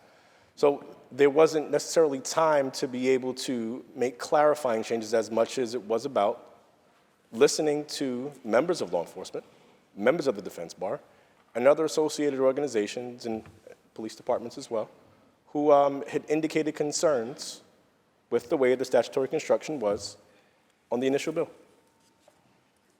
Thank you, Senator. And through you, Mr. President, will the sponsor continue to yield? Does the sponsor yield? Yes. Sponsor yield. And thank you, Senator Barely. So what I'm hearing then, obviously there was no confusion because these crimes from the first iteration to the second were not even included in the bill. There's nothing unclear about the fact that the judge could not set bail. So upon listening, is what you're saying, to people who were concerned because public safety was a problem, that's the reason why we made the changes in 2020? I don't think those were my exact words. What I think I indicated was, as legislators, as responsible legislators, we listened to people who contacted us in relation to what some of the language was in relation to the initial statute that was done. We listened to them, we took their concerns into hand, and we made modifications accordingly. Thank you. Would you continue to yield, please? Does the sponsor yield? Yes, sponsor yields. Oh, and thank you. And it's very artful, but it's very rare, I think, that people in this business will actually say, we made a mistake.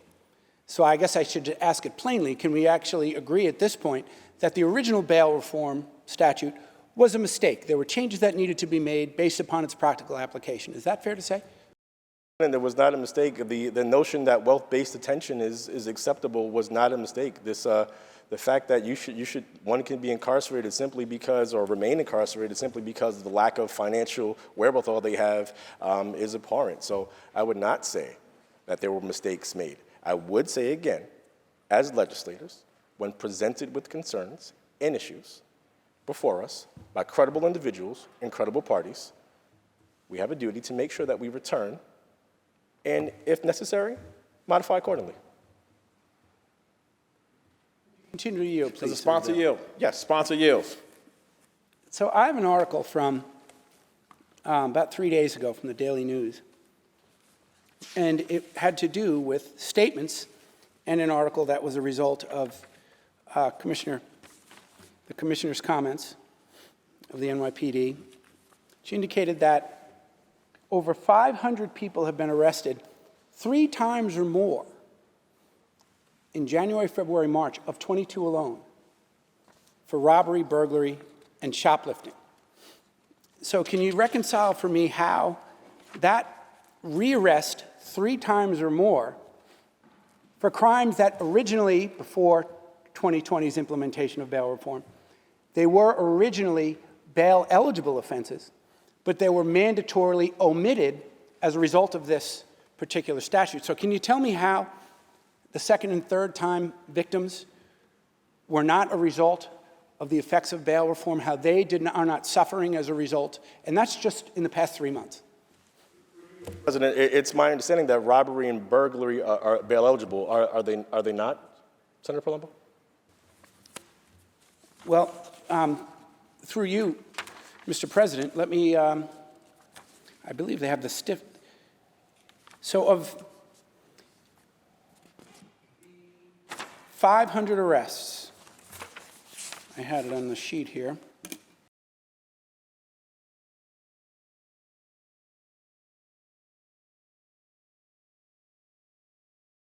I don't have that section of the article, but I'll give you another example.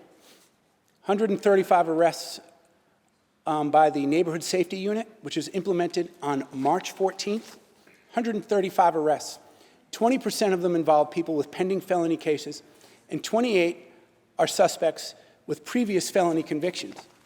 So depending on what those felonies are, of course, a prior felony conviction was not an eligible crime, right? We would agree, or it currently isn't as we stand here today before this. If someone has a prior felony conviction, rather, if they're arrested for a non-qualified offense, you can't set bail. The prior history had nothing to do with it, correct?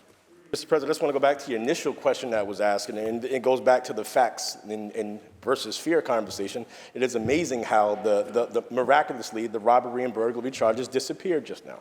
But notwithstanding that, I would look to figure out in terms of the data. We don't have data that would indicate that this change has increased, which is what I believe the senator is attempting to reconcile, that as a result of bail reform. I don't have any statistical data that would show that these incidences are higher or lower than they were prior to the enactment of bail reform. Continue to yield, please, Senator. Sponsor yield. Absolutely. Sponsor yield. Well, as we stand here today, before this bill gets signed into law, would you agree with me that robbery in the third degree and burglary in the third degree are ineligible for bail?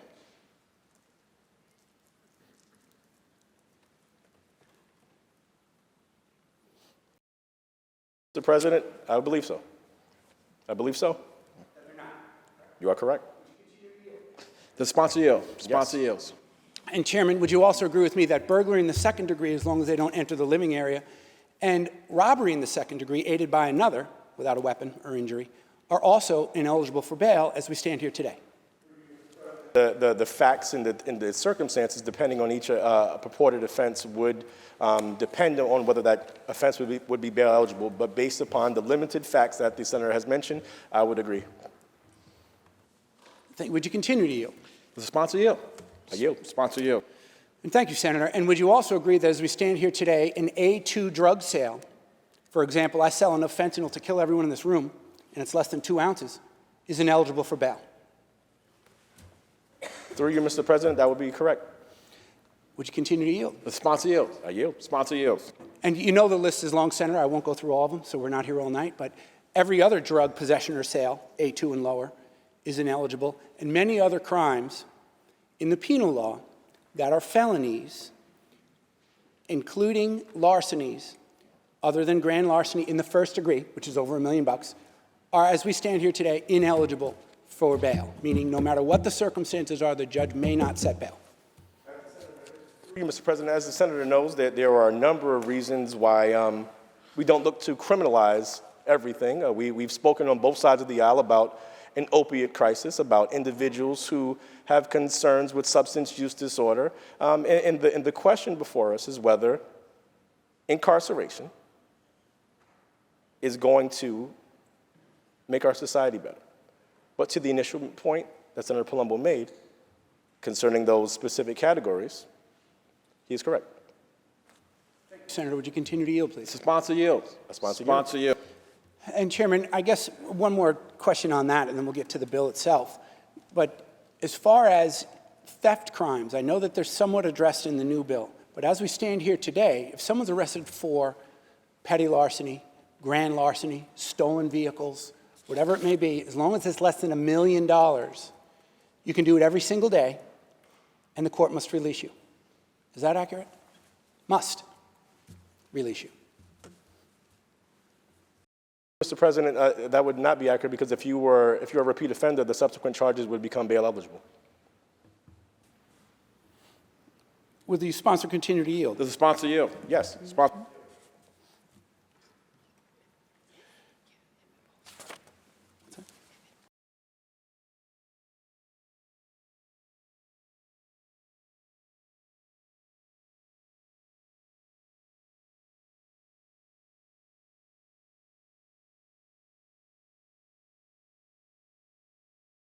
Chairman, if we could get to the bill, page 450,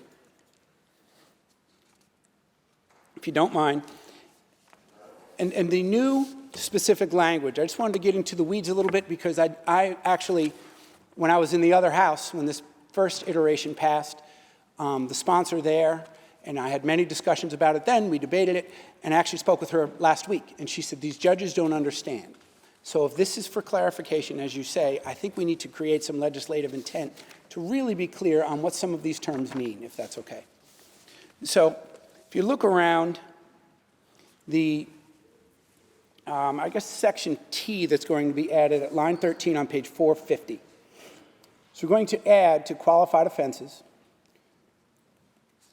any felony or Class A misdemeanor involving harm to an identifiable person or property, or any charge of criminal possession of a firearm as defined in section 26501B of the penal law. And where such conduct arose from the defendant while the defendant was released on his or her own recognizance, released under conditions, or had yet to be arraigned after the issuance of a desk appearance ticket, for a separate felony or Class A misdemeanor involving harm to an identifiable person or property, or again, the firearm charge. So without addressing the firearm charge, that's kind of an easy one. I'd like to address, if we could, there is a definition of identifiable harm involving harm to an identifiable person or property. And then lower, at line 25, for the purposes of this paragraph, harm to an identifiable person or property shall include, but not be limited to, theft of or damage to property. So now I ask you that, and I said it's going to be a little technical because this is a very technical change. What do we mean by harm to a person? Is that actual injury?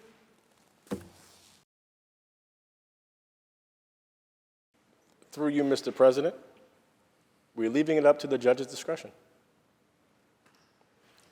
Will you continue to yield? Does the sponsor yield? Yes, sponsor yield. So, Senator, we're going to now allow thousands of different interpretations of what harm to a person means up to an individual judge in the thousands of jurisdictions that we have, from justice court, local town courts, to county court, to Supreme Court. Is that what I'm hearing? The senator knows, as a well-decorated attorney, and I don't mean that facetiously. Senator Palumbo, you are a great attorney. You and I both know that there is no catch-all provision for every single case. And it is interesting that during some of the pendency of the hostile amendments that we've heard in this House, we've heard about discretion, discretion, discretion. And we're giving judges discretion. So I believe that clarifying language in order to make sure that judges have discretion and they can deal with what they perceive to be based upon the individual facts of a specific matter is certainly within our purview and certainly within the purview of the judiciary to determine. Senator, would you continue to yield? Does the sponsor yield? Yes, sponsor yield. Thank you, Senator Braley. I appreciate the compliment, and you too. We have very enthusiastic debates, for sure, on the Codes Committee. So I do need to clarify the hypothetical, though, because as we stand here today, robbery in the second degree, aided by another, is not a qualifying offense. So we have a violent felony, a Class C violent felony, robbery in the second degree, and just for my colleagues who don't know this stuff because we're a little in the weeds, aided by another is unarmed, but you're forcibly threatening someone with physical threats. For example, a gang of kids get around someone and they say, "We want your property," and you turn it over as a result of that physical threat. There's no physical harm necessarily, but you're in fear. It's the threat of force that makes it a robbery. So in that circumstance, is it completely up to the judge's, quote, discretion to try and extrapolate some harm, or does harm to a person mean what we think it all means? Injury to a person.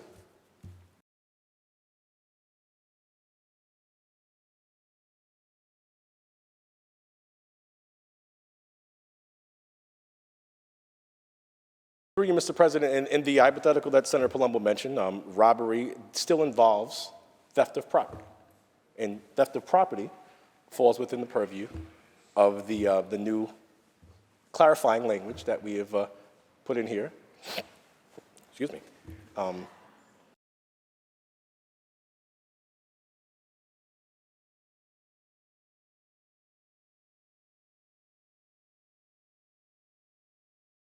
Theft of property would qualify no matter what, and there's a well-defined body of case law as related to harm in the civil context, so I think we'd be able to glean something from some of that case law in the civil context. Would you continue to yield, please, Chairman? The sponsor yield, absolutely. Sponsor yield. And so I think I appreciate that. So if we're using, say, a civil definition of harm, it can be emotional harm and terror that you feel.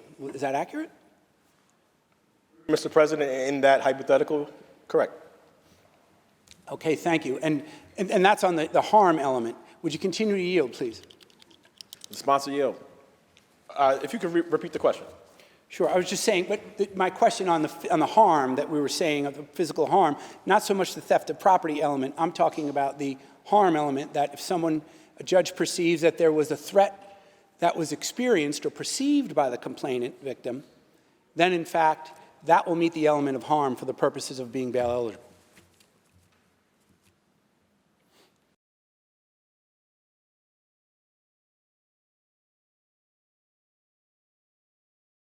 In the contemplation of this language, the statutory language was contemplated in relating to physical harm of an individual. That was what was in contemplation.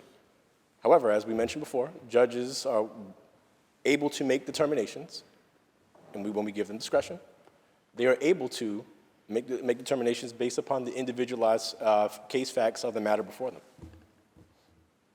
Senator, would you continue to yield? Does the sponsor yield? Yes, sponsor yield. Thank you. And so just then for clarification for those watching or who will be reading this transcript someday, the judge could render a decision that someone's perceived threat of harm, although no physical injury, they were crying, they felt fear, their heart raced, and they tendered, let's say, a pack of cigarettes, because that's going to get me to my next question, which is going to lead to some more language in here. But say it's something that's of very low value that is tendered. It would still be a robbery under our law. In that circumstance, the judge is perfectly allowed to impose a cash bail remand or to set bail because they've met the harm to a person element. Through you, Mr. President, that fact pattern in any other fact pattern, any other accused offense, depends on context. And so, again, we are giving judges the ability to determine in the matter before them, regardless of whatever hypothetical we go to, and we can all go with hypotheticals that may lead in one direction or other. The intent is to ensure that we're clarifying for the members of the bench, giving them more discretion, giving them the ability to interpret the individual matters before them. Senator, would you continue to yield? Sponsor yield. Absolutely. Sponsor yield. And I appreciate the fact that we're saying it's clarifying for them, through you, Mr. President. And of course, with all due respect, I think that's made it more confusing because we still don't know what harm, harm to a person is, because we still don't have a defined, specific situation where we can say if there's physical contact and there's injury. For example, in the lower charged crimes, a harassment. I punch you in the face, most likely a harassment. That's not an assault third because you need substantial injury. I break your nose, probably an assault third, which is a misdemeanor. So are we at a harassment level, which is still physical contact and a minor injury? Are we at an assault situation, or are we at the physical threat of intimidation like I explained in that robbery example? In the time since the prior statute, or soon-to-be prior statute at hand was enacted, the judges have seemed to interpret these fact patterns in a manner in which they're looking at or interpreting it as more related to physical harm. And so in looking at that, we just wanted to make sure we clarified that portion of it. Okay, and thank you. Chairman, would you continue to yield? Does the sponsor yield? Certainly. Sponsor yield. So I think, so it's physical harm. Is that what I'm hearing based upon the interpretation that I'm gathering? Mr. President, correct. Okay, understood. Thank you. Would you continue to yield, please? Certainly. Now on the other element, where a judge might have the opportunity to set bail, they still need to make a finding, right, that such theft, if the judge determines, and this is, I guess, what you were talking about, what you were suggesting was discretion, that such theft is negligible and does not appear to be in furtherance of other criminal activity, the principal shall be released on his or her own recognizance under appropriate non-monetary conditions. So my question to you is, how do we define negligible in this particular statute with respect to the value of property? What does that mean?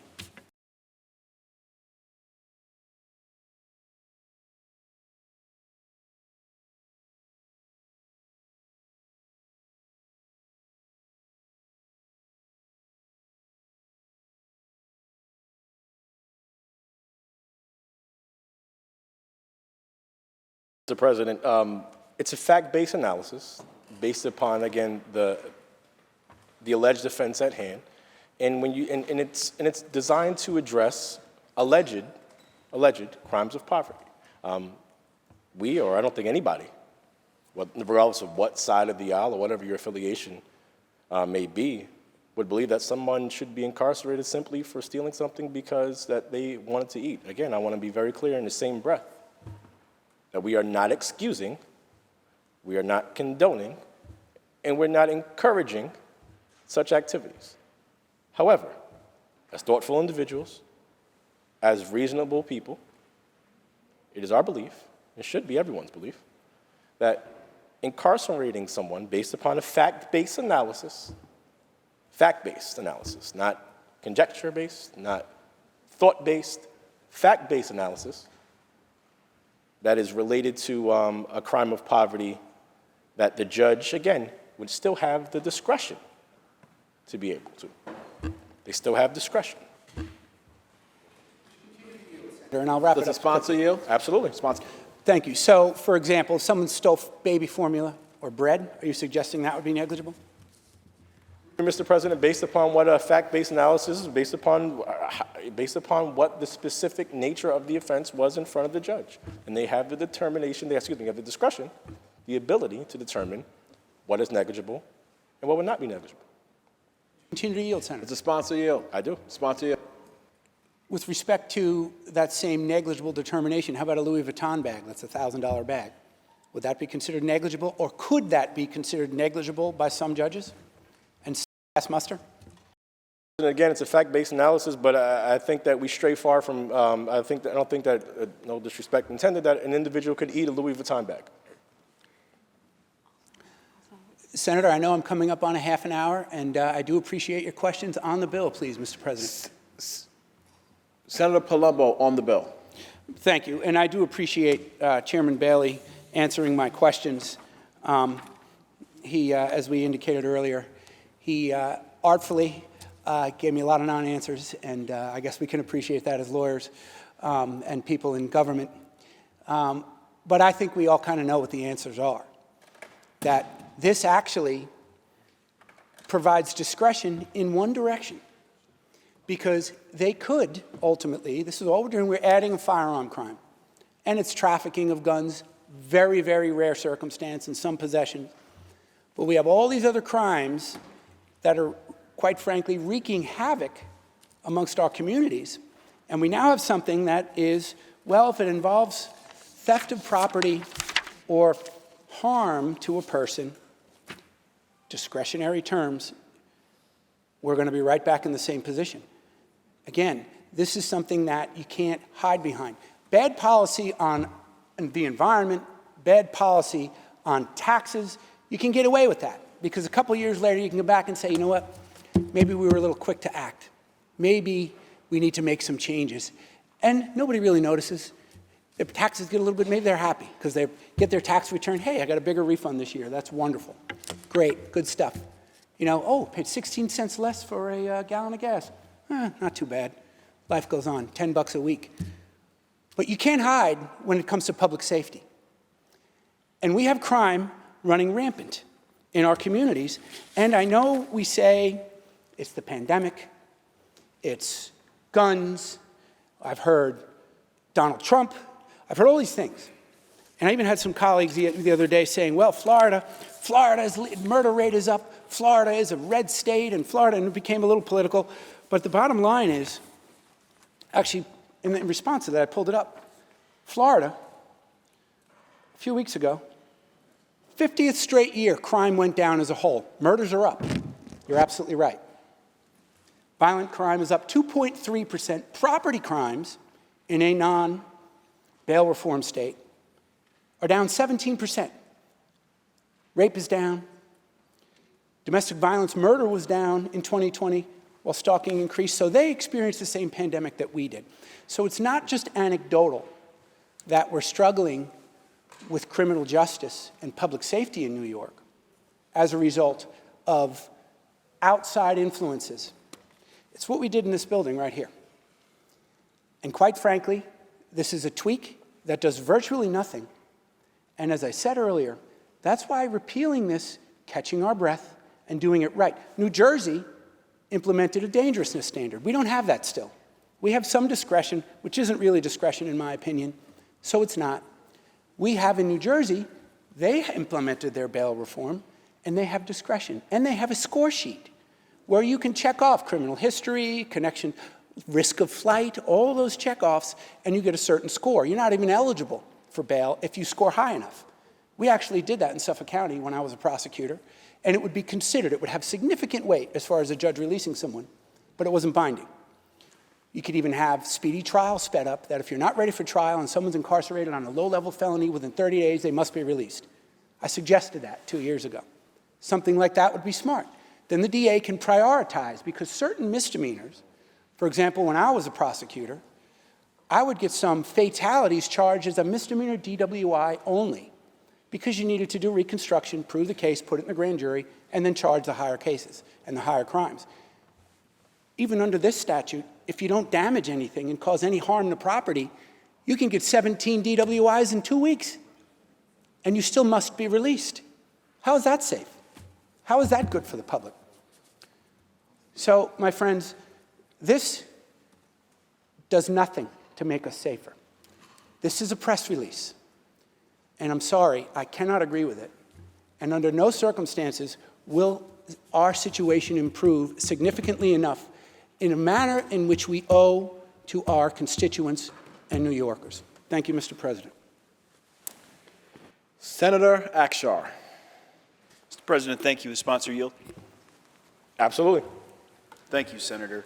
I just want to come back out of the weeds. I just want to return to this issue of the judges and helping the judges have a better understanding of what the intent of the legislation was. So over the course of the last 3 years, have you heard specifically from judges, and have judges told you that with respect to the first iteration of bail reform, the second, and now the third, they in fact have had a difficult time interpreting the intent of the law? Mr. President, as recently as this year's hearing on public protection, budget hearing on public protection. Thank you. Sponsor, continue to Does the yield. sponsor yield? Yes, sponsor yield. So what specifically in the statute before us have we changed to make it easier for the judges to interpret the intent of the law?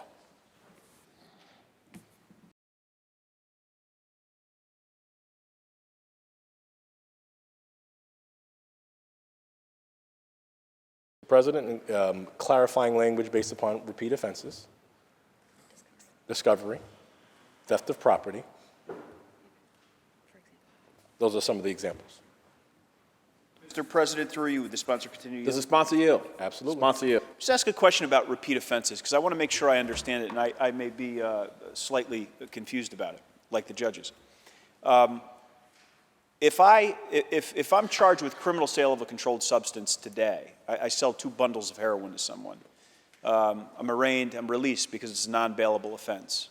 And then 3 days from now, I'm arrested once again for criminal sale of a controlled substance. I sold 2 bundles of heroin to someone. The judge then have discretion and be able to remand me in that instance?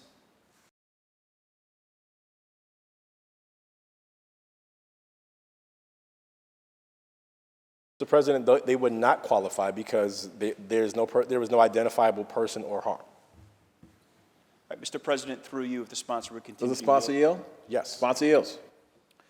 You think drug dealers pose a danger or inherent risk by way of their action to the public, the greater public? Repeat the question. Mr. President, through you, do you believe drug dealers pose a danger or a threat to the public by way of selling drugs to people who use them?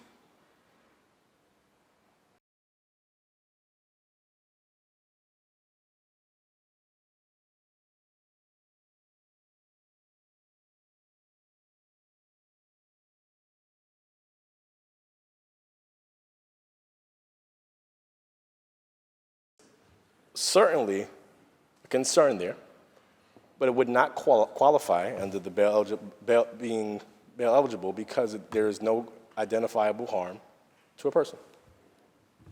President, just on the bill for 1 second. Senator Akshar on the bill.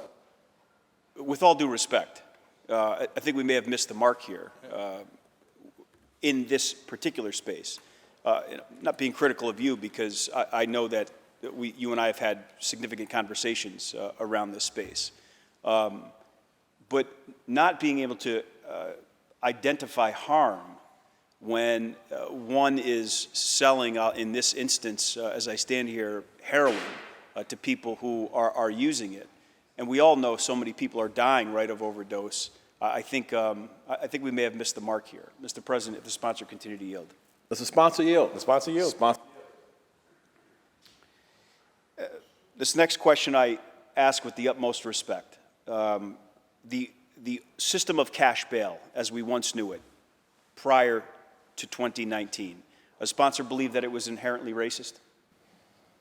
Mr. President, the systems of justice in the United States of America have long been discriminatory towards many different classes of people, many different religions of people, many different races of people. That may include cash bail.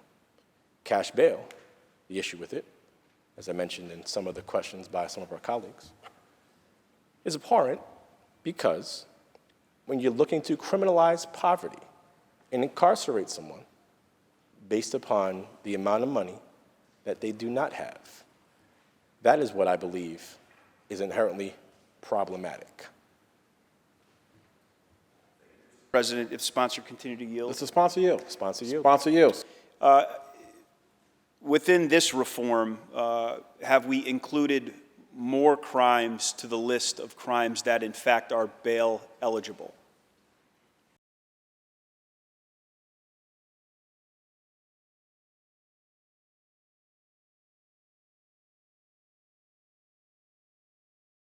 Through you, Mr. President, we've spoken at length about the scourge of gun violence in our respective communities in Broome and the Bronx, and there was some clarifying language in relation to some offenses related to gun crimes in the statute that were added.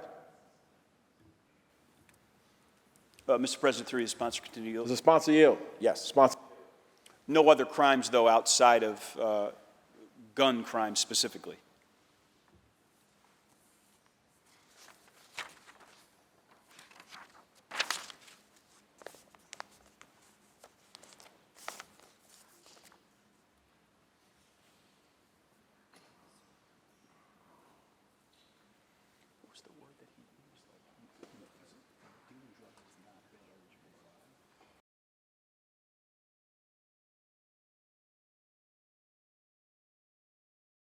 President, we've looked at a lot of the cases. We've looked at the penal law. I don't want to say incessantly, but incessantly. We've looked at it. Our staff has pored over it, and we've reviewed a number of different offenses.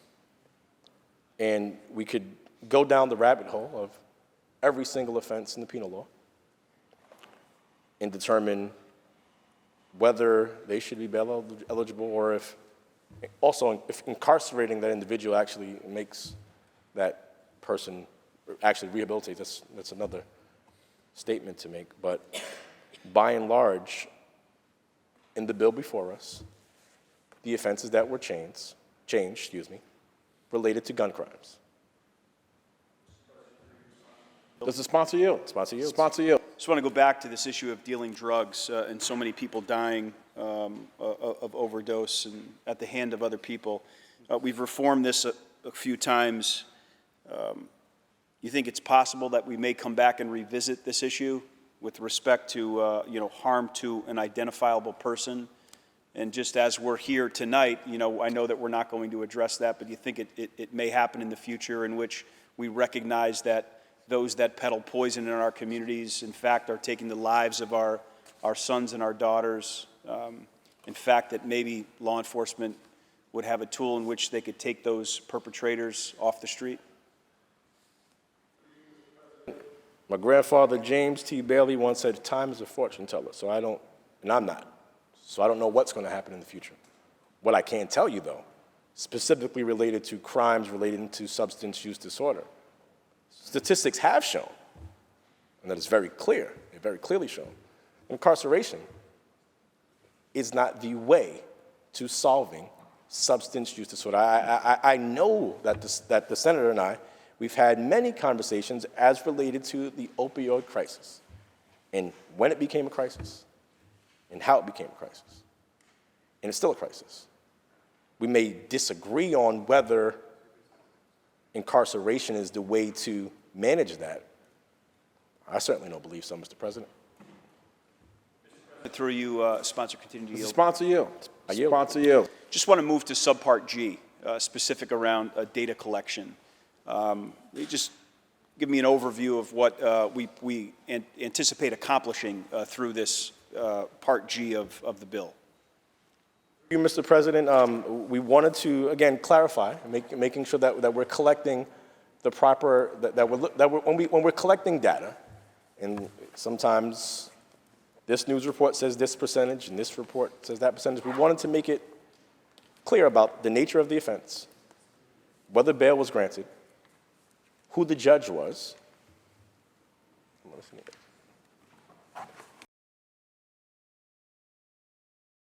prosecutor was, and the amount and form of bail. Mr. President, through you, if sponsor continue to yield. Does the sponsor yield? Yes. Sponsor yield. What will you be comparing that data to? Because I think much of the back and forth or the debate, the dialogue, the disagreement, some would argue that bail reform has led to increase in crime. Some would not. I'm guessing that that's what you're trying to figure out, right? Collect some data and be able to say anecdotally that the data points to X or the data points to Y. What will we be comparing the data to with respect to this particular issue? Mr. President, we're not necessarily looking to compare the data to anything. I think that we wanted to make sure we collect the data. We can't retroactively compare these specifically set data points to something prior because these specifically set or soon to be specifically set data points do not currently exist. Going forward, as data comes in relating to these matters, we will be able to take an objective look at what the data yields and what that means for our justice system. Senator Akshar on the bill. Thank the sponsor for his responses to my questions. I would start by saying, with respect to narcotics and the criminal sale of controlled substances, you and I agree. And I don't want anyone in this room for one moment to think that I am suggesting, by way of the conversation, that those that suffer from substance use disorder, in fact, should be incarcerated or find themselves locked up and not getting the help that they so desperately need.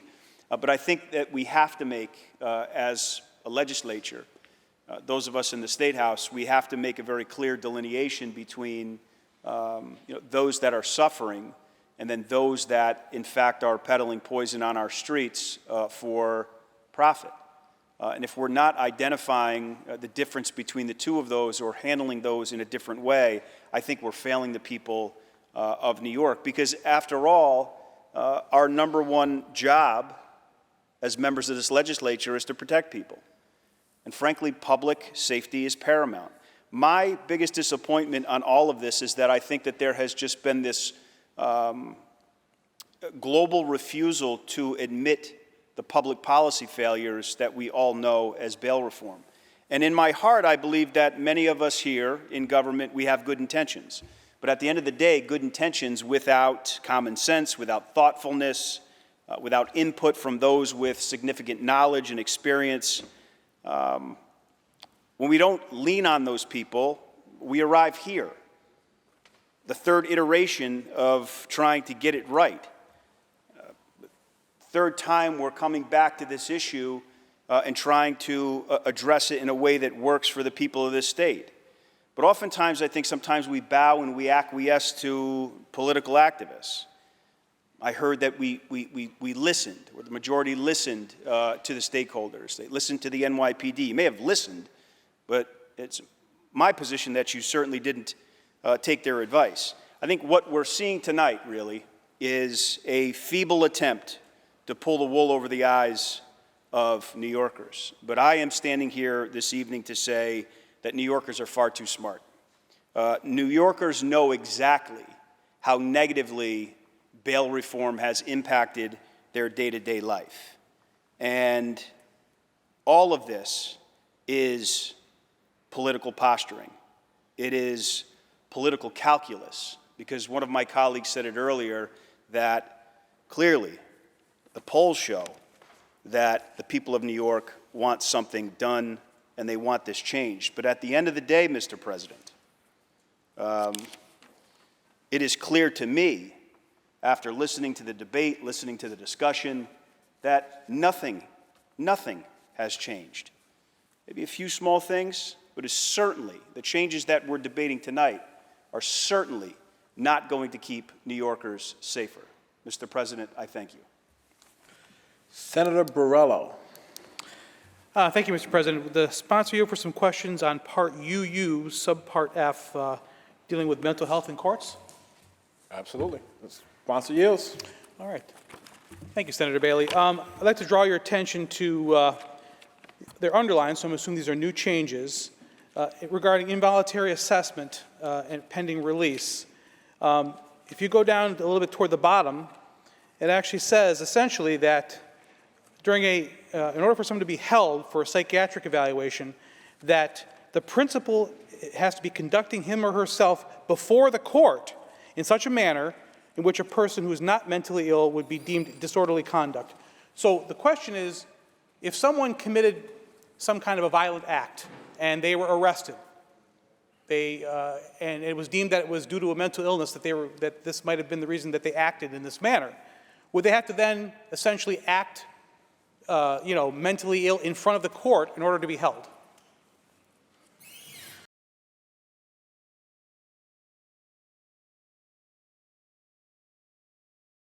Mr. President, it's not just that arraignment, but at any time prior to that, that an individual who is deemed to be mentally ill can exhibit those symptoms.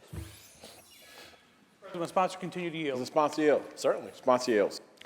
So I appreciate that answer. I'd actually like to move on to a different subject now, if that's okay. You said several times that tonight you're doing clarifications. Now, I've read media reports after the release of this bill that said that there are going to be changes made to bail. I got a call from a reporter. Can you tell me about the changes that are being made to bail laws, cashless bail? I just want to clarify.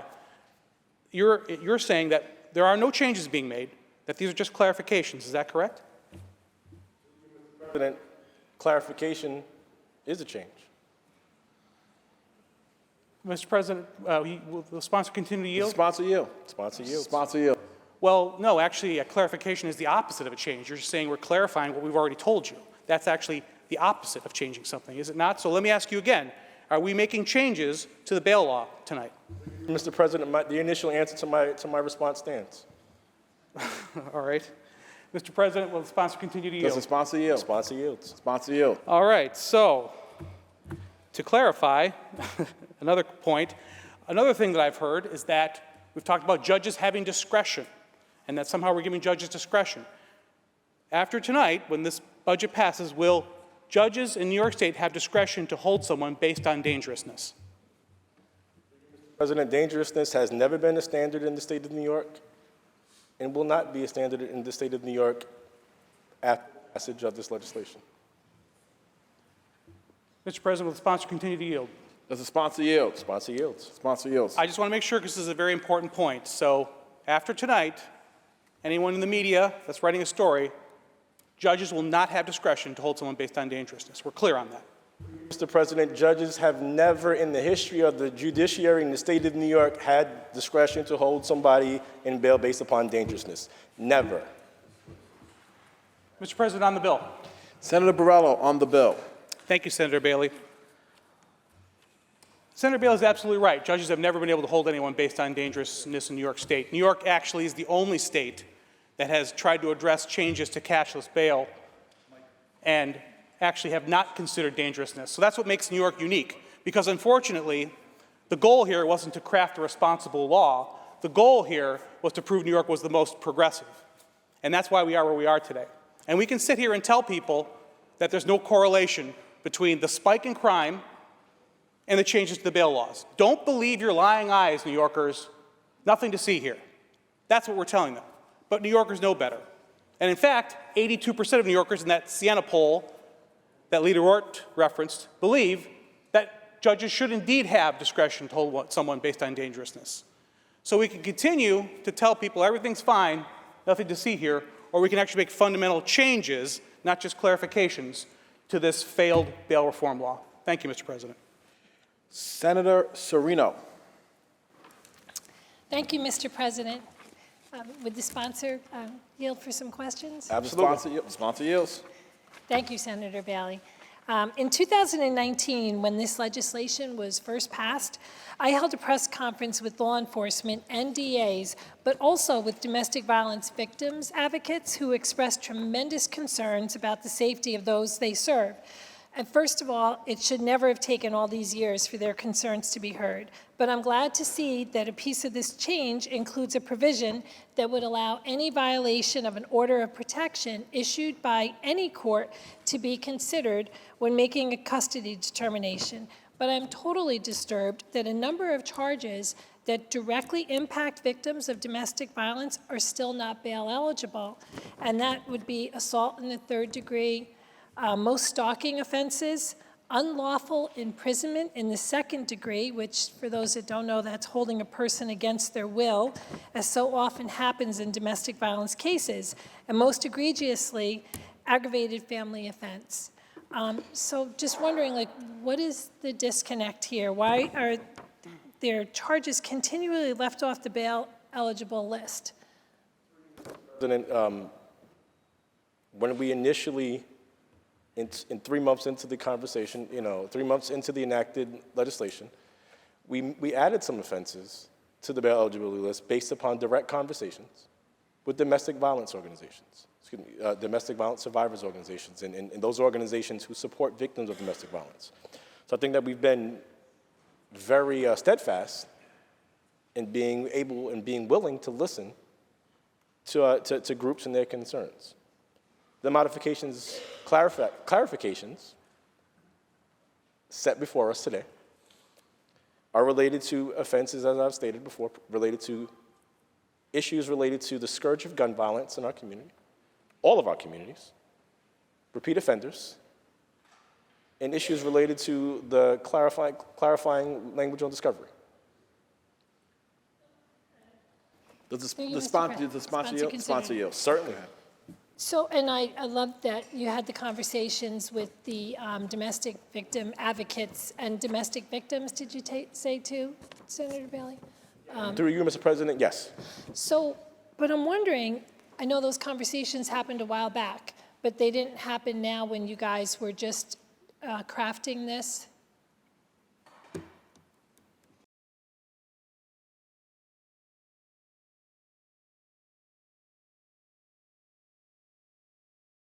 We always have continuous conversations with such critically important advocacy groups. But again, the clarifications before us today were focused upon the, what we indicated before, and related to gun violence and repeat offenders, specifically as related to the bail eligibility. Through you, Mr. President. Does the sponsor yield? Absolutely. Sponsor yields. So, and Senator Bailey, I appreciate what you just said, but when you think about the crimes that I just said, like the stalking offenses, and this is just talking about what these items are, unlawful imprisonment in the second degree. And as we know, that so often happens with domestic violence victims, and it's holding them against their will. These were not included.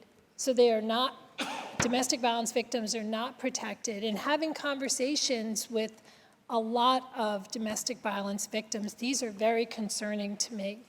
And I don't understand why they would not have been included. And so those are all the questions I have for you, Senator Bailey, and I have other questions if I could ask those at this time, because I think we're done with bail.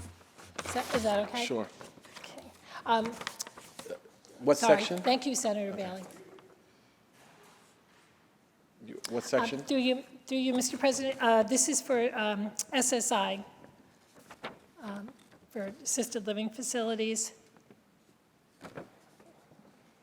Senator Janaris?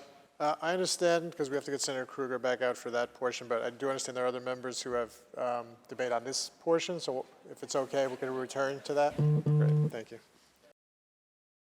Senator O'Mara. Thank you, Mr. President. Will Senator Bailey yield for a few questions? Sponsor yields. Senator Bailey, on this reform to the reform bail, Part UU that we're talking about here, is it accurate that still the crimes of menacing in the first, second, or third degrees are not bail eligible on a first arrest? Mr. President, Senator O'Mara is correct. Is it through you, Mr. President, that the sponsor will continue Sponsor to yield? yields. Sponsor yields. Is it accurate, Senator Bally, that the crimes of stalking in the second, third, or fourth degrees are not bail eligible on a first offense? Through you, Mr. President, Senator O'Mara is correct. Through you, Mr. President, will the sponsor continue to yield? Sponsor yield. Sponsor yield. Is it accurate, Senator Bally, that the crime of failure to register as a sex offender is not bail eligible?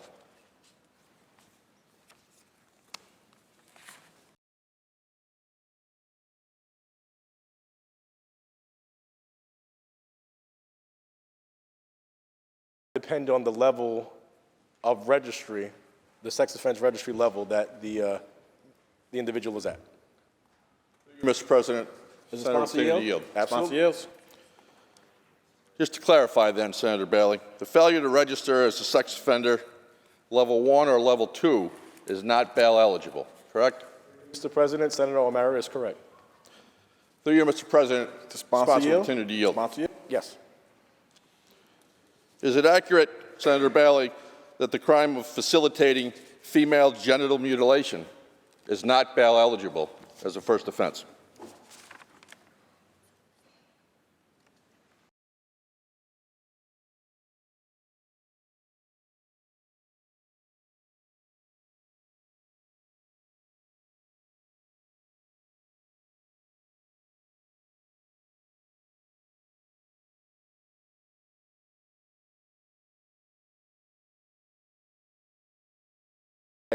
I appreciate Senator O'Mara's efforts to go through a number of abhorrent crimes in the penal code that we all agree are abhorrent. To answer the question, that is not bail eligible, but to a larger point, as I've stated previously to my good colleagues, the statute before us today relates to clarifying language as it relates to repeat offenders and issues related to gun crimes. We could continue to go down every single crime in the penal law, which would be fine because it would continue to go by their debate limit. And so I'm willing to listen to every single crime in the penal law if that's what makes them happy. But so that we can have further discussion and dialogue about the substance of this, I would answer, again, this is that abhorrent offense that you mentioned is not bail eligible. Through you, Mr. President, the sponsor will continue This is to yield. sponsor yield. Sponsor yield. So it's accurate then that the crime of facilitating female genital mutilation is not bail eligible? Yes or no? You, Mr. President, asked and answered. I got a whole list of crimes here that are not, through you, Mr. President. On the bill, or are you asking questions? No, on the bill for a moment, then I'll have another question. Senator if we, O'Mara on the bill. I've got page after page of crimes that are not bail eligible still under this reform that is being sold to the public as providing more public security, making people feel safer in their everyday lives. Pages and pages of these. I'm not going to go through them all, but a couple that I haven't gotten to yet. Aggravated cruelty to animals is not bail eligible. No, He's on the bill. He's on the bill. On the bill. And I think we're all well aware of what a precursor to larger crimes aggravated cruelty to animals can be throughout history, and several serial killers having started their criminal careers as such. The crime of unlawful imprisonment in the second degree is not bail eligible. The crime of burglary in the third degree is not bail eligible. Crime of robbery in the second degree, where two or more people rob you, steal forcibly take property from you is not bail eligible on a first arrest. Crime of robbery in the third degree is not bail eligible on a first arrest still. The crimes of arson in the third, fourth, and fifth degrees are not bail eligible on the first offense. And just to give you an idea of what that covers in the arson statutes, intentionally starting a building on fire or causing an explosion to a building, Class C felony. No bail for that. To go back to stalking for a moment, the crime of stalking in the second degree is when someone commits stalking in the third degree and displays or possesses and threatens the use of a firearm, a pistol, a revolver, a rifle, a shotgun, a machine gun, an electric dart gun, an electronic stun gun, a cane sword, a billy, a blackjack, a bludgeon, plastic knuckles, metal knuckles, chuck-a-stick, sandbag, sand club, slingshot or slungshot, shuriken, whatever that is, kung fu star, dagger, dangerous knife, dirk, razor, stiletto, imitation pistol. Not bail eligible. Third degree.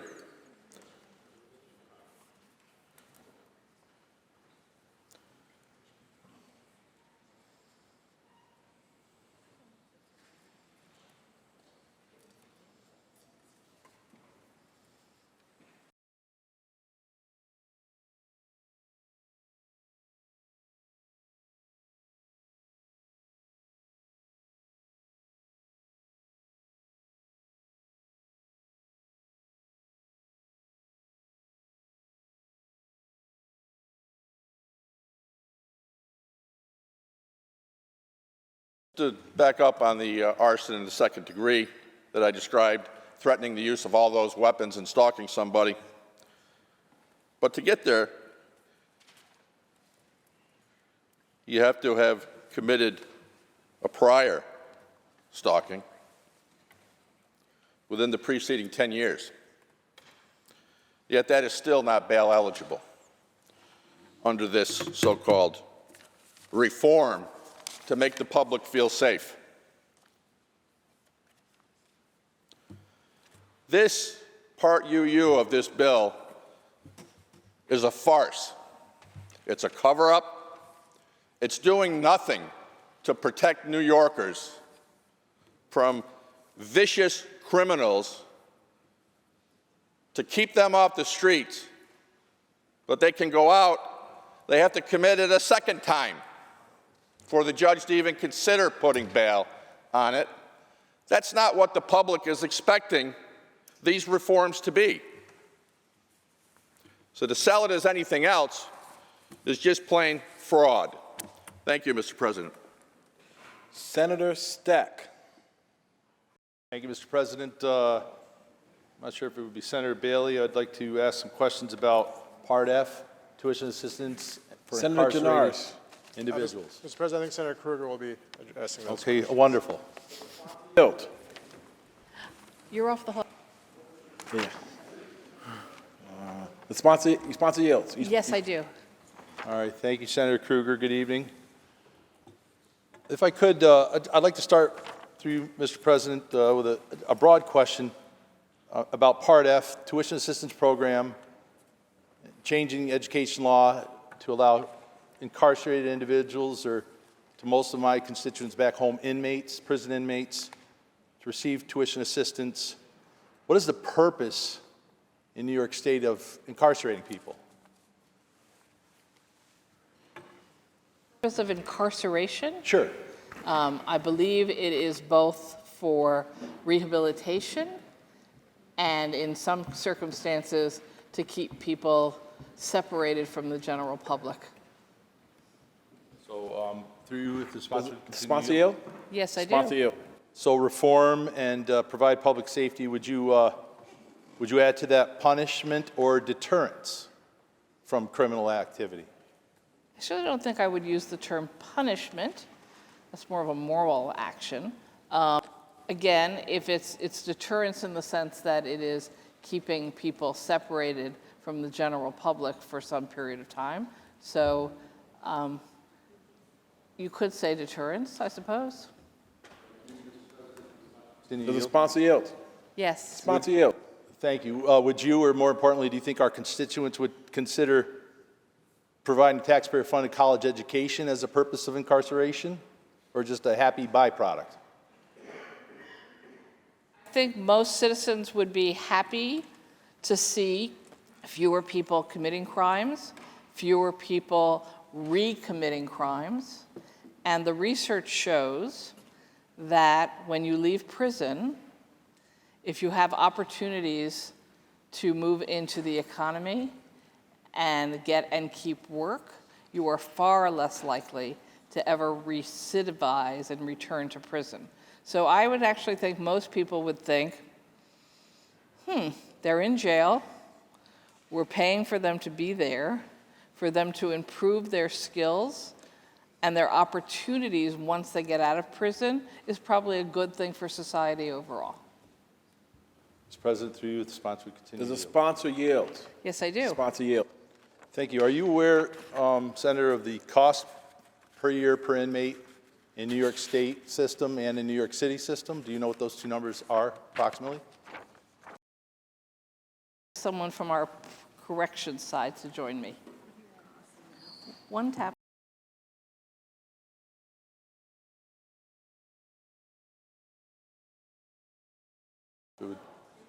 I'll Sorry, answer my own question. Sure, I'll move us along. I'm sorry, Mr. President. Well, I'm looking for the answer. Apparently, my questioner has the answer. Mr. President, through you, I'll revise my question. In New York City, according to the comptroller, the cost to incarcerate an individual a year is $556,539 a year per inmate. And the New York State Department of Corrections average, according to Columbia University study from March of last year, $79,879 a year. So that the $79,879 number, I'll round that up to $80,000. Do you know what the current household income threshold is to be eligible in New York State for the tuition assistance program? The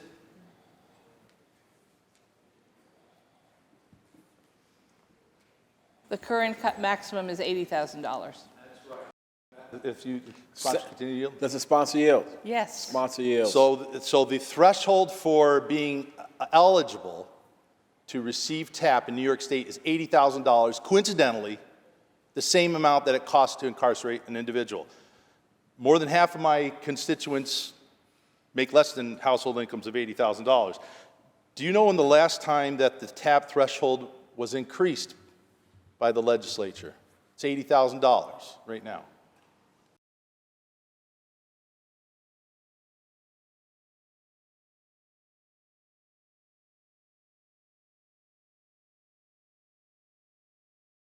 Do you know?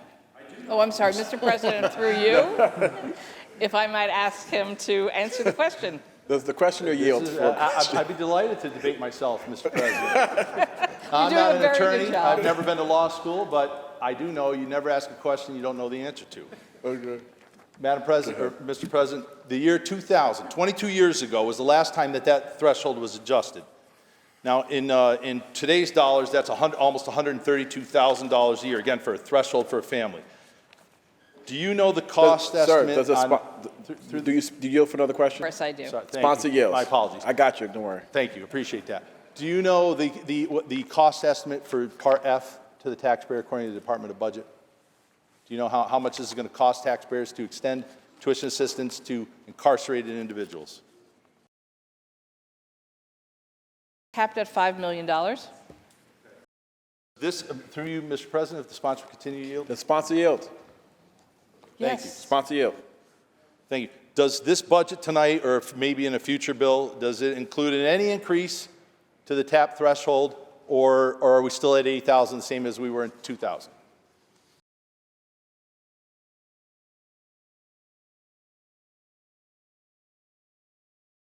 It's a great question. Thank you, Mr. President.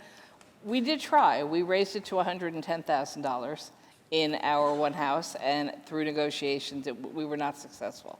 Of course, we also have the additional program that was started a few years ago to help with tuition assistance at the CUNY and SUNY system called the Excelsior scholarship program that also helps to decrease costs.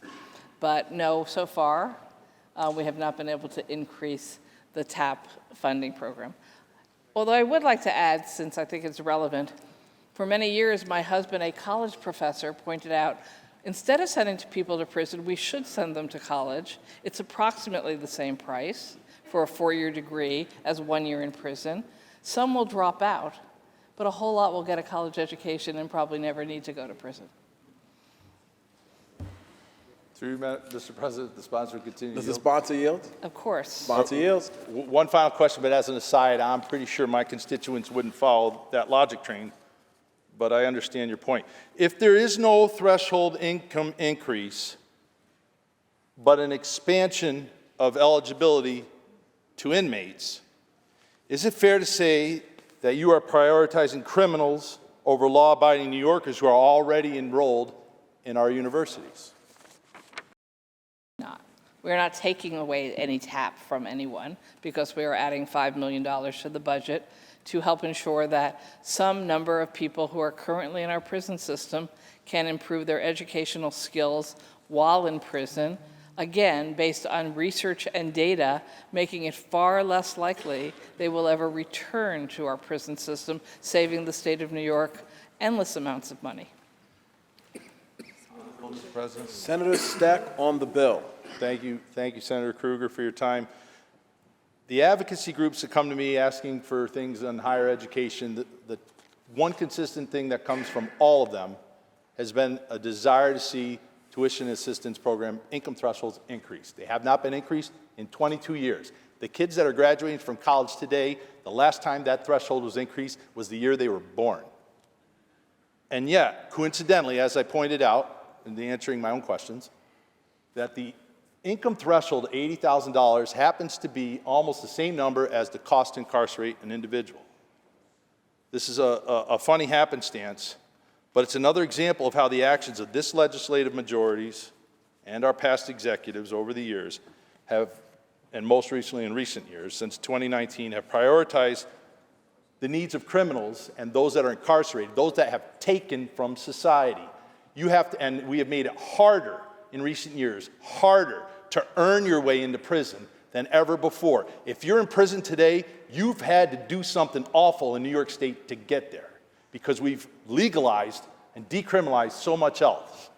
While you're in prison today, we've taken away all kinds of deterrents and behavior controls that keep not only our staff and corrections officers safe, but the very inmates that a bill like this is looking to serve and help. We're hurting their safety by not allowing certain control measures that used to be in place in prisons. We are now making the argument that somehow we're better off spending taxpayers' money on giving them a college education. These are people that have taken from society. My constituents won't go for this. I reckon the vast majority of our constituents won't go for it. I'm fine going to the voters on election day on that issue and that position. But I want to highlight that the $80,000 that costs to incarcerate somebody that's preyed on society happens to be the threshold that if you make $80,001 as a family, your kid doesn't qualify for TAP. But you're going to pay for somebody that's incarcerated's college education. You go to college, crime pays. I'll be opposed to this bill for Part F alone, but there's more. Thank you, Mr. President. Senator Serino. Senator Krueger is back. Thank you, Mr. President. And will the sponsor? Does the sponsor yield? Yes. I will happily Sponsor yield. Thank you, Senator Krueger. So my first question is on SSI, and facilities that are caring for our low-income individuals that are paid through SSI have only had one rate increase in more than 20 years, which has resulted in closures of these facilities across the state, as I had mentioned earlier.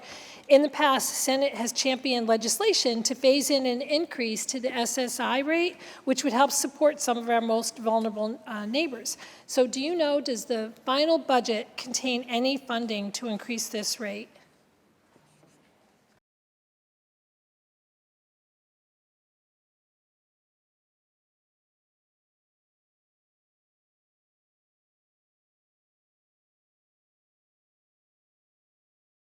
Senator Serino, is there a specific part of the bill that you're referencing where you're seeing something about this?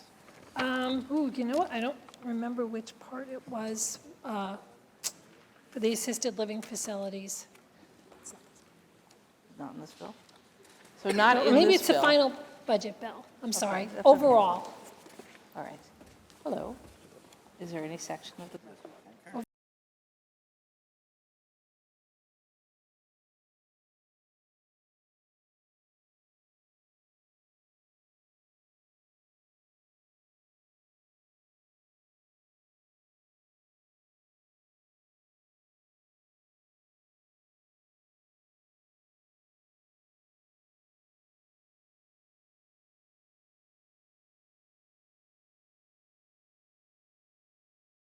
I hate to give you a wrong answer, Senator Serino, but I'm not necessarily getting an answer to give you. I think that there is not an increase for the personal needs allowance in SSI for assisted living. And I think you are correct that it has been many decades and that it raises a real concern for the assisted living facilities, specifically for people with SSI. And that there are real costs involved with that. I also, though, know that there's quite a bit of money that the governor has intended to be used to expand the housing options and services available to people who are living in residential facilities or need residential facilities. So I don't know tonight whether there's some interpretation that could be used that would allow us to provide assistance to facilities that are financially in trouble and are taken care of through assisted living, SSI vulnerable people. So I'd be very interested in following up with you after maybe 2 o'clock this morning as an estimate for the end of this budget to see whether there's any new categories that we might be able to use creatively to assist, because I certainly agree with you. This has been a problem for many years that only gets worse. And through you, Mr. President. Does the sponsor yield? Of course. Yeah, Sponsor yields. Thank you, Senator Krueger. You know, I've been talking about this for years, and, you know, we've had financial challenges before, but with the budget being, you know, rather flush this year, I thought it was a perfect opportunity. I know earlier when we talked about assisted living and the $1.5 billion, I think that Senator Rivera had mentioned, was for capital cost. So this could be available for other expenses that our seniors would use. My other question is about home care workers. So, because of course, okay. The staff will work out, so they need to keep coming and going. You know what? You got a better senator. Senator May would love to answer your questions about home care. Thank you. Does the sponsor yield? I do. Sponsor yields. Thank you, Senator May. You know, I was very disappointed to see that the watered-down language involving the pay for the home care workers. The measure that is bipartisan support in this chamber would raise wages to 150% of the minimum wage. So is it correct that this measure only raises wages $3 per hour, which is less than half of what's proposed under the Fair Pay for Home Care, and that minimal raise isn't even immediate, but actually I think it's spread out over 2 years? That's, you know, so through you, Mr. Does the sponsor yield? I do. Sponsor yield. You know, the pandemic has exposed a massive home care worker shortage, and it's only going to get worse. We really need to do everything that we can to be able to have our seniors who built our communities to what they are actually be able to age in place. Attracting qualified New Yorkers in these fields needed to be a top priority in this budget, and we really failed them. So do you think $2 per hour raise next year is enough to attract and maintain workers in the home care field? Through you, Mr. President. No one has fought harder than I have for the full 150% increase in the minimum wage for home care workers. But there are realities in a budget, and there needed to be three-way agreement on this, and this was the amount we were able to secure. So I hope that we will continue working to get it up to the 150 amount. We at least got, and the majority leader worked very hard to make sure that it was front-loaded so that the raise in the first year moves the minimum wage upstate above the minimum wage for fast food workers. That was an absolutely key piece of this legislation for me, and I am proud that we actually managed to do that within the constraints that we had. That, at the very least, is happening. Through you, Mr. President, will the sponsor continue? Does the sponsor yield? Thank you. Yes, I will. Sponsor yields. You know, there was so much money in this budget. And once again, and I know we can all relate, right? Our seniors are always left behind. And we need to have the money for the home care workers. We have to be taking care of them. The other part of that question, too, is because this applies to our seniors and to our loved ones, is the family caregiver tax credit anywhere in this final state budget. I believe in the one house, there was $35 million allotted for this credit that would, as we know, would make a world of difference for the countless family caregivers in New York who provide billions of dollars in unpaid care each and every single year.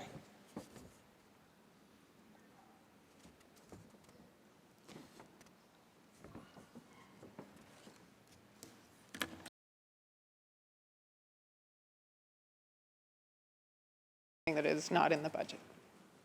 Also something I have fought very hard for year after year and will continue to fight for. President, Does the sponsor yield? But I would appreciate some assistance here. Well, you know, actually, on the bill. The bill. Yeah. Thank you, Senator May.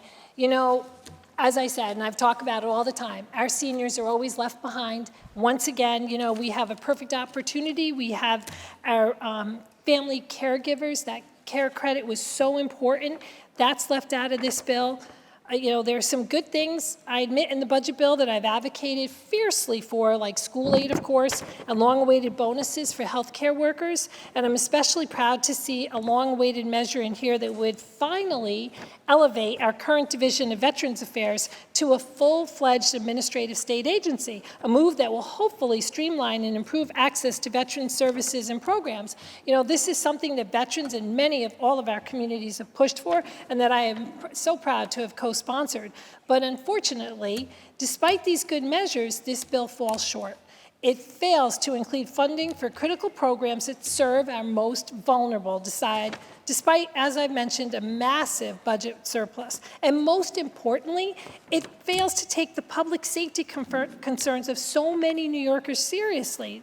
These changes to our broken bail laws, once again, were negotiated behind closed doors, pushed through for a vote late at night, as we can see, and leave many serious concerns totally unaddressed. And most importantly, it still leaves too many victims vulnerable. You know, I thank Senator Bailey for answering some of my questions before, but what I heard in the answers was that domestic violence didn't influence change in the second changes, nor did it influence change in the third changes. So not only do the domestic violence victims run the risk of being held captive by their partner, but by these laws as well. So therefore, victims of domestic violence still have no voice, nor have they been able to influence changes in this terrible bill. That is so shameful. So once again, this chamber is sending the message to criminals that New York is not willing to hold them accountable. We had the opportunity this year to do things differently, but unfortunately, New Yorkers are getting more of the same. It's not right.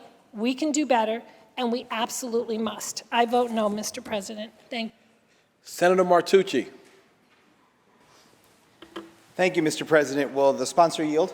What section are you? I'm going to be talking about first section. We've changed the playbook here a little bit. I guess I'm going to go to section II. These are questions about the proposed 485W program. Senator, okay, does the sponsor yield? Certainly. Sponsor yields. Thank you, Senator Krueger. Just a question.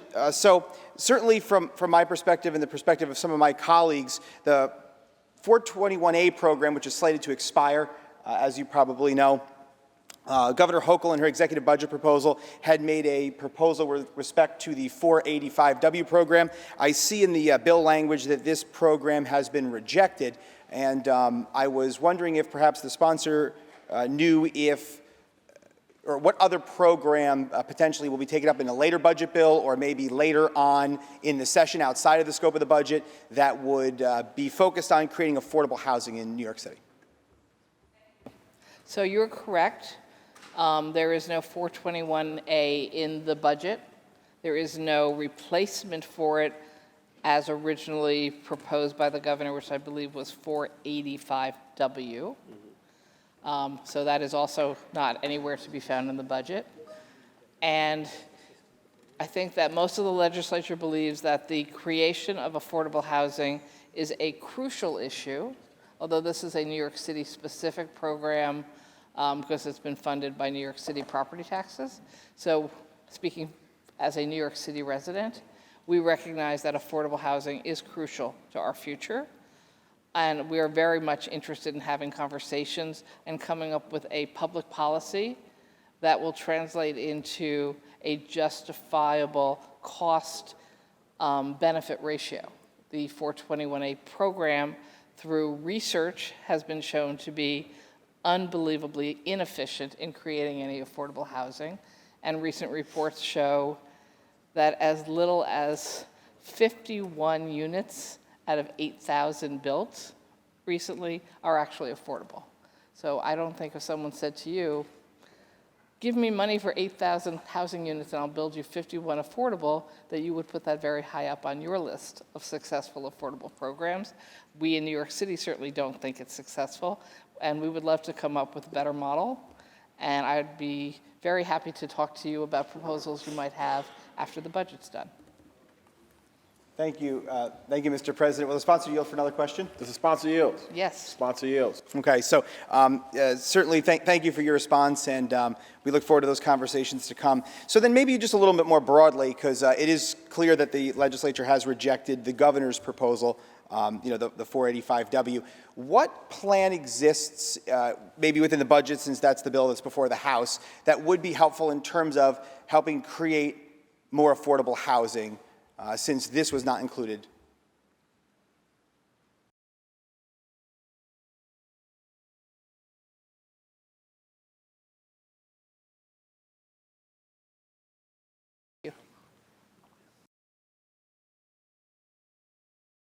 The governor has a $4.5 billion affordable housing plan, a statewide program, in her budget, and we are moving forward with that. So there are any number of different models that I believe that money will be going towards paying for. Again, different places in the state, different models work. So that's actually a very promising start. I know that I've been working with colleagues from the city council, borough presidents, city controller, and academics doing research about what has worked and what has not worked in the past in New York City to try to come up with better models for New York City, again, in choosing to use its own property tax money to pay for items. I think one of the issues for us here in Albany, and we need to think hard about it, is property taxes are the only taxes we allow our localities to control for themselves. So I'm not sure why we think in Albany we're the ones to determine how those property taxes ought to be spent on any specific program, but rather to actually let the localities help determine, or determine completely without any state law at all, how they would like to use their funds to get the maximum win for the kinds of housing they need. So I personally am not convinced this should be a state program, period. Thank you, Mr. President. Will the sponsor yield for another question? Does the sponsor yield? Yes. Sponsor yield. Thank you, Senator Krueger. And I certainly understand, your position certainly is one of merit, and I appreciate your thoughts on that. With respect to those programs that you were talking about that the governor had introduced that we're supporting in this bill here before the House, is there a number of units? Like how many units do we think affordable units are actually going to be produced from the aggregate of these number of programs that you were referring to before? We believe her estimate was 100,000 with the $4.5 billion. Was that a 5-year plan? It's a 5-year plan. Senator. Mr. President, I do have additional questions, but I understand that we're just logistically going to put them off for a little bit. So I thank Senator Krueger for her time, and I will be speaking with you again soon, it sounds like.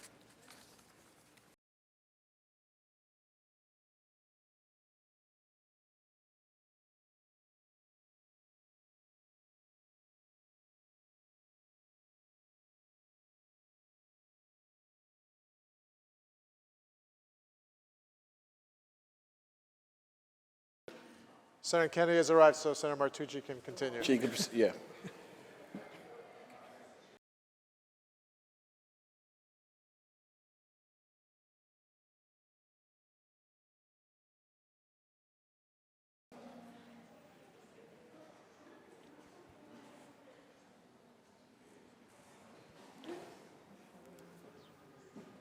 Will the sponsor yield for a question? Does the sponsor yield?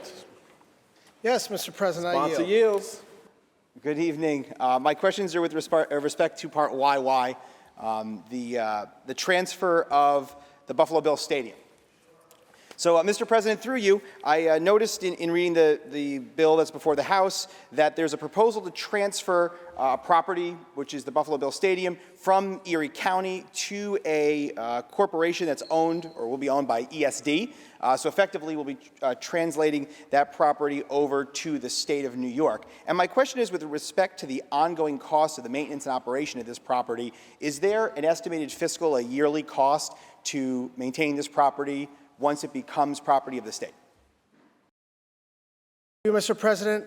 First of all, let me thank my colleague from across the aisle for the questions and for bringing up this very important topic.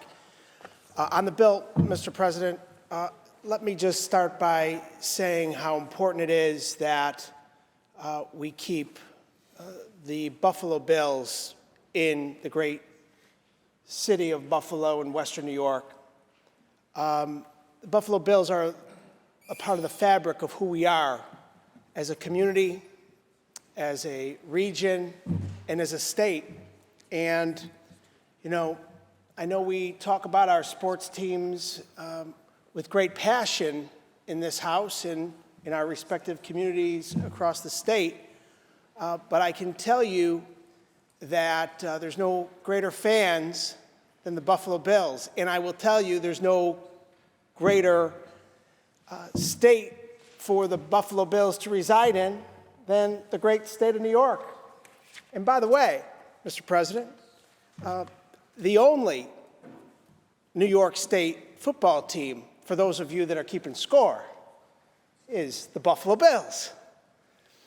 And the Buffalo Bills bring hundreds of millions of dollars in economic input to the state year after year. They create thousands of jobs in Western New York and arguably across the state, filling bars, filling restaurants, filling hotel rooms.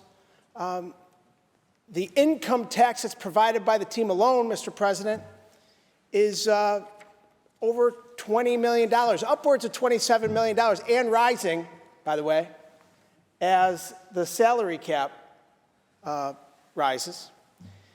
And so we expect over the course of the length of this lease agreement, which arguably is one of the best agreements ever signed between any football team, any community, in any state, we will see the expense of public dollars not only matched but exceeded by the income tax collected alone from the funding that the team generates. So, in salaries alone.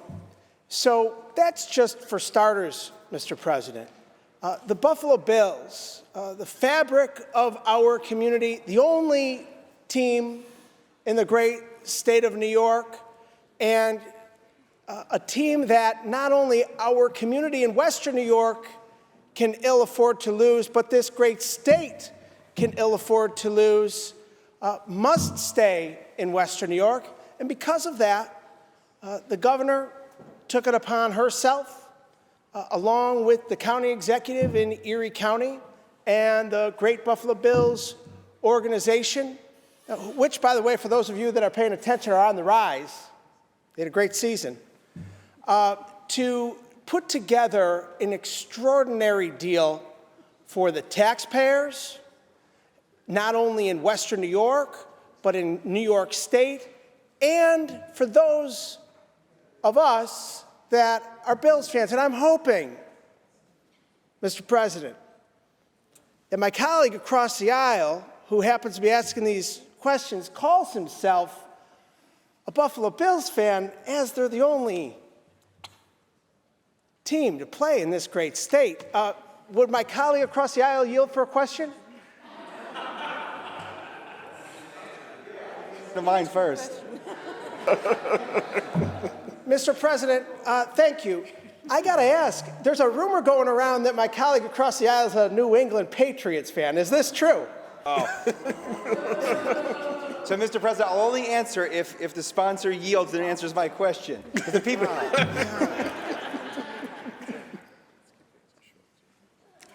Senator Kennedy, would you like to answer the sponsor's question? I mean, answer the answer.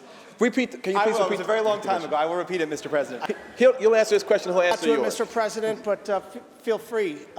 Yes. So my question is with respect to the operating cost. I'm guessing later we're going to talk a little bit about the capital cost of the program, but the operating cost. When this becomes part of New York State, which is what's proposed in Section YY, what's the year-over-year operating cost to the people of the state of New York? $0.7 million, Mr. President. Through you. Thank you, Mr. President. Will the sponsor continue to yield? Do you want to answer his question? I don't know what his question was.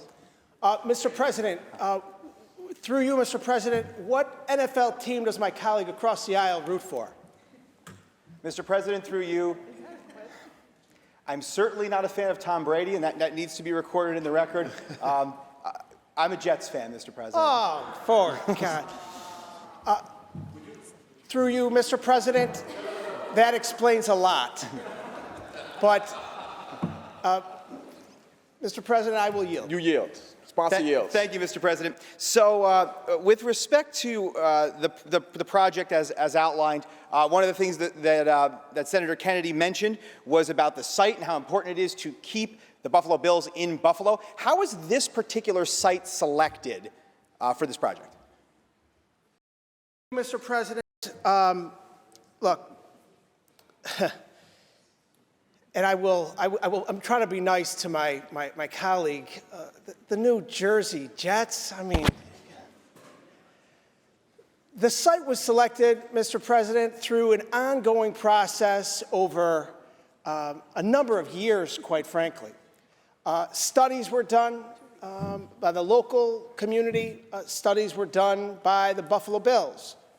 And after many different studies and many different conversations and debates, public and private, the site was selected by the state, the county, and the Buffalo Bills to locate this new stadium, which will be the largest infrastructure project in the history of our community in the place that has been chosen. Mr. President, will the sponsor continue to yield? Does the sponsor yield? Of course. Sponsor yields. So, the reason I asked that question is certainly because we've heard that, perhaps, maybe the site would be located in the city of Buffalo or other places in the Buffalo area. But with respect to the actual site that was selected, I know one of the huge priorities of the majority is meeting the goals of CLCPA and transit. Is there any transit connection plan that's going to be implemented with respect to this project, just so that every single fan that comes to the stadium won't have to drive? Will it be connected somehow? Mr. President, a great question.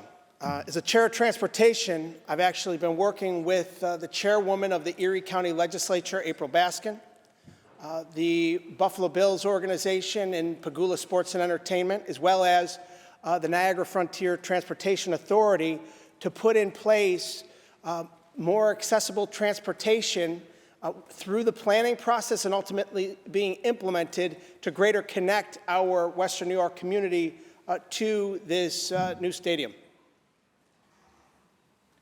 Mr. President, will the sponsor continue to yield? Does the sponsor yield? Yes, I will, Mr. President.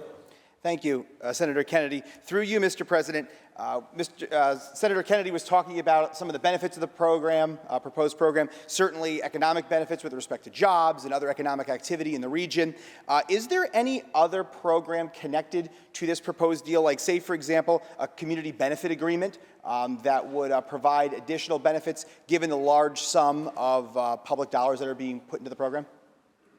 Mr. President, yes, there is a commitment of a community benefits agreement between the Buffalo Bills, the state, and the county. The county executive has made it part of his commitment to negotiate this community benefits agreement with the Western New York community. He's already established that the chairwoman of the Erie County Legislature, who I have already mentioned, will be a part of that team of negotiators in putting this community benefits agreement together. The bottom line, Mr. President, is that this stadium is going to create, while it's establishing itself as the home of the Bills for the next generation of Bills fans, thousands of jobs. In construction jobs alone, 12,000 construction jobs will be created out of the gate.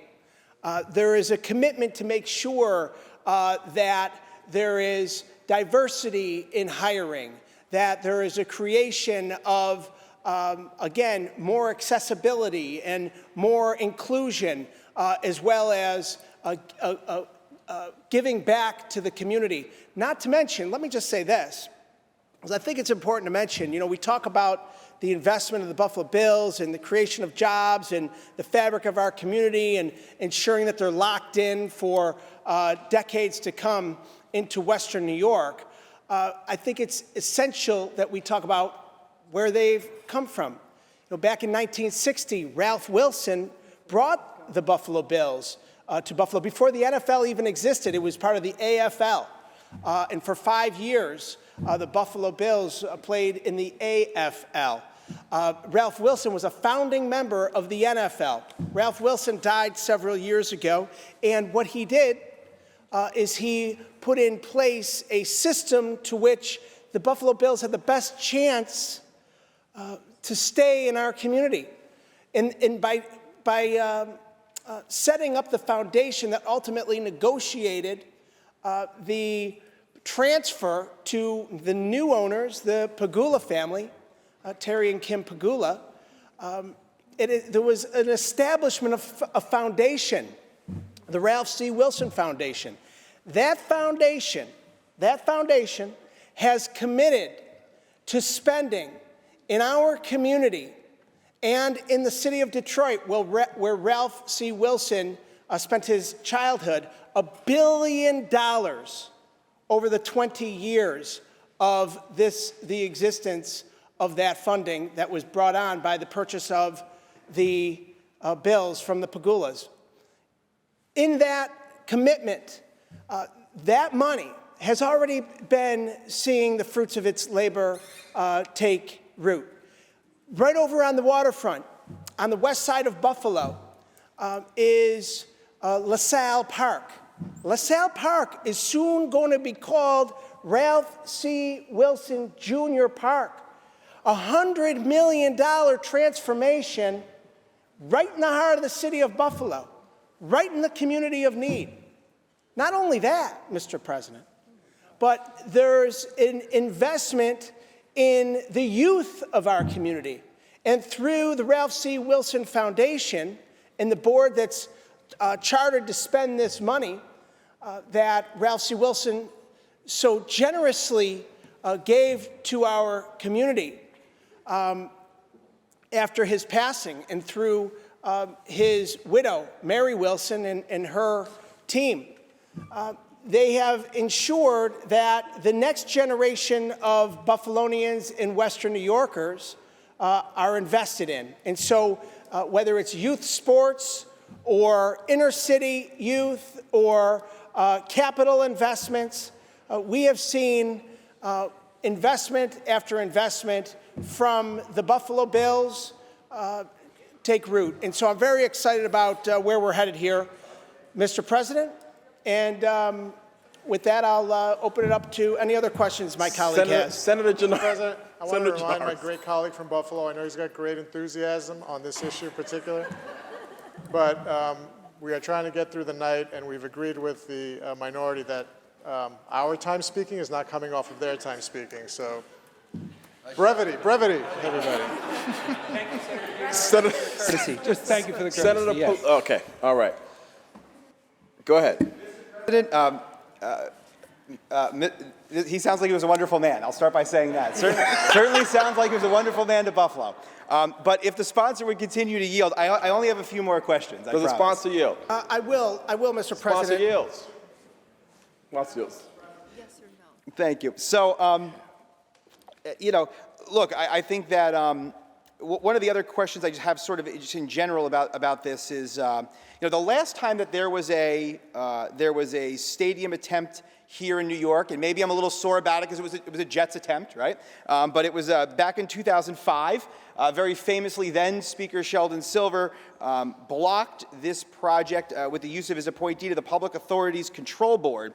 And today we're taking some steps to forward the transfer right now, immediately in this bill. We're taking the steps to forward transfer this property to the state of New York. And I'm assuming in a bill to come in the next couple of hours, we're going to have some relatively large appropriation with respect to this project. So does the sponsor have any concern that the Public Authorities Control Board might stop or block or have concerns about this project even after we take these steps?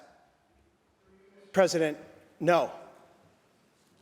Mr. President, was that brief enough?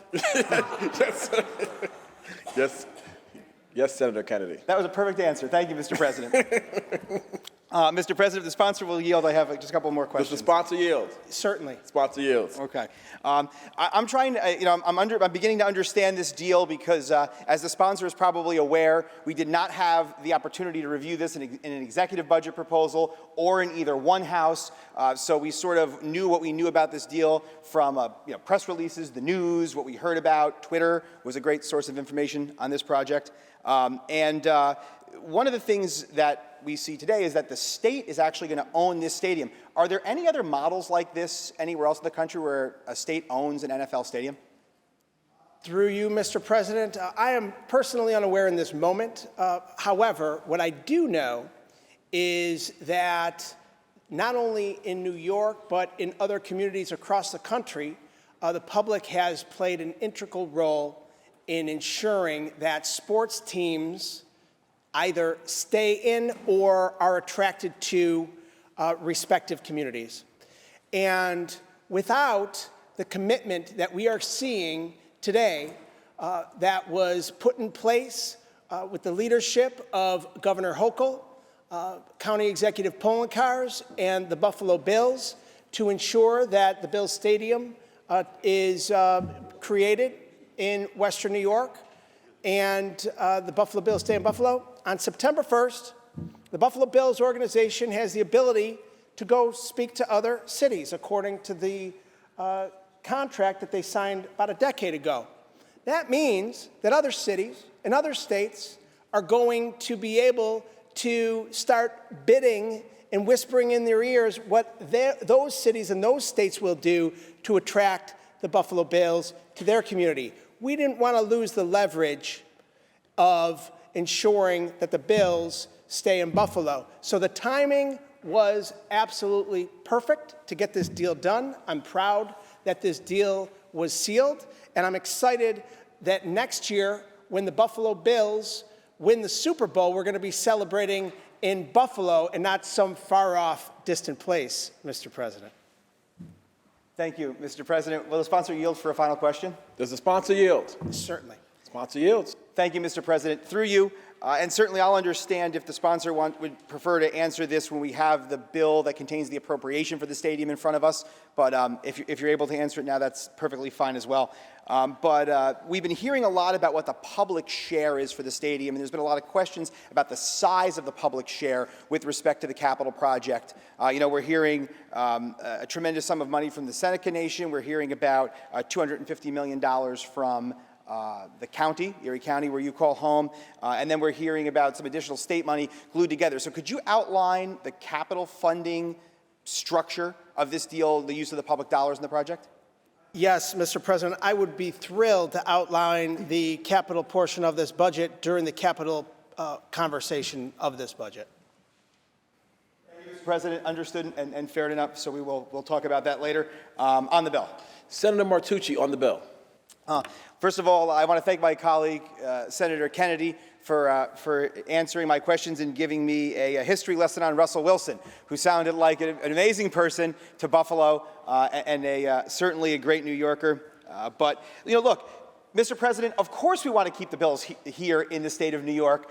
Even us Jets fans want to make sure the Bills stay here. But we want to make sure is that it's a fair deal for the people of the state of New York, because we're being asked to pony up a huge sum of money on this project. And as I called out before, the concern is that we didn't have an opportunity to review this in either one house. We didn't see it in the governor's executive budget proposal. We read about it in the news. We found out about it via press release. And this is really our opportunity to air this out. So that's why I wanted to ask Senator Kennedy those questions and get those clarifications.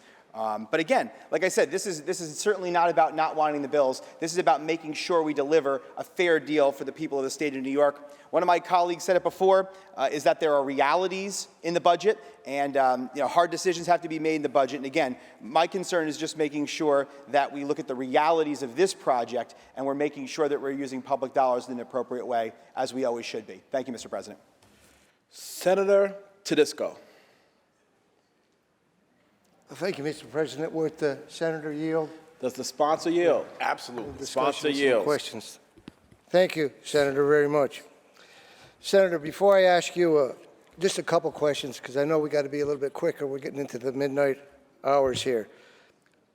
I just want to go on record, because I don't want to leave tonight you thinking, or anybody on that side thinking, that we don't support criminal justice on this side.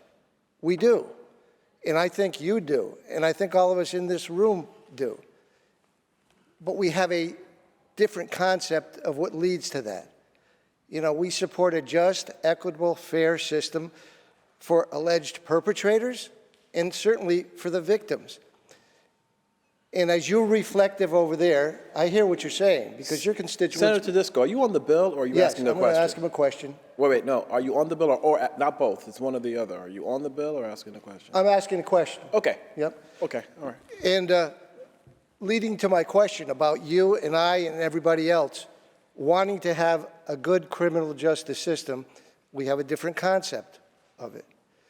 And our constituents are very concerned about the fact that these are not minimalistic crimes we're talking about. We don't want anybody stealing a banana or taking a shirt or doing these small, simple crimes. What we're talking about, and this is going to lead to my question about what their concerns are, so you better understand from my vantage point. And I think what you're hearing from my colleagues, they have the same vantage points from what we're hearing, and we're reflective of that because we're representatives. We hear a lot about, and I'll give you an illustration, and I'll ask you this question now. Okay.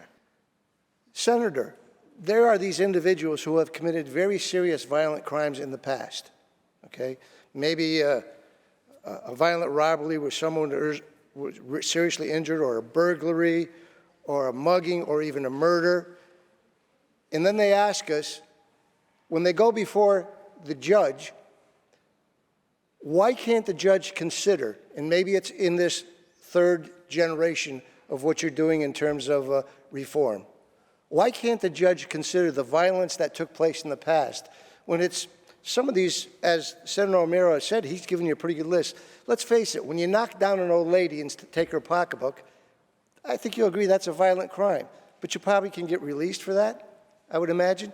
So is there anything in here that allows a judge, with someone that comes before them, to consider the violence that took place in the past? Because they're concerned about that. Chronic individuals committed several violent crimes. Now, semi-violent, you might call them, I think we call them more serious crimes.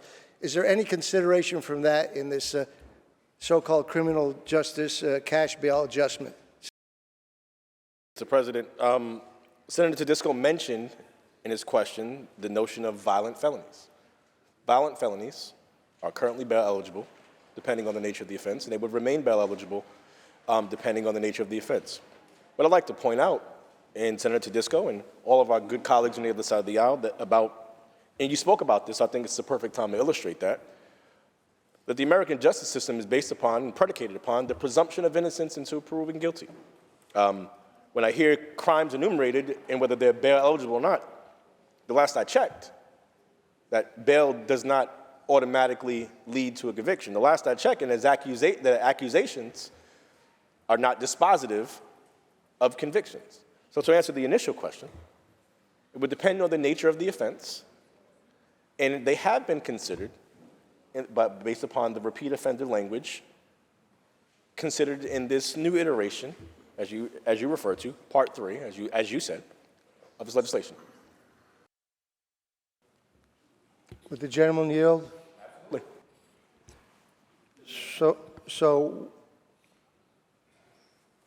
what kind of crimes could the judge look at the previous violent crimes and say, I'm going to have to take you off the street because I feel you're a danger to yourself and a danger to others? President, criminal history is always able to be reviewed by a judge in determining whether an offense is bail eligible. They can use that as a to take them off. Does the sponsor yield for? Yes. Absolutely. Absolutely. Go ahead. And they could use that as a factor to take them off the streets? President, in determining whether the offense is bail eligible, yes. Let me ask you this. Senator Tedisco, through the chair, ask the sponsor to yield. Sponsor yields. Yeah, I'm used to being in the assembly. We just talk it out. It's just like a freak show out there, you know. It's just... Okay, through you. Yes, good. Does the sponsor yield?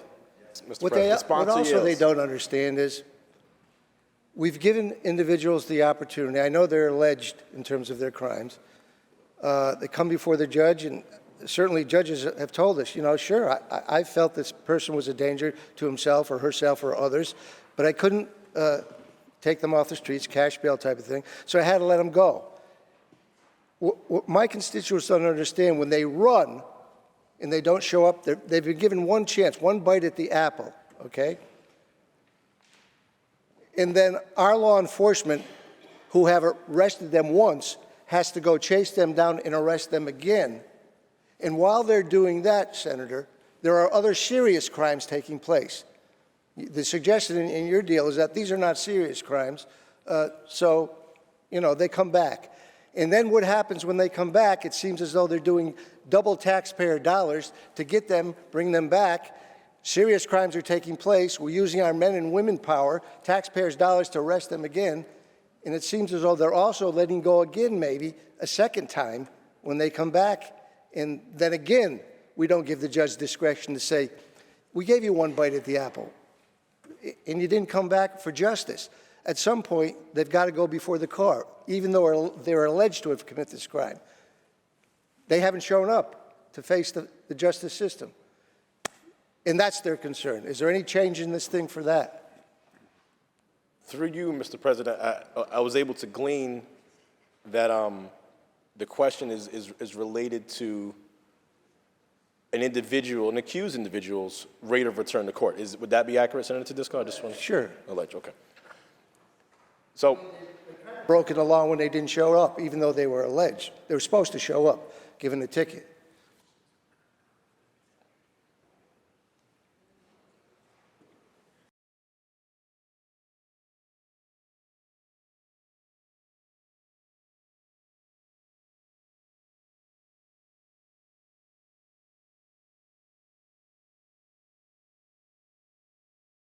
Through you, Mr. President, generally speaking, the rate of return of individuals to court is generally very high. And even if an individual does not return to court, there are remedies that are available. Would the gentleman yield? Yes. And the second byproduct is that when they leave, not showing up, they commit another crime. Don't you think that if they committed another crime, when they're supposed to be coming before the justice system for one before, that the judge should have the opportunity, at least in those instances, to say, we've given you one bite at the apple. How many bites can we give you when we release you and you commit another crime? That's not bailable, okay, according to the rules, but there's a big list there that seems to be. In that instance, too, there's nothing in here for the judge to make a determination? Mr. President, again, the clarifying language that we set forth in the statute is related to repeat offenders. So I think, depending on the nature of the offense that the senator is speaking about, that this is precisely what the intent of the soon-to-be statute, we hope, would effectuate. Okay, would the gentleman yield again for a question? Does the sponsor yield? Absolutely. Let me ask you a question about a law I put in place, authored a while back. I thought it was very important, and to this day I realize how important it is. It's called Buster's Law. Are you familiar with it? Through you, Mr. President, Senator Tedisco has a great heart for animals, and I am aware of Buster's Law, yes. Yeah. Senator O'Mara alluded to that. The story of Buster's Law is this. We didn't have much respect for animals. Senator Tedisco, are you on the bill? No. You're asking a question? Okay. Yeah. Does the sponsor yield for another question? Sure. Sponsor yields. Buster was a cat that someone doused kerosene on, lit on fire, and was on TV for about 3 or 4 weeks. They just kept showing the picture. Everybody was rooting for the cat to live. Eventually, the cat passed away. I don't think I ever got more calls from constituents, not only across the state, the nation, about this little cat that was on TV for 2 or 3 weeks, had tubes all coming out of him. Everybody was rooting for him, lost his life and died. So I went to the chief of police, and I said, Chief, can't you go out and find this person, this perpetrator, and arrest him because it's a violation? It's a violation? I said, well, what should it be? He said it should be a felony. I said, not a misdemeanor? No, it should be a felony. Why? Because, Senator, you know what people do who harm animals after they harm animals? I'll answer it because she's talking to you. They go on to hurt people. Now, it's not me saying this. The FBI puts animal abusers on an A level for an indicator that they're going to go on to hurt human beings. Let me give you a list of them. Son of Sam, Ted Bundy, Dahmer, the Columbine kids, all had a history of abusing animals before they went on to become serial murderers. It's not me saying that. It's the FBI. Animal cruelty felony bill was put in place under the name of Buster. We were one of the first states in the nation on that bill that I authored in the minority and worked it through. I don't know if Mr. Gineros was there or not there. Were you there then when we did Buster's Law? Yeah. And yeah. We got it done, though. And then a lot of other states followed. But you got a whole group of people out there who love people and love animals. I mean, when you think about animals, our canine units, what they do for our veterans. I know a woman has a dog that can indicate if her child is low or high on insulin and saves that child's life several times during the course of a night. My question to you is, and this is what they're asking me, we used to have Animal Advocacy Day. We can't do it that now. We used to have an Animal Advocacy Committee because we understood the nexus between harming animals and harming people. We don't have that anymore here. But I'll ask you, that felony of harming in a serious, violent way animals, is that bailable now?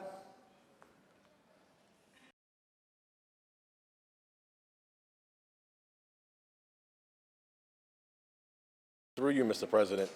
First, let me say thank you for your work on Buster's Law. Thank you for your advocacy for animals. I am not certain, depending on the nature of the offense, if you could please give me the specific nature of the offense and the charge, I could tell you whether it was bail eligible or not. But Senator Disco, if I may, is again, the law before us, or the proposed law before us, relates to clarifying the intent of the legislature as related to gun offenses and repeat offenders. I don't question how heinous a crime against an animal is. That is not questioned by me, or I don't believe anybody in this House, elected or not, would agree that a crime against an animal is not a heinous offense.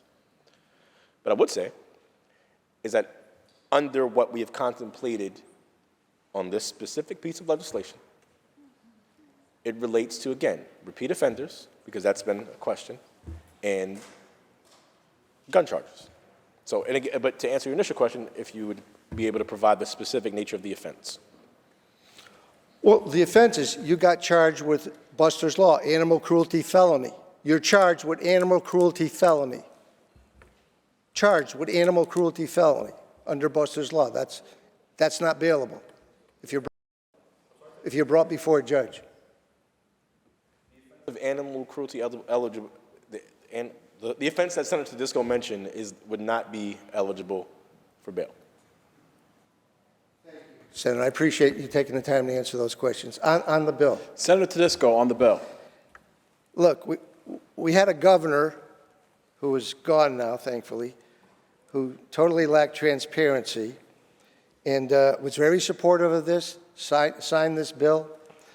And then we had another governor after he left, and both of them really didn't want to do much about this whole thing until a poll was taken, and all of a sudden, an opponent of your governor sitting on the second floor was a point behind or a point ahead, or maybe is tied right now, and all of a sudden there was a 10-point plan. A 10-point plan for the criminal justice system to adjust it. Now, you don't bring forth a 10-point plan unless the people of the state of New York want to change a system which you put in place, first of all, said you were going to adjust secondly, and failed the people again because, and then didn't support your governor at the beginning when she said, I want to reform your plan. She had to bring you kicking and screaming to do that. Now, it's been mentioned, but I'll just repeat it as I close here. This does nothing to change what's happening to our constituents across the state. They're being victimized. This is a revolving door of danger and disaster. It was done in secrecy. If you want to correct this, repeal it, bring back law enforcement, the judiciary, our district attorneys, get in a room and do something realistic that can really make it a fair and just system. This isn't smoke and mirrors. It's just smoke. It's window dressing. It's to show I've got a nice shiny object here. Look how shiny it is. But the object doesn't accomplish anything. And it's certainly the shiny object that you and the governor is holding. I don't think it's going to close that poll. In fact, I think there's going to be problems in November, and I think the wave is a different color this time. Thank you, Mr. President. Senator Steck. Thank you, Mr. President. I have questions on Part L and Part O. Not sure who to ask. Senator Krueger, does the sponsor yield? Certainly. Sponsor yields. All right, thank you, Senator Krueger. I promise this time I don't have the answers to the questions I'm going to ask you. I'm going to rely on you. Part L, through you, Mr. President, the sponsor would entertain the first question regarding expanding income eligibility for child care subsidies. Approximately how many additional families would be eligible for child care subsidies with this expanded income eligibility? How many?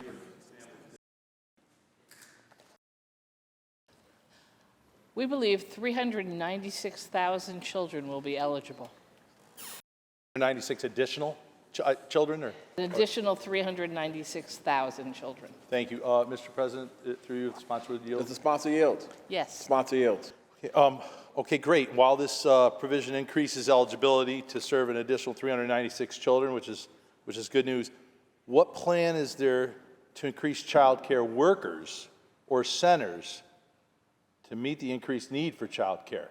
where it's great that we're making more children, 396,000 more children eligible, but being eligible doesn't get it done. What else? What is the state of New York's plan for increasing child care workers or centers to meet the increased need? Apologize. I thought I heard the question, so I started to get an answer, but then your question went on. So if you don't mind. Twice, but I'll ask Oh, it a third okay. time. Thank you. While this provision increases eligibility for child care, what plan does the state of New York have, either currently or in the budget, to increase the number of child care workers or centers to meet the increased need for child care?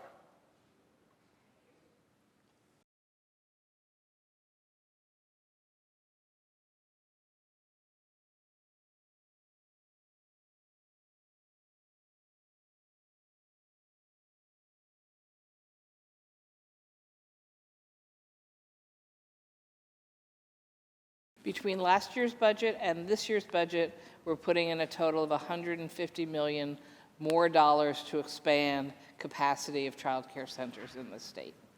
Thank you. Mr. President, through you, sponsor yield again. Does the sponsor yield? Part O. I will. Sponsor yield. All right, now going to Part O, juvenile justice, the maximum state aid rates for volunteer agencies. Volunteer agencies, how many counties currently do pay the 100% of the applicable rates published by OCFS for care provided to foster children? How many counties are already at 100%? O is on foster care, not child care. Just wanted to make sure, double checking. So how many counties, are you the right people for foster?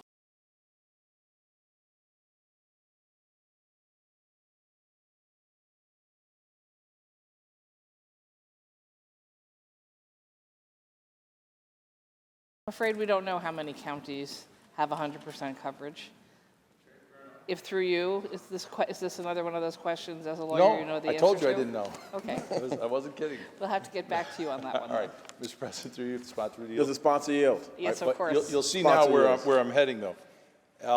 Has the state provided additional funding for the implementation, assuming, I'm sure it's safe to assume that 100% of the counties are not at 100%. So has the state included additional funding for this mandate?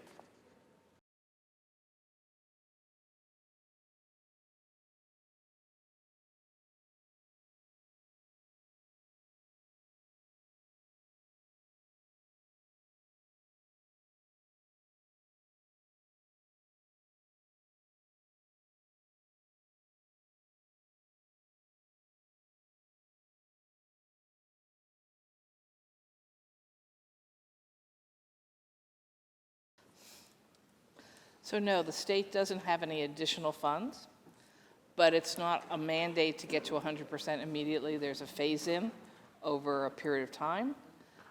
So hopefully, between what counties can do without additional help and the expectation that the state will have to deliver that extra help, we won't have a problem. But it would be a good issue for us to keep our eye out on. Thank you, Mr. President. Sponsor yield for one more question. Does the sponsor yield? Yes. Sponsor yields. Thanks, Senator Krueger, and thank you for your time today. It's been a long couple of days for all of us, especially you, so I appreciate that. Clearly, the point of where I'm going is I'm concerned as a former county official myself, and most of us have local government roots. I'm very concerned about the state writing additional unfunded mandates on our localities.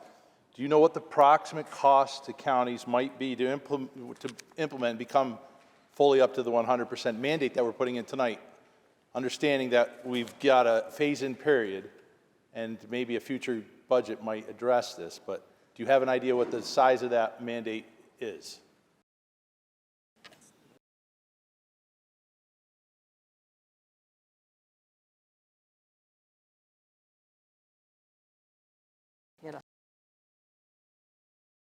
Estimate is that to hit 100% for the entire state would be approximately $200 million, of which $110 million would be New York City specific. Thank you. Mr. President, on the bill briefly. Senator Steck on the bill. Thank you, Mr. President. Clearly, this is an example, an important issue we all want to support. We all want to do right by our children. But again, it's really easy for us to sit here in Albany and issue mandates and tell local government, this is what you're going to do, and then not provide the funding. That's passing the buck. It's not leadership. We do this a lot. We've done this for decades, so the burden on this doesn't fall certainly to any individual in this room, but we're carrying the ball now, and we need to make sure that going forward, we're mindful of these mandates. It's not enough to just say something ought to be so. We need to have a plan to responsibly pay for it, whether it's this issue or any other issue that we deal with in this chamber. And then pivoting back to the Part L, about the need for more. It's great to make more kids eligible, but whether the kid is eligible or ineligible, the kid doesn't know that he doesn't have access to it because there's not enough workers.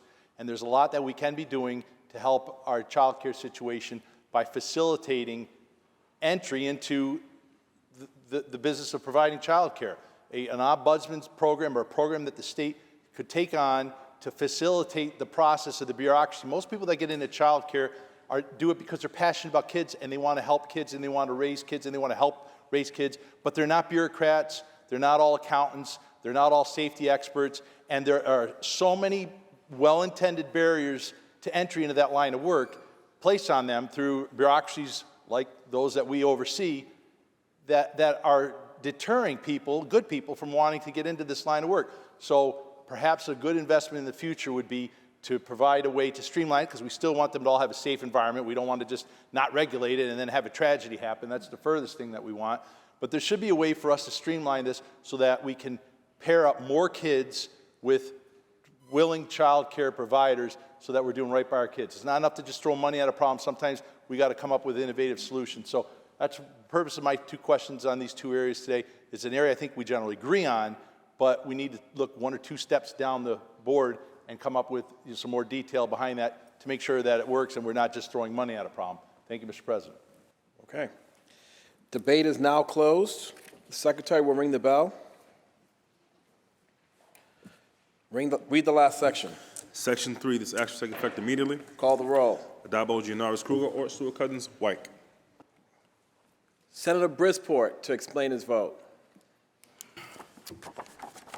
Thank you, Mr. President. Some will say that with many pieces of my Universal Child Care Act included in this budget, I should be presenting it as a victory. And perhaps that would be the politically advantageous thing to do. Some will say that this is an unprecedented win for us. And given the historic underfunding that created the child care crisis, they are absolutely correct. The trouble is, when the Universal Child Care Act was never about scoring political points, and when we said that this crisis could not be meaningfully addressed with less than the legislators' budget proposals, it wasn't a tactic. We meant what we said. This is not a game, it is an emergency. Our entire economy is precariously balanced on the backs of underpaid child care workers and overburdened families. One by one, across the state, those backs are beginning to break. This year's budget does not come remotely close to addressing this crisis.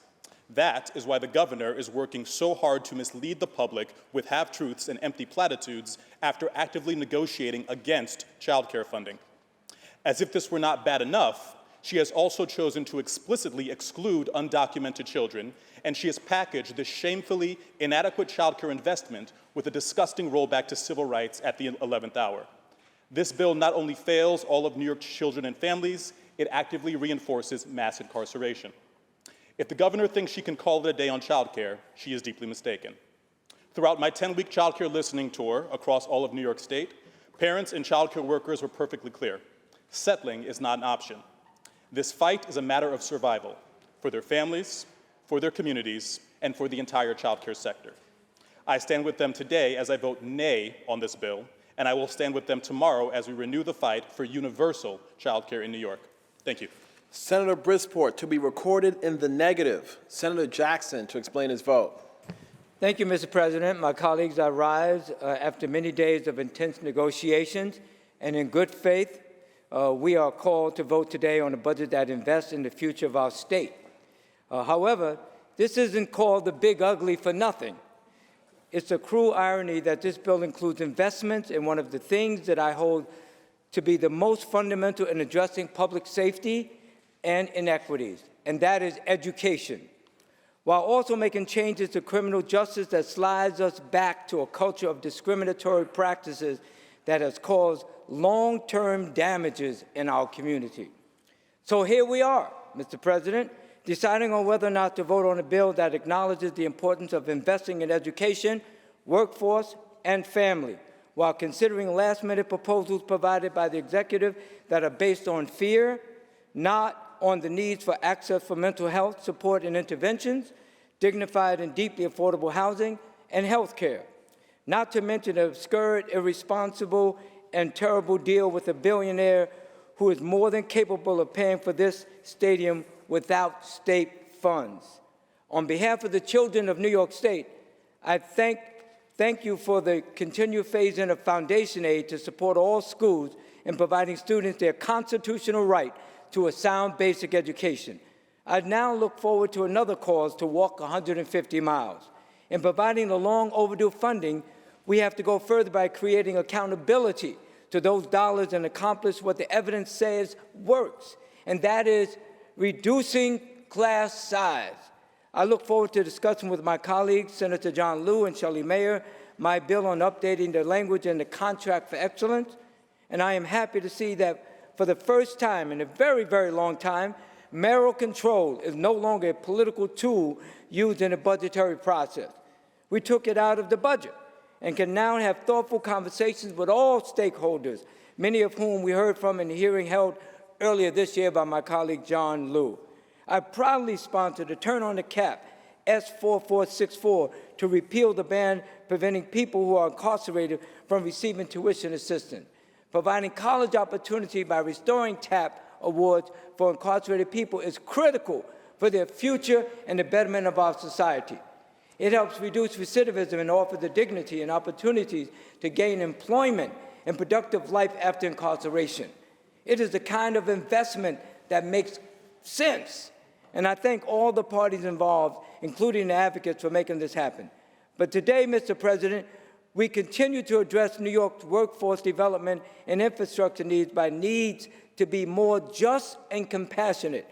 And I'm very pleased that the Senate negotiated changes in Tier 5 and Tier 6, making sure New Yorkers who work mandatory hours being afforded the opportunity of not being penalized for their dedication in the pension investment period that reduced from 10 years to 5 years. It is something to rejoice, but more needs to be done, Mr. President. And I look forward to working with Labor and my colleagues to realize the full menu of reforms so that the state can attract and retain a talented Senator Jackson, and diverse, how do you yes, vote? Mr. President. Please, we have a 2-minute time limit. How do I vote? Yes, sir. Can I finish this so I can explain my vote?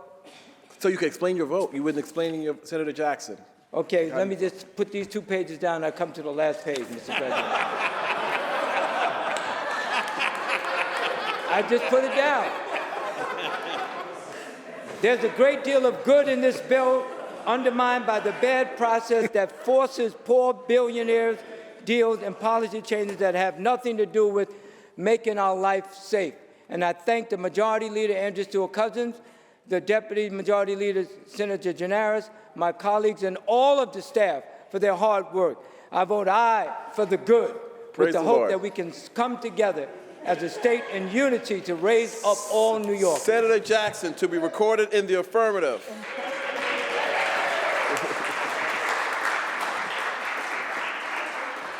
Senator Harckham, to explain his vote. Thank you, Mr. President. I promise to be brief. I just wanted to comment on 3 things on the debate. I will be voting yes on this bill. First, I want to say that nobody in this room has done more to help our seniors and more to fight for home care and did more for nursing homes than Senator May.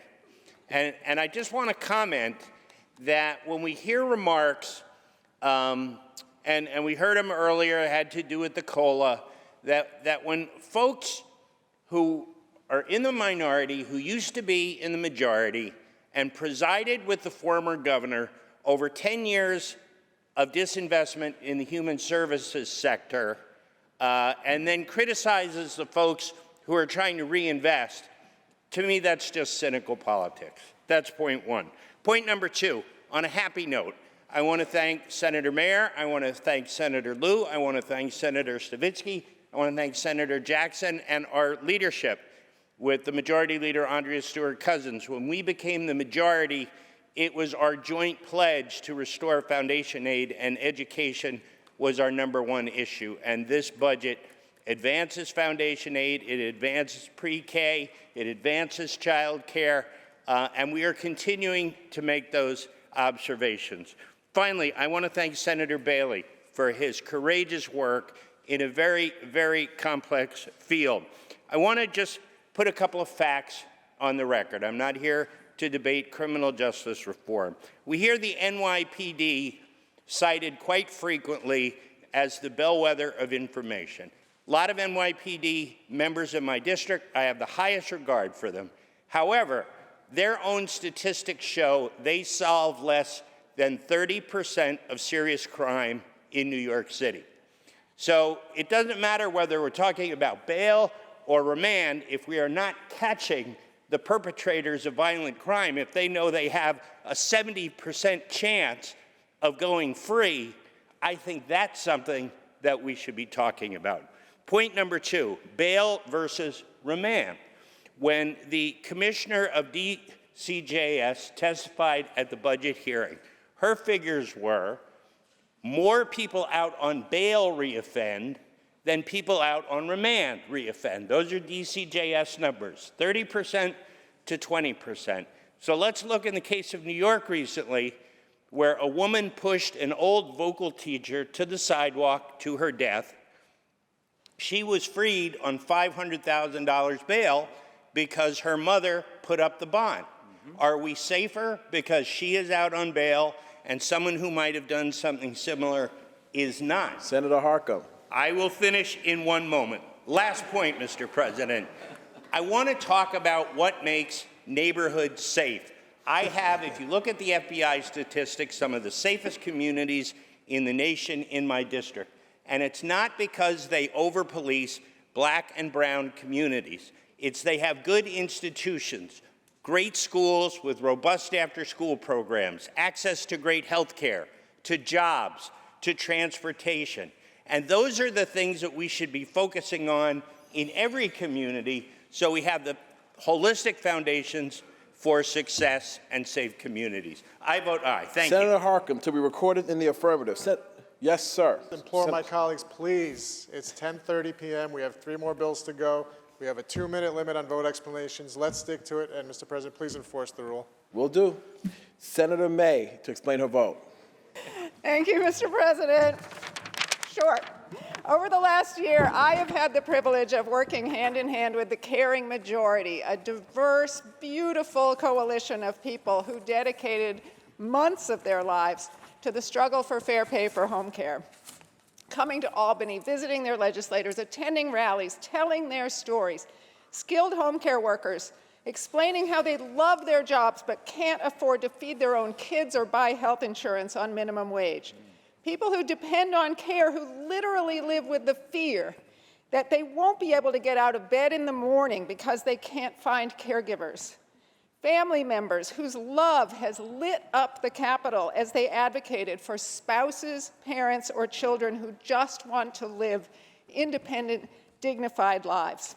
To these champions, you have not gotten what you asked for in this budget, but everyone across the state has heard you and seen you. I would not do this work, I couldn't do it if I didn't have the heart of an optimist. And I say to you, this budget is not the end. This is a start. Between the $3 raise and indexing to the minimum wage, upstate home care workers could see a rise of almost $5 an hour in coming years. Thanks to your advocacy and the tenacity of our Senate Majority Leader, our state is committing in this bill to the biggest investment in home care wages any state has ever made. Please know, your stories are seared into our hearts.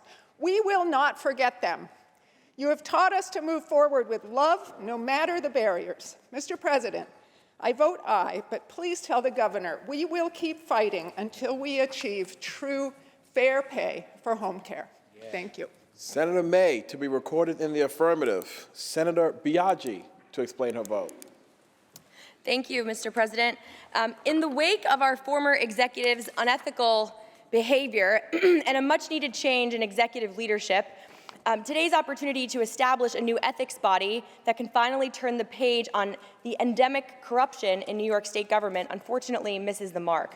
I want to be very clear that I have long advocated for repealing JCOPE, New York State's ethics body, and building an entirely new and independent ethics entity from the ground up. I was proud to chair 2 hearings last year to further that goal, but I cannot, in good conscience, support the proposal that we are advancing today. While this bill does make improvements that are good, it still fails to correct the structural shortcomings of JCOPE, and unfortunately, all that it feels like we are doing is painting over mold without removing the rot. This proposal allows political appointees, and furthermore, the only safeguard here is law school deans who essentially are laundering the names of the political appointments without any kind of clear direction. I also want to address the rollbacks to bail reform in this bill. We cannot forget that making a crime bail eligible does not mean keeping someone in jail. It means keeping someone in jail only if they are poor. I'll repeat that. Bail only serves to keep someone in jail if they are poor. Cash bail is an inherently unfair system, and it does not advance safety in our communities. It was simply not set up to do so. I also want to say that criminal justice reform and victims' rights are not in contrast to each other. As a survivor of sexual assault, I am incredibly committed to victims' rights, but I'm also committed to criminal justice reform. And let me also be clear. Communities are safe when people are housed. Communities are safe when schools are fully funded so that every child in every zip code has access to high-quality education. Communities are safe when people have access to affordable health care, when every person has the opportunity for well-paying jobs so that they can make a living wage. So much of our conversation around criminal justice reform is focused on what happens after the gun goes off.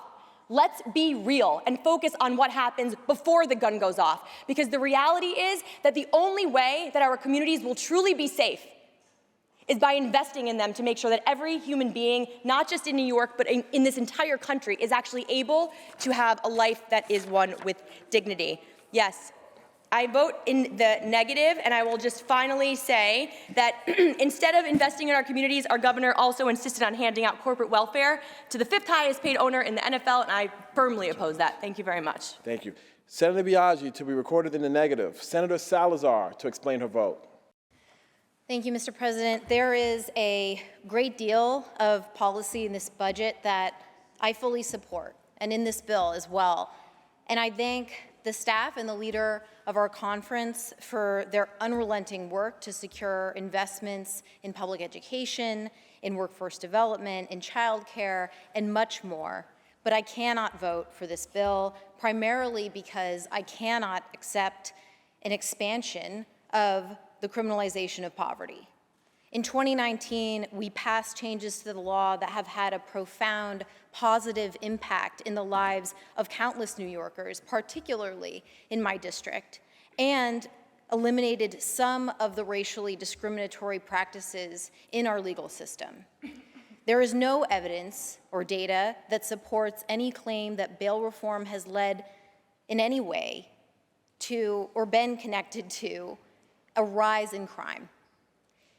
And yet, the changes in this bill will result in even more individuals being held in pretrial detention, more people being held in jail without having been convicted of a crime, many more people torn from their families, from their homes, their jobs, their education, due to being accused of a crime and unable to pay the ransom for their freedom.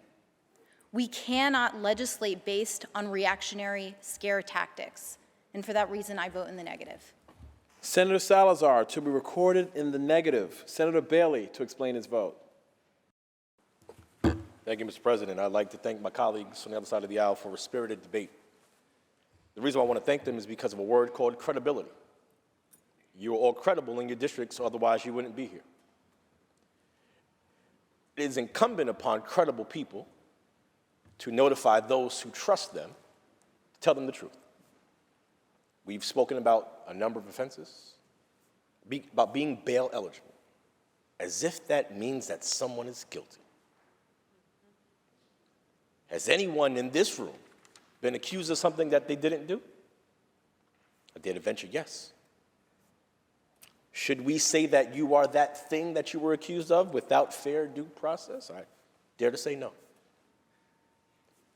Bail is defined according to New York courts, just want to make sure. The security given or posted to ensure the future appearance of a defendant. Very own court system. Doesn't say anything about punitive. Doesn't say anything about incarcerate because of dangerousness. Says nothing of the sort. Credibility. It is incumbent upon those who are credible. Those of us who are attorneys, if we needed a witness, we call on an expert witness. You are the expert witnesses in your communities. It's incumbent upon you to tell them the truth about what bail is and what bail is not. To guarantee a return to court, nothing more, nothing less. As far as discovery goes, this was a conversation that was had between many parties, district attorneys and defenders, and it was to clarify language that we had in good faith to make sure that the wheels of justice continue to work well. I'm grateful to our leader, Andre Stewart-Cousins, for allowing me to be the chair of the Codes Committee and allowing me to be able to have these conversations. To all my colleagues, regardless of your political affiliation, I thank you for your work here in this chamber. I thank you for your work on this budget. My vote on this budget is related to the African principle of Ubuntu. I am because you are. And with that being said, Mr. President, I vote in the affirmative. Senator Bailey to be recorded in the affirmative. Senator Rivera to explain his vote. Thank you, Mr. President. I'm the chair of the Health Committee in the Senate, and at the beginning of the process, ironically enough, I would have told you that this was the best budget that I've seen in the time that I've been here, and it is true.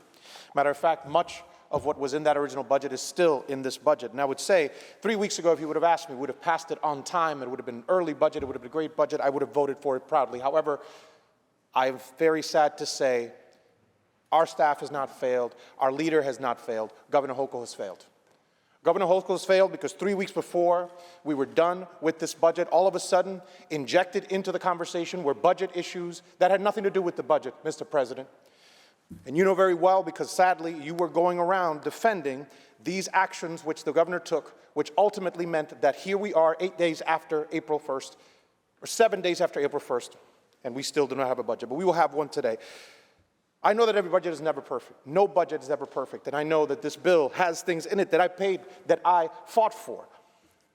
We have versions of fair pay in here that I can live with. We have versions of the worker bonus that I can live with. We have Medicaid expansion or essential plan expansion versions that I can vote for. But I cannot and will not vote in the positive in this particular bill because of the process and because of what is ultimately in this bill. Every big ugly is ugly. This one, I'm sad to say, is uglier.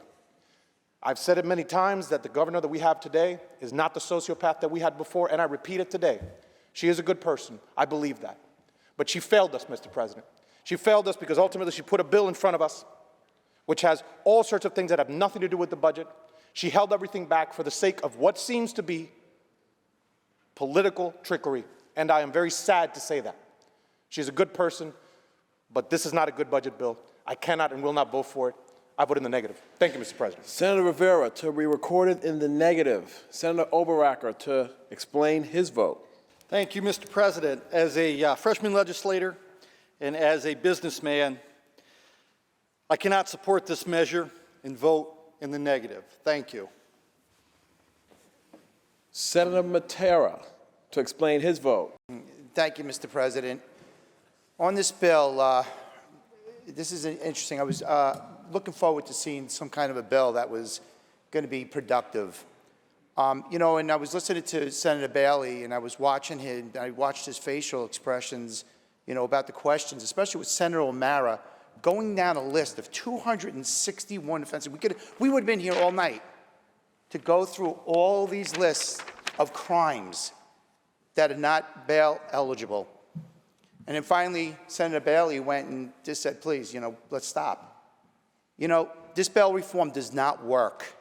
It didn't work the first time, did not work the second time, and the third time, it was not the third time a charm. This is a failure. It's a failure for the process. It's a failure for this budget. This bail reform needs to be repealed totally and get the professionals at the table. Get our district attorneys, get our PBAs, and get our judges to the table, and let's fix this right the first time. This should not be in with the Bill Stadium. This is something so important, the most important part of the budget. Everybody knows in this room, and everybody in New York State knows, that bail reform was the most important thing for this legislative body to make sure we were going to fix it right this time. And you know what? This has failed. Law and order is so important for our families, our friends, and our neighbors. And you know what? Our law enforcement lost their tools because of bail reform. I'm in the plumbing industry. I go to someone's house. I don't have tools to fix your plumbing. That's what we did to our law enforcement. We took the tools away from them to do their job. You know, I could sit there and say all day long about what happened here today, but I'm going to say it again. The reason why I'm voting no, Mr. President, for this bill is because it needs to be repealed, and guess what? The third time it did not work. Thank you. Senator Matera to be recorded in the negative. Senator Hinchey to explain her vote. Thank you, Mr. President. I will be voting aye on this bill, but not because I think it is perfect. There are things in this that I wish were in this bill, like coverage for all. I wish that we could have delivered for the caring majority, the group that fought so hard and so valiantly to raise the wages of home care workers so that everyone across our state can live with dignity and respect, and those workers can live with dignity and respect. I wish we were able to do everything that they wanted, but we did get a start. And I rise today to pledge to them that this is just the beginning of our fight. This is just the beginning of our work to make sure that everyone is paid fairly and that everyone can receive the home care that they need. There are things in this budget that are incredibly exciting. We still have record education funding, expanded UPK slots, pre-K slots for people across our district. We have expanded the Farm to School program to finally include breakfast, making sure that students across our state will eat good, healthy, locally sourced farm fresh food, making our students healthier. We've elevated the Division of Veterans Affairs to the New York State Department of Veteran Services, which is critical to get our veterans the support that they need, and something that I know Senator Brooks and so many others have been fighting to do for years. We are doing Tier 6 reform, helping our public employees, and while it is not enough, we have started our universal child care expansion, and something that many families in my district will be able to take advantage of. There is a lot more that we should be doing, but that's because we have decades of disinvestment and underinvestment that we are working as a body to undo. That is going to take billions and billions of dollars to undo the work that we are now straddled with. And so while I wish that we could do it all at once, I wish that we could be standing here celebrating all the wins that we set out to achieve just a few weeks ago, I'm proud of the steps that we've been able to take in the right direction, and for that I vote aye. Senator Hinchey to be recorded in the affirmative. Senator Ramos to explain her vote. Mr. President, this budget bill is ugly.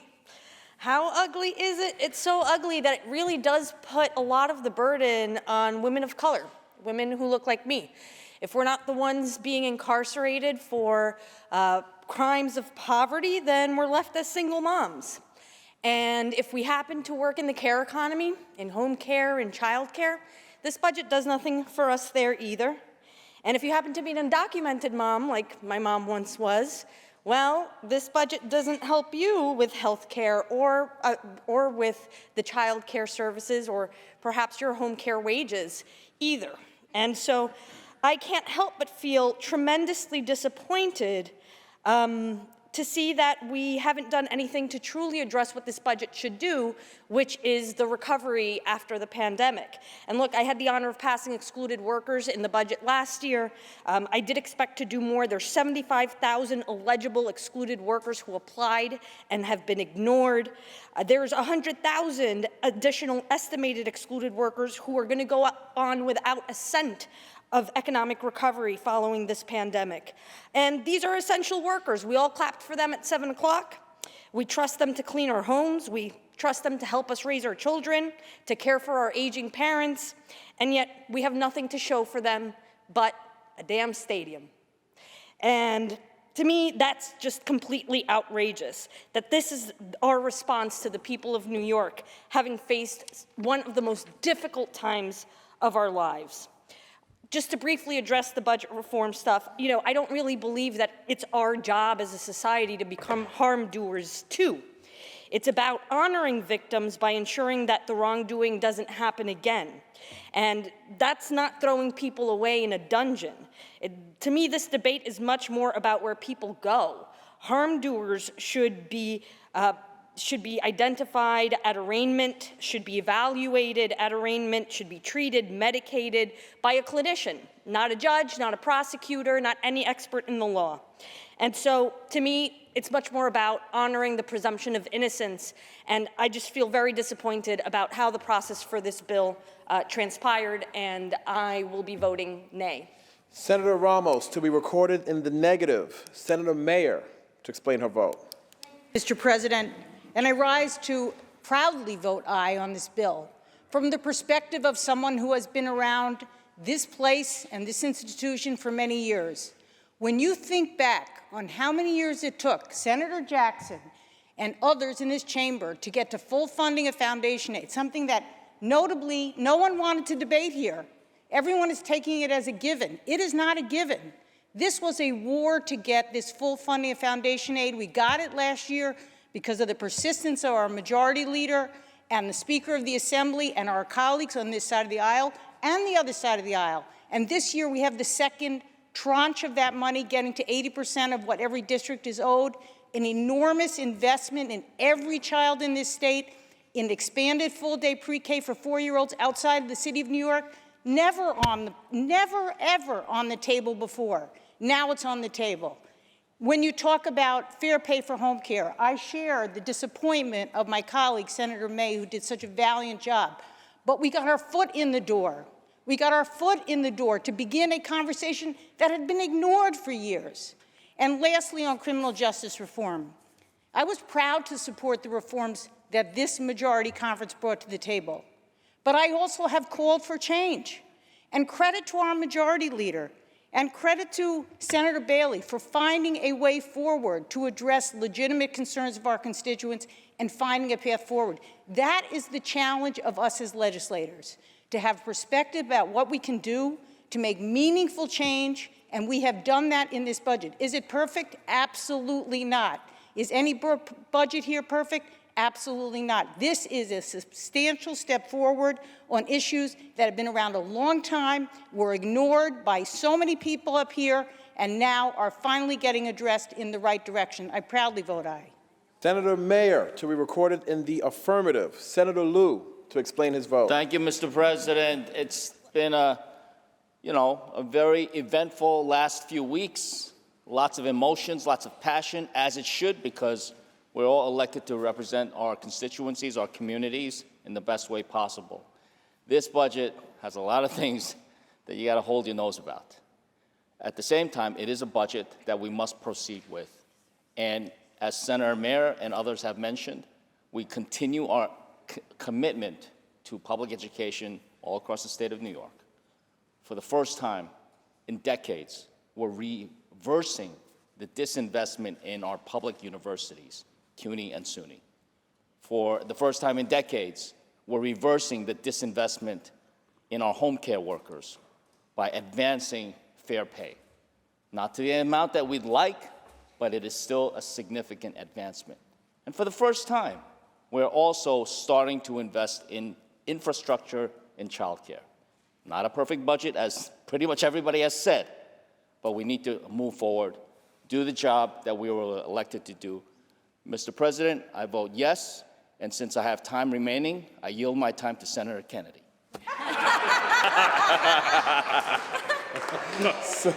Senator Liu to be recorded in the affirmative. Senator Cooney to explain his vote. Thank you, Mr. President.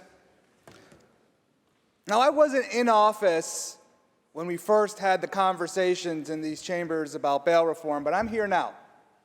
And I'm so proud to represent my hometown of Rochester. But let's be clear, it is still an injustice that the size of one's wallet would determine whether or not someone sits in jail. And it's important to me and the constituents that I represent that we do not continue to criminalize poverty. However, it is also important to my district that we increase public safety, we prioritize getting illegal guns off of our streets, and we hold those charged with repeat offenses accountable. That's what we're doing in this bill right here tonight. Like many cities in the wake of this pandemic, we continue to be plagued by increased rates of gun violence. This past year in Rochester, we had 81 homicides. 81 homicides. This is a top concern for our community leadership, our new mayor, Malik Evans, our sheriff, Todd Baxter, but it's also for our neighborhood leaders, our local law enforcement, and the families and the victims of these crimes, including Julius Greer, whose 14-year-old son was shot dead just at the beginning of this year. These are common sense revisions to public safety in this budget that will save lives and also increase that feeling of safety that so many New Yorkers have seen to loss. I am so proud to be part of a majority under the leadership of our Majority Leader, Andrea Stewart-Cousins, who leads, who looks and listens to what the community needs. I will be voting aye.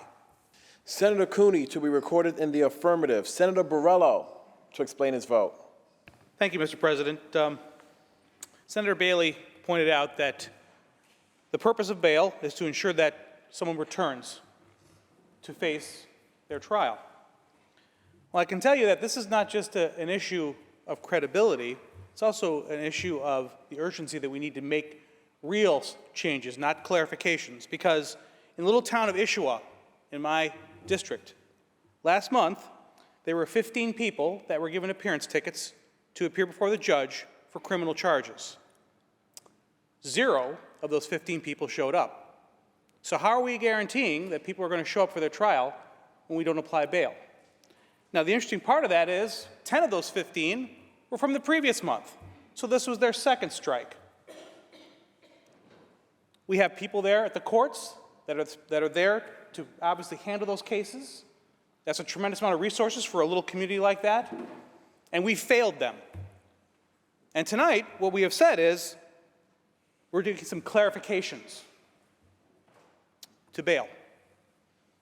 I've heard a lot of consternation, a lot of hand-wringing about changes, but I asked the question, and the answer was very clear.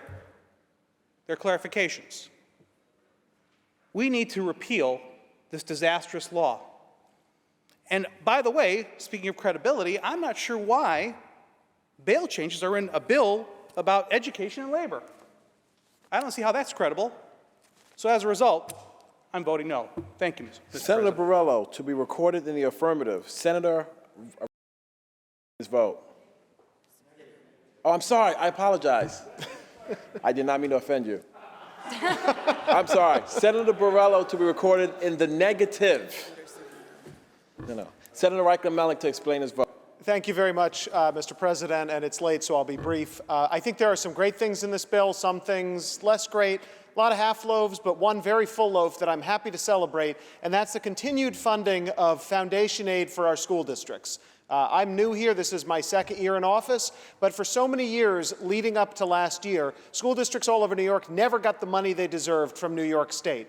My colleagues in the Senate majority fought for that, none harder than Senator Mayer, the Education Committee chair. And finally, last year, we were able to get the first of a 3-year phase-in of foundation aid, bringing billions of dollars, $1.4 billion last year, $1.5 this year, back to our schools. We'll do it again next year. That's money that makes a huge difference for kids, for teachers, for families, for our property taxpayers who are going to see their taxes hopefully held flat. In my district last year, when we phased foundation aid, just partway in, more than half the districts I represent, the school districts, held property taxes flat. That's what people elected us to come here and do, to look out for kids, look out for our taxpayers. I'm delighted by that, and I'm glad to see that this bill starts making the investment we need in child care. I agree with my colleague, Senator Brisport, who fought for this. It does not go far enough. We can and we should do more, and I hope that we will in future years. But I'm glad to see a renewed push for child care, that we're going to get more into it. I also understand where my colleague Senator May is coming from. She's been fighting for fair pay for home care for so long. This bill starts us down that path, and it raises wages. Again, it does not go as far as I think almost everybody in this chamber would like to see, but it gets us further than we've gotten in a very long time. And I always believe that getting a half a loaf or 3/4 of a loaf or however much of a loaf you want, it's better than taking nothing. And I am very happy that we are moving things in the right direction, and so I proudly vote in the affirmative for this bill. Senator Reichman-Melnick to be recorded in the affirmative. Senator Savino to explain her vote. Thank you, Mr. President. I think I'm going to take part of Senator Kennedy's time. Just kidding, just kidding. So change comes sometimes incrementally, sometimes slowly, and sometimes painfully slowly. So just to keep things in perspective, this is my 18th budget. In 2005, we passed the budget on time that year. March 31st, we actually stopped the clock and we passed the budget. And the budget in 2005 was $112 billion. 18 years later, it's $220 billion. So that means in that time, we have doubled the investment in the state of New York. And what did we spend that money on? We spent it on things like fully phasing in foundation aid, which started under Governor Eliot Spitzer. It took that long to finally get there. We've invested in expanding access to education, to health care, to Child Health Plus.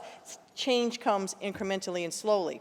Now, is there a lot of good in this budget? Yes. You've heard from my colleagues. I'm not going to reiterate all of them. Some of them, though, I think are definitely worth mentioning. Closing fully funding the TAP gap, extending it to part-timers and non-degree students, that's a real game changer for people. I believe it's right that we extend it to inmates, because the best thing we can do is educate people so they don't go back to prison. We want them to become fully functioning members of our society. The investment in child care is not enough, but it's a start, Senator Brisport. It's a start. Change comes incrementally, and we continue working on that. Tier 5 and 6 fixtures, we absolutely have to do that. Here's where we need to continue to make good change, though. I am profoundly upset about the fact that we are continuing this child welfare financing model. We are saddling the localities with more of the responsibility. We need to fix that. Next year, you all need to fix that. We need to fix the unfair funding formula for Raise the Age. Saddling localities with it, they're not getting anything for it. I support the efforts of everyone on trying to make the necessary changes to our bail reform law. And I really appreciate how hard and difficult this was for so many people, particularly for Senator Bailey, who worked so hard on this. This was personal for him, and I think we should be recognizing how hard this was, and particularly for Dorothy Powell, who put her heart and soul into trying to make sense out of a law that most people in the general public do not even understand. But again, change comes slowly and incrementally. Who knows where we'll be in 18 years from now, what size the budget will be. But with the right people here and their hearts in the right place, the investments can only get better. I vote in the affirmative, Mr. President. Senator Savino to be recorded in the affirmative. Announce the results. In relation to calendar 752, those senators voted in the negative are Senators Akshar, Biaggi, Borrello, Boyle, Brisport, Gallivan, Griffo, Helming, Jordan, Lanza, Martucci, Matera, Oberacker, O'Mara, Ort, Palumbo, Ramos, Rath, Ritchie, Rivera, Salazar, Sereno, Steck, Tedisco, and White. Ayes 38, nays 25. The bill is passed. Senator Janaris, that completes the reading of the controversial calendar. Thank you, Mr. President. The members should know it's our intention to push through to conclusion on the budget tonight. And now I think, our position to break for party conferences. Please recognize Senator Palumbo. Senator Palumbo, Thank you, Mr. President. There will be an immediate Republican conference in room 315 of the Capitol. There will be an immediate Republican conference in room 315 of the Capitol. Senator Janaris. And there will be an immediate Democratic conference virtually, so check your emails for the link. There will be an immediate Democratic conference virtually. The Senate stands at ease. Senator Janaris. Thank you, Mr. President. First of all, let's take care of some administrative business pursuant to Rule 5. I move that we stay in session past the hour of midnight. So ordered. And now there will be an immediate meeting of the Finance Committee in room 332. There will be an immediate meeting of the Finance Committee in room 332. The Senate will stand at ease. The Senate will return to order. Senator Janaris. Okay, Mr. President, can we return to the supplemental calendar? I think there was one bill still remaining. The Secretary will read. Calendar number 755, Senate Print 8004D, Senate Budget Bill, an act making appropriations for the support of government. A message of necessity at the desk? There is a message of necessity at the Move desk. to accept the message of necessity. All those in favor of accepting the message, please signify by saying aye. Opposed, nay. The message is accepted and the bill is before the House. Please. Lay it aside. The controversial calendar? The Secretary will ring the bell. The Secretary will read. Calendar number 755, Senate Print 8004D, Senate Budget Bill, an act making appropriations for the support of government. Senator Martucci on the bill. Thank you, Mr. President. I rise to discuss some concerns I have with respect to the bill, specifically on something that I was talking about a little bit earlier this evening, or I should say yesterday evening. Now I'm talking about it again this morning. And I was hoping to get some straight questions on some serious answers about funding for the Buffalo Bills Stadium. I know my constituents have concerns about the deal, and I think many New Yorkers do too. And since I struggled to get those answers, I was able to dig through the bill to try to understand a little bit about what this deal is and exactly what it's costing New Yorkers. And I think, at quick glance, there are several appropriations that are totaling hundreds of millions of dollars. I think I came up with $602 million. I think that after we have some more time to take a look at the bill, perhaps we'll confirm that, or the number might be a little different. But in either case, we're talking about a really, really big appropriation here.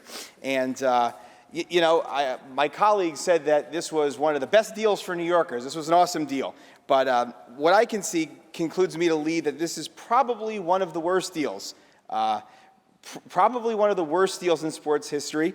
Maybe perhaps setting a new record, the worst deal since Bobby Bonilla fleeced the Mets back many years ago, and he's still getting a paycheck today, many, many years after his retirement. And what we found out earlier today was that the state of New York's even going to take the stadium over and pay some operating costs for many, many years. So, this deal remains, to me, I'm very skeptical, and I have a tremendous number of concerns.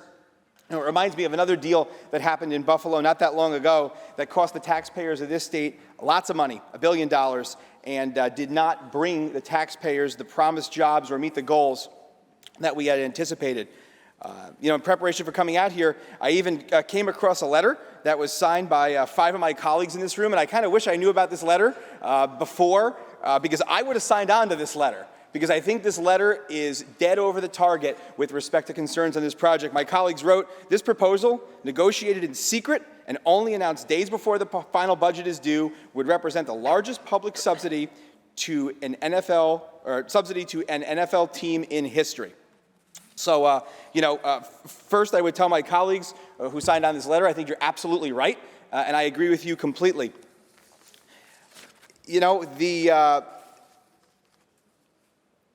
This deal is not a partisan issue, Mr. President. There are some of my colleagues who don't agree with me. There are some on the other side of the aisle that do. This is certainly something that transcends politics in this chamber. But I would agree that since we're asking taxpayers to pay hundreds of millions of dollars in this deal, I think it certainly warranted a bit more sunlight, a bit more review, not only by this body, but by the public and by others, before we were bringing it to the floor and passing it here today. In fact, somebody who is undoubtedly an expert on this budget proposal, the chairwoman expressed her concerns as well, and I would tell you that I associate myself with your concerns and your comments with respect to this project as well. Mr. President, I'm not a fan of this deal. It is a bad backroom deal where I feel like, and I think many of us feel like, we've significantly overpaid. As Senator Kennedy said out here a little while ago, this deal was to prevent the bills from moving to another city. And I would tell you that I certainly don't want to see the bills go to another city, but at the same time, I don't want to see our taxpayers here in New York be taken for a ride. So for that reason, again, I think that this project warrants more consideration of this body, more public review and consideration, and it still remains a tremendous concern of mine, and it is one of the reasons that I'll be voting in the negative when it comes time. Thank you, Mr. President. Senator Palumbo. Thank you, Mr. President. Will the sponsor yield for just a couple quick questions, please? Does the sponsor yield? Yes, I will. Sponsor yields. Thank you, Senator Krueger. I just have a few line item questions, and then I'm going to have a few questions about the bills with a big B. But we'll talk about this first, if you don't mind. In economic development, community resiliency, economic stability, and technology fund. I see $385 million. That seems remarkably similar to the old SAM grants. Is that the same fund?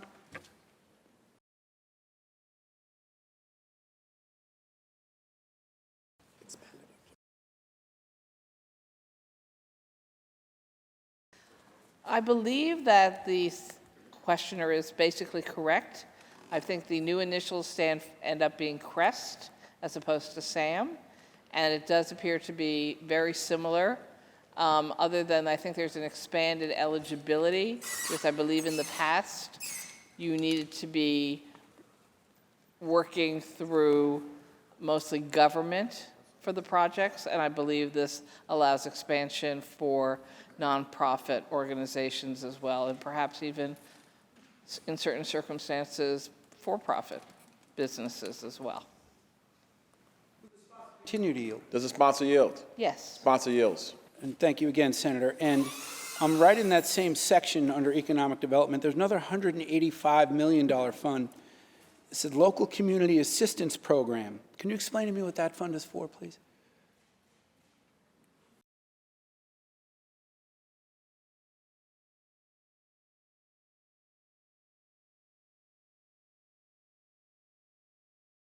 It does appear to be very similar, other than the first program you described, I believe, is set up with a three-way split between the Senate, the Assembly, and the governor.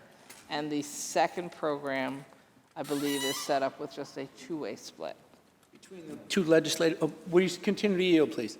Of course. Yes. Thank you, Sponsor Senator. yields. Was that between the two legislative houses? Yes. Gotcha. Okay. Thank you. And would you continue to yield, please, Madam Chair? Yes, I will. Sponsor yields. Thank you. And just two more funds I have questions about. The Long Island Regional Projects, $350 million. Are there any specific projects identified for this fund at this point? I believe not, but it's my understanding that there will be public information about said project or projects prior to the spending of any money. And thank you. Would you continue to yield? The sponsor yields. Yes. Sponsor yields. Thank you, Senator. And so those are just projects to be named later, to continue with the sports reference, I guess? I'm not that good with sports references, but I'll let you have that. Okay. Thank you. And would you continue to yield? Does the sponsor yield? Further questions? Yes. Sponsor yield. Thank you, Senator. And so without specifically, I just want to identify what I believe are the funds that are appropriated for the bills over the governor's original budget, and including her 30-day amendments. It looks like it's in the environment. There's a $182 million line item and then a $418 million line item. Is that the $600 million for the Buffalo Bills? Correct. And the $418 million is from the recent payments received from the Seneca Nation. Thank you. Would you continue to yield, Does please? the sponsor for one more yield? question? Yes. Sponsor yields. And thank you, Senator Krueger. So with that $600 million, I believe there was some discussion or some concern that the New York State Regional Economic and Community Assistance Program, $800 million in the governor's original proposed budget, that $800 million was going to be used for the Bills funding, capital B, Bills, the sports team, because that wasn't in her original budget. So what's that money going to go to now?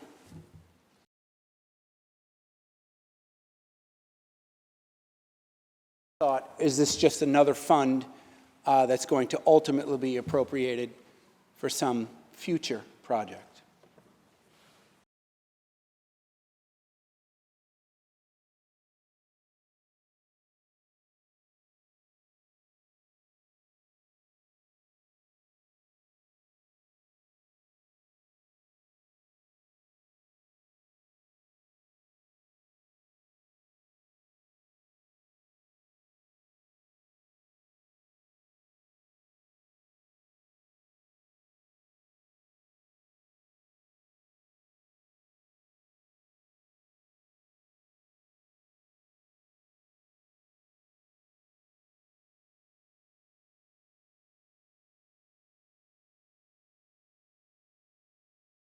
President, I'm trying to make sure that I have the right answer for my colleague.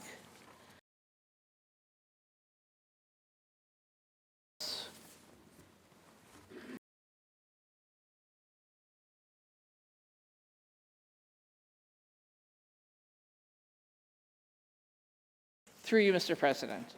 There is a line in the budget that's $800 million for New York State Regional and Community Assistance Program, which is intended for economic development, workforce, commercial development, tourism, infrastructure improvement, small business support, community and urban revitalization in historically disadvantaged communities.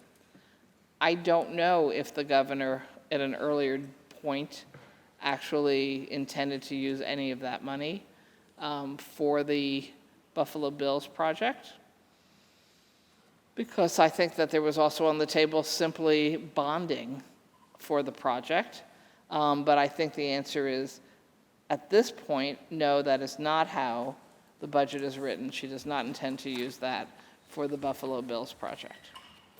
Understood. Thank you, Senator. Would you continue to yield? Does the sponsor yield? Yes. Sponsor yields. So just for a quick follow-up, do you have any idea what that money might actually be used for now that it's actually in this particular bill?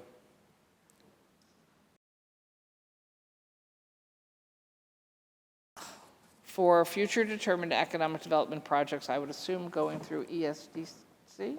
Yes. So every year we put money into usually capital funds that are used through ESDC for an assortment of different economic development projects. They often include the regional economic development task forces? Thank you. I lost the word. That are making recommendations, at least in the past. Obviously, this is a new governor, so she may have a different approach to it. But I don't think it's particularly new for us to see lined out economic development funds that are not described exactly as how they will be used. I will point out, given the late hour, that I'm very proud of the fact that within the budget documents, we have built in a database of deals that will require much greater review and scrutiny and documentation of how the state is using money for economic development deals, what kind of return the state is getting on them, the number of jobs, the deals as far as clawbacks if the commitments are not made. We also, in a separate section, also expanded the ability to have the Comptroller's Office audit and review any of these programs to find out more details if that is the wish of the state and there are questions about any of these programs, which I also think is an excellent move towards both transparency and for us to all of us, the public, to have a better understanding of how monies are being used and whether they are in fact meeting their target goals of economic development or not being successful. Senator, would you continue to yield for one short last question? Does the sponsor yield? I can keep going. Sponsor yields. You're doing great. I mean, and this is truly it. I just wanted to just do simple math. Of course, last year's ESD entire fund was 380 million. So this is, of course, 800 now, so it's more than double, correct? 80, I believe, last year. Development capital, was my understanding. Correct. I don't think that we were doing a lot of new economic development activities in the last year or two, given the COVID situation. Thank you, Senator. Further questions? Thank you, Mr. President. Thank you. Are there any other senators wishing to be heard? Seeing and hearing none, debate is closed. The Secretary will ring the bell. Read the last section. Section 3, this action will take effect immediately. Call the roll. Addabbo, Gianaris, Kruger, Ort, Stewart Cousins, White. Senator Brisport to explain his vote. Thank you, Mr. President. Good morning. So, we are in the process of voting on a budget that comes nowhere close to funding our constituents' most dire needs, as everyone in this chamber knows.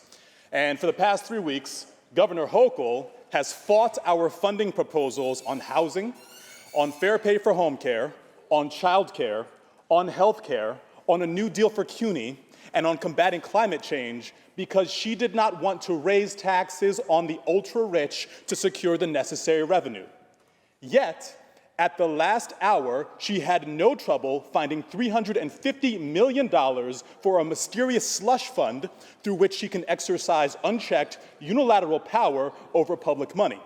She also had no trouble finding hundreds of millions of dollars for the largest public subsidy in NFL history for a handout to the billionaire owner of the Buffalo Bills.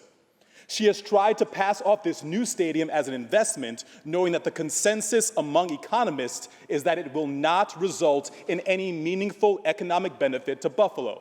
These trickle-down handouts simply do not work. Through this bill and the entire budget process, Governor Hochul has made it clear that all her claims about caring for the well-being of New Yorkers and working with the legislature were false. She has made it clear that her only real interests are in appealing to the rich and keeping power. I am voting nay, and I will be working with Assemblymember Ron Kemp to pass legislation that at least gives New Yorkers the right to a controlling share of the for-profit football team that the governor is forcing them to finance. Thank you. Senator Brisport to be recorded in the negative. Senator Clear to explain her vote. Good morning. Thank you. I've only held this seat for a few months, and this is my first budget, and many people have been asking me how I feel about the budget. Well, I'm very proud of some things. I'm proud of my bill to provide individuals leaving prison with state-issued IDs to remove one less barrier to having a more successful re-entry to a new beginning. I'm happy for the money we added to CUNY for the nursing expansion, SEEK opportunity, and nursing expansion programs, money for universal pre-K, tuition assistance for prisoners, capital funding for libraries, fair wages for our badly needed home care workers, but it is not enough. Senator May, I thank you. She's not here, but I want to thank her for leading this fight and the advocates and every other group and individual who fought for this. I'm proud of our efforts to secure funding for NYCHA and our $350 million add to the budget, but it is not enough. My district covers Harlem, portions of East Harlem, West Harlem, Washington Heights, and the Upper West Side. I have the highest concentration of public housing in the borough of Manhattan, and it is literally falling apart. We must do more. Despite the hard work of the staff, the conference, and the leader, we did not get the housing access voucher program dollars that are desperately needed by New Yorkers who have been trapped in shelters, unable to find apartments they can afford with the vouchers they're currently being handed out. New Yorkers have been struggling to pay rent even before the pandemic. We have to do more. So how do I feel about the budget? I'm going to borrow a line from my colleague, Senator Sanders, who often says, "I'm still in the fight." That's how I feel about this budget. We didn't get it all in this moment for a variety of reasons, including the inability to reach a three-way agreement. But we are still in the fight to do more for public housing and to create and fund programs that result in truly affordable housing for low to moderate income New Yorkers. We spent hours debating bail in this room. I look forward to hours debating or planning to get housing for New Yorkers, which is equally a part of the safety, security, and health of New Yorkers. I vote aye on the bill. Senator Clear to be recorded in the affirmative. Senator Krueger to explain her vote. Thank you, Mr. President. So this is the final bill.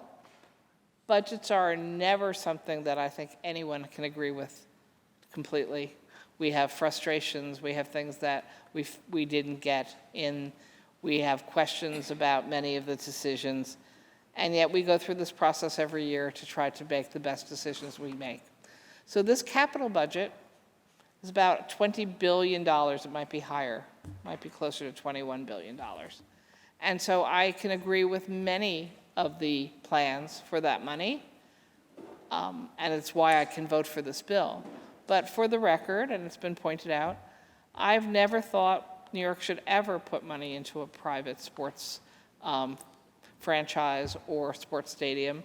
And in my years here in the Senate, I've actually voted against money for the Yankees, the Mets, the Nets, the Islanders. I think there was one more, because I don't think it is a good use of the public's money. I also am focused, and I think we all need to be focused on making sure that we all have information about how money is being spent and whether the reward is worth it to the people of New York. Because frankly, when we decide that we're going to function as investors or venture capitalists or say that we're putting money into economic development, we're actually making the decision to take taxpayers' money and then act like we are venture capitalists, and I'm not sure any of us are or are particularly good at it. So I hope that with the changes in the Article 7 language that went through this year, in addition to continuing economic development spending, we will be seeing a far superior outcome of evaluation that will lead us to making sure that we don't continue to spend money where it's not justified, and that we only spend the people's money in categories of economic development where we're actually getting a win for the people. So, don't like some, do like some. I'm voting yes, but I think, and I appreciate my colleagues on both sides of the aisles' opinions about their concerns about economic development spending, and that we all want to know more, and we want to be able to evaluate. Thank you, Mr. President. Senator Krueger to be recorded in the affirmative. Announce the results. In relation to Count 755, those senators voted in the negative are Senators Akshar, Biaggi, Borrello, Boyle, Brisport, Gallivan, Griffo, Helming, Hoylman, Jordan, Lanza, Martucci, Matera, Oberacker, O'Mara, Ort, Palumbo, Rath, Ritchie, Sereno, Steck, Tedisco, and White. Ayes 39, nays 23. The bill is passed. Senator Janaris, that completes the reading of the controversial calendar. And that completes the enactment of the state budget. Let me thank my colleagues for their indulgence, their patience, and their respect of one another over the last few days. Mr. President, is there any further business at the desk? There is no further business at the desk. Move to adjourn until Monday, April 25th at 3 p.m. On motion, the Senate stands adjourned. Legislative days. Legislative days. Intervening days being legislative days. On motion, the Senate stands adjourned until Monday, April 25th at 3 p.m. Intervening days being legislative days.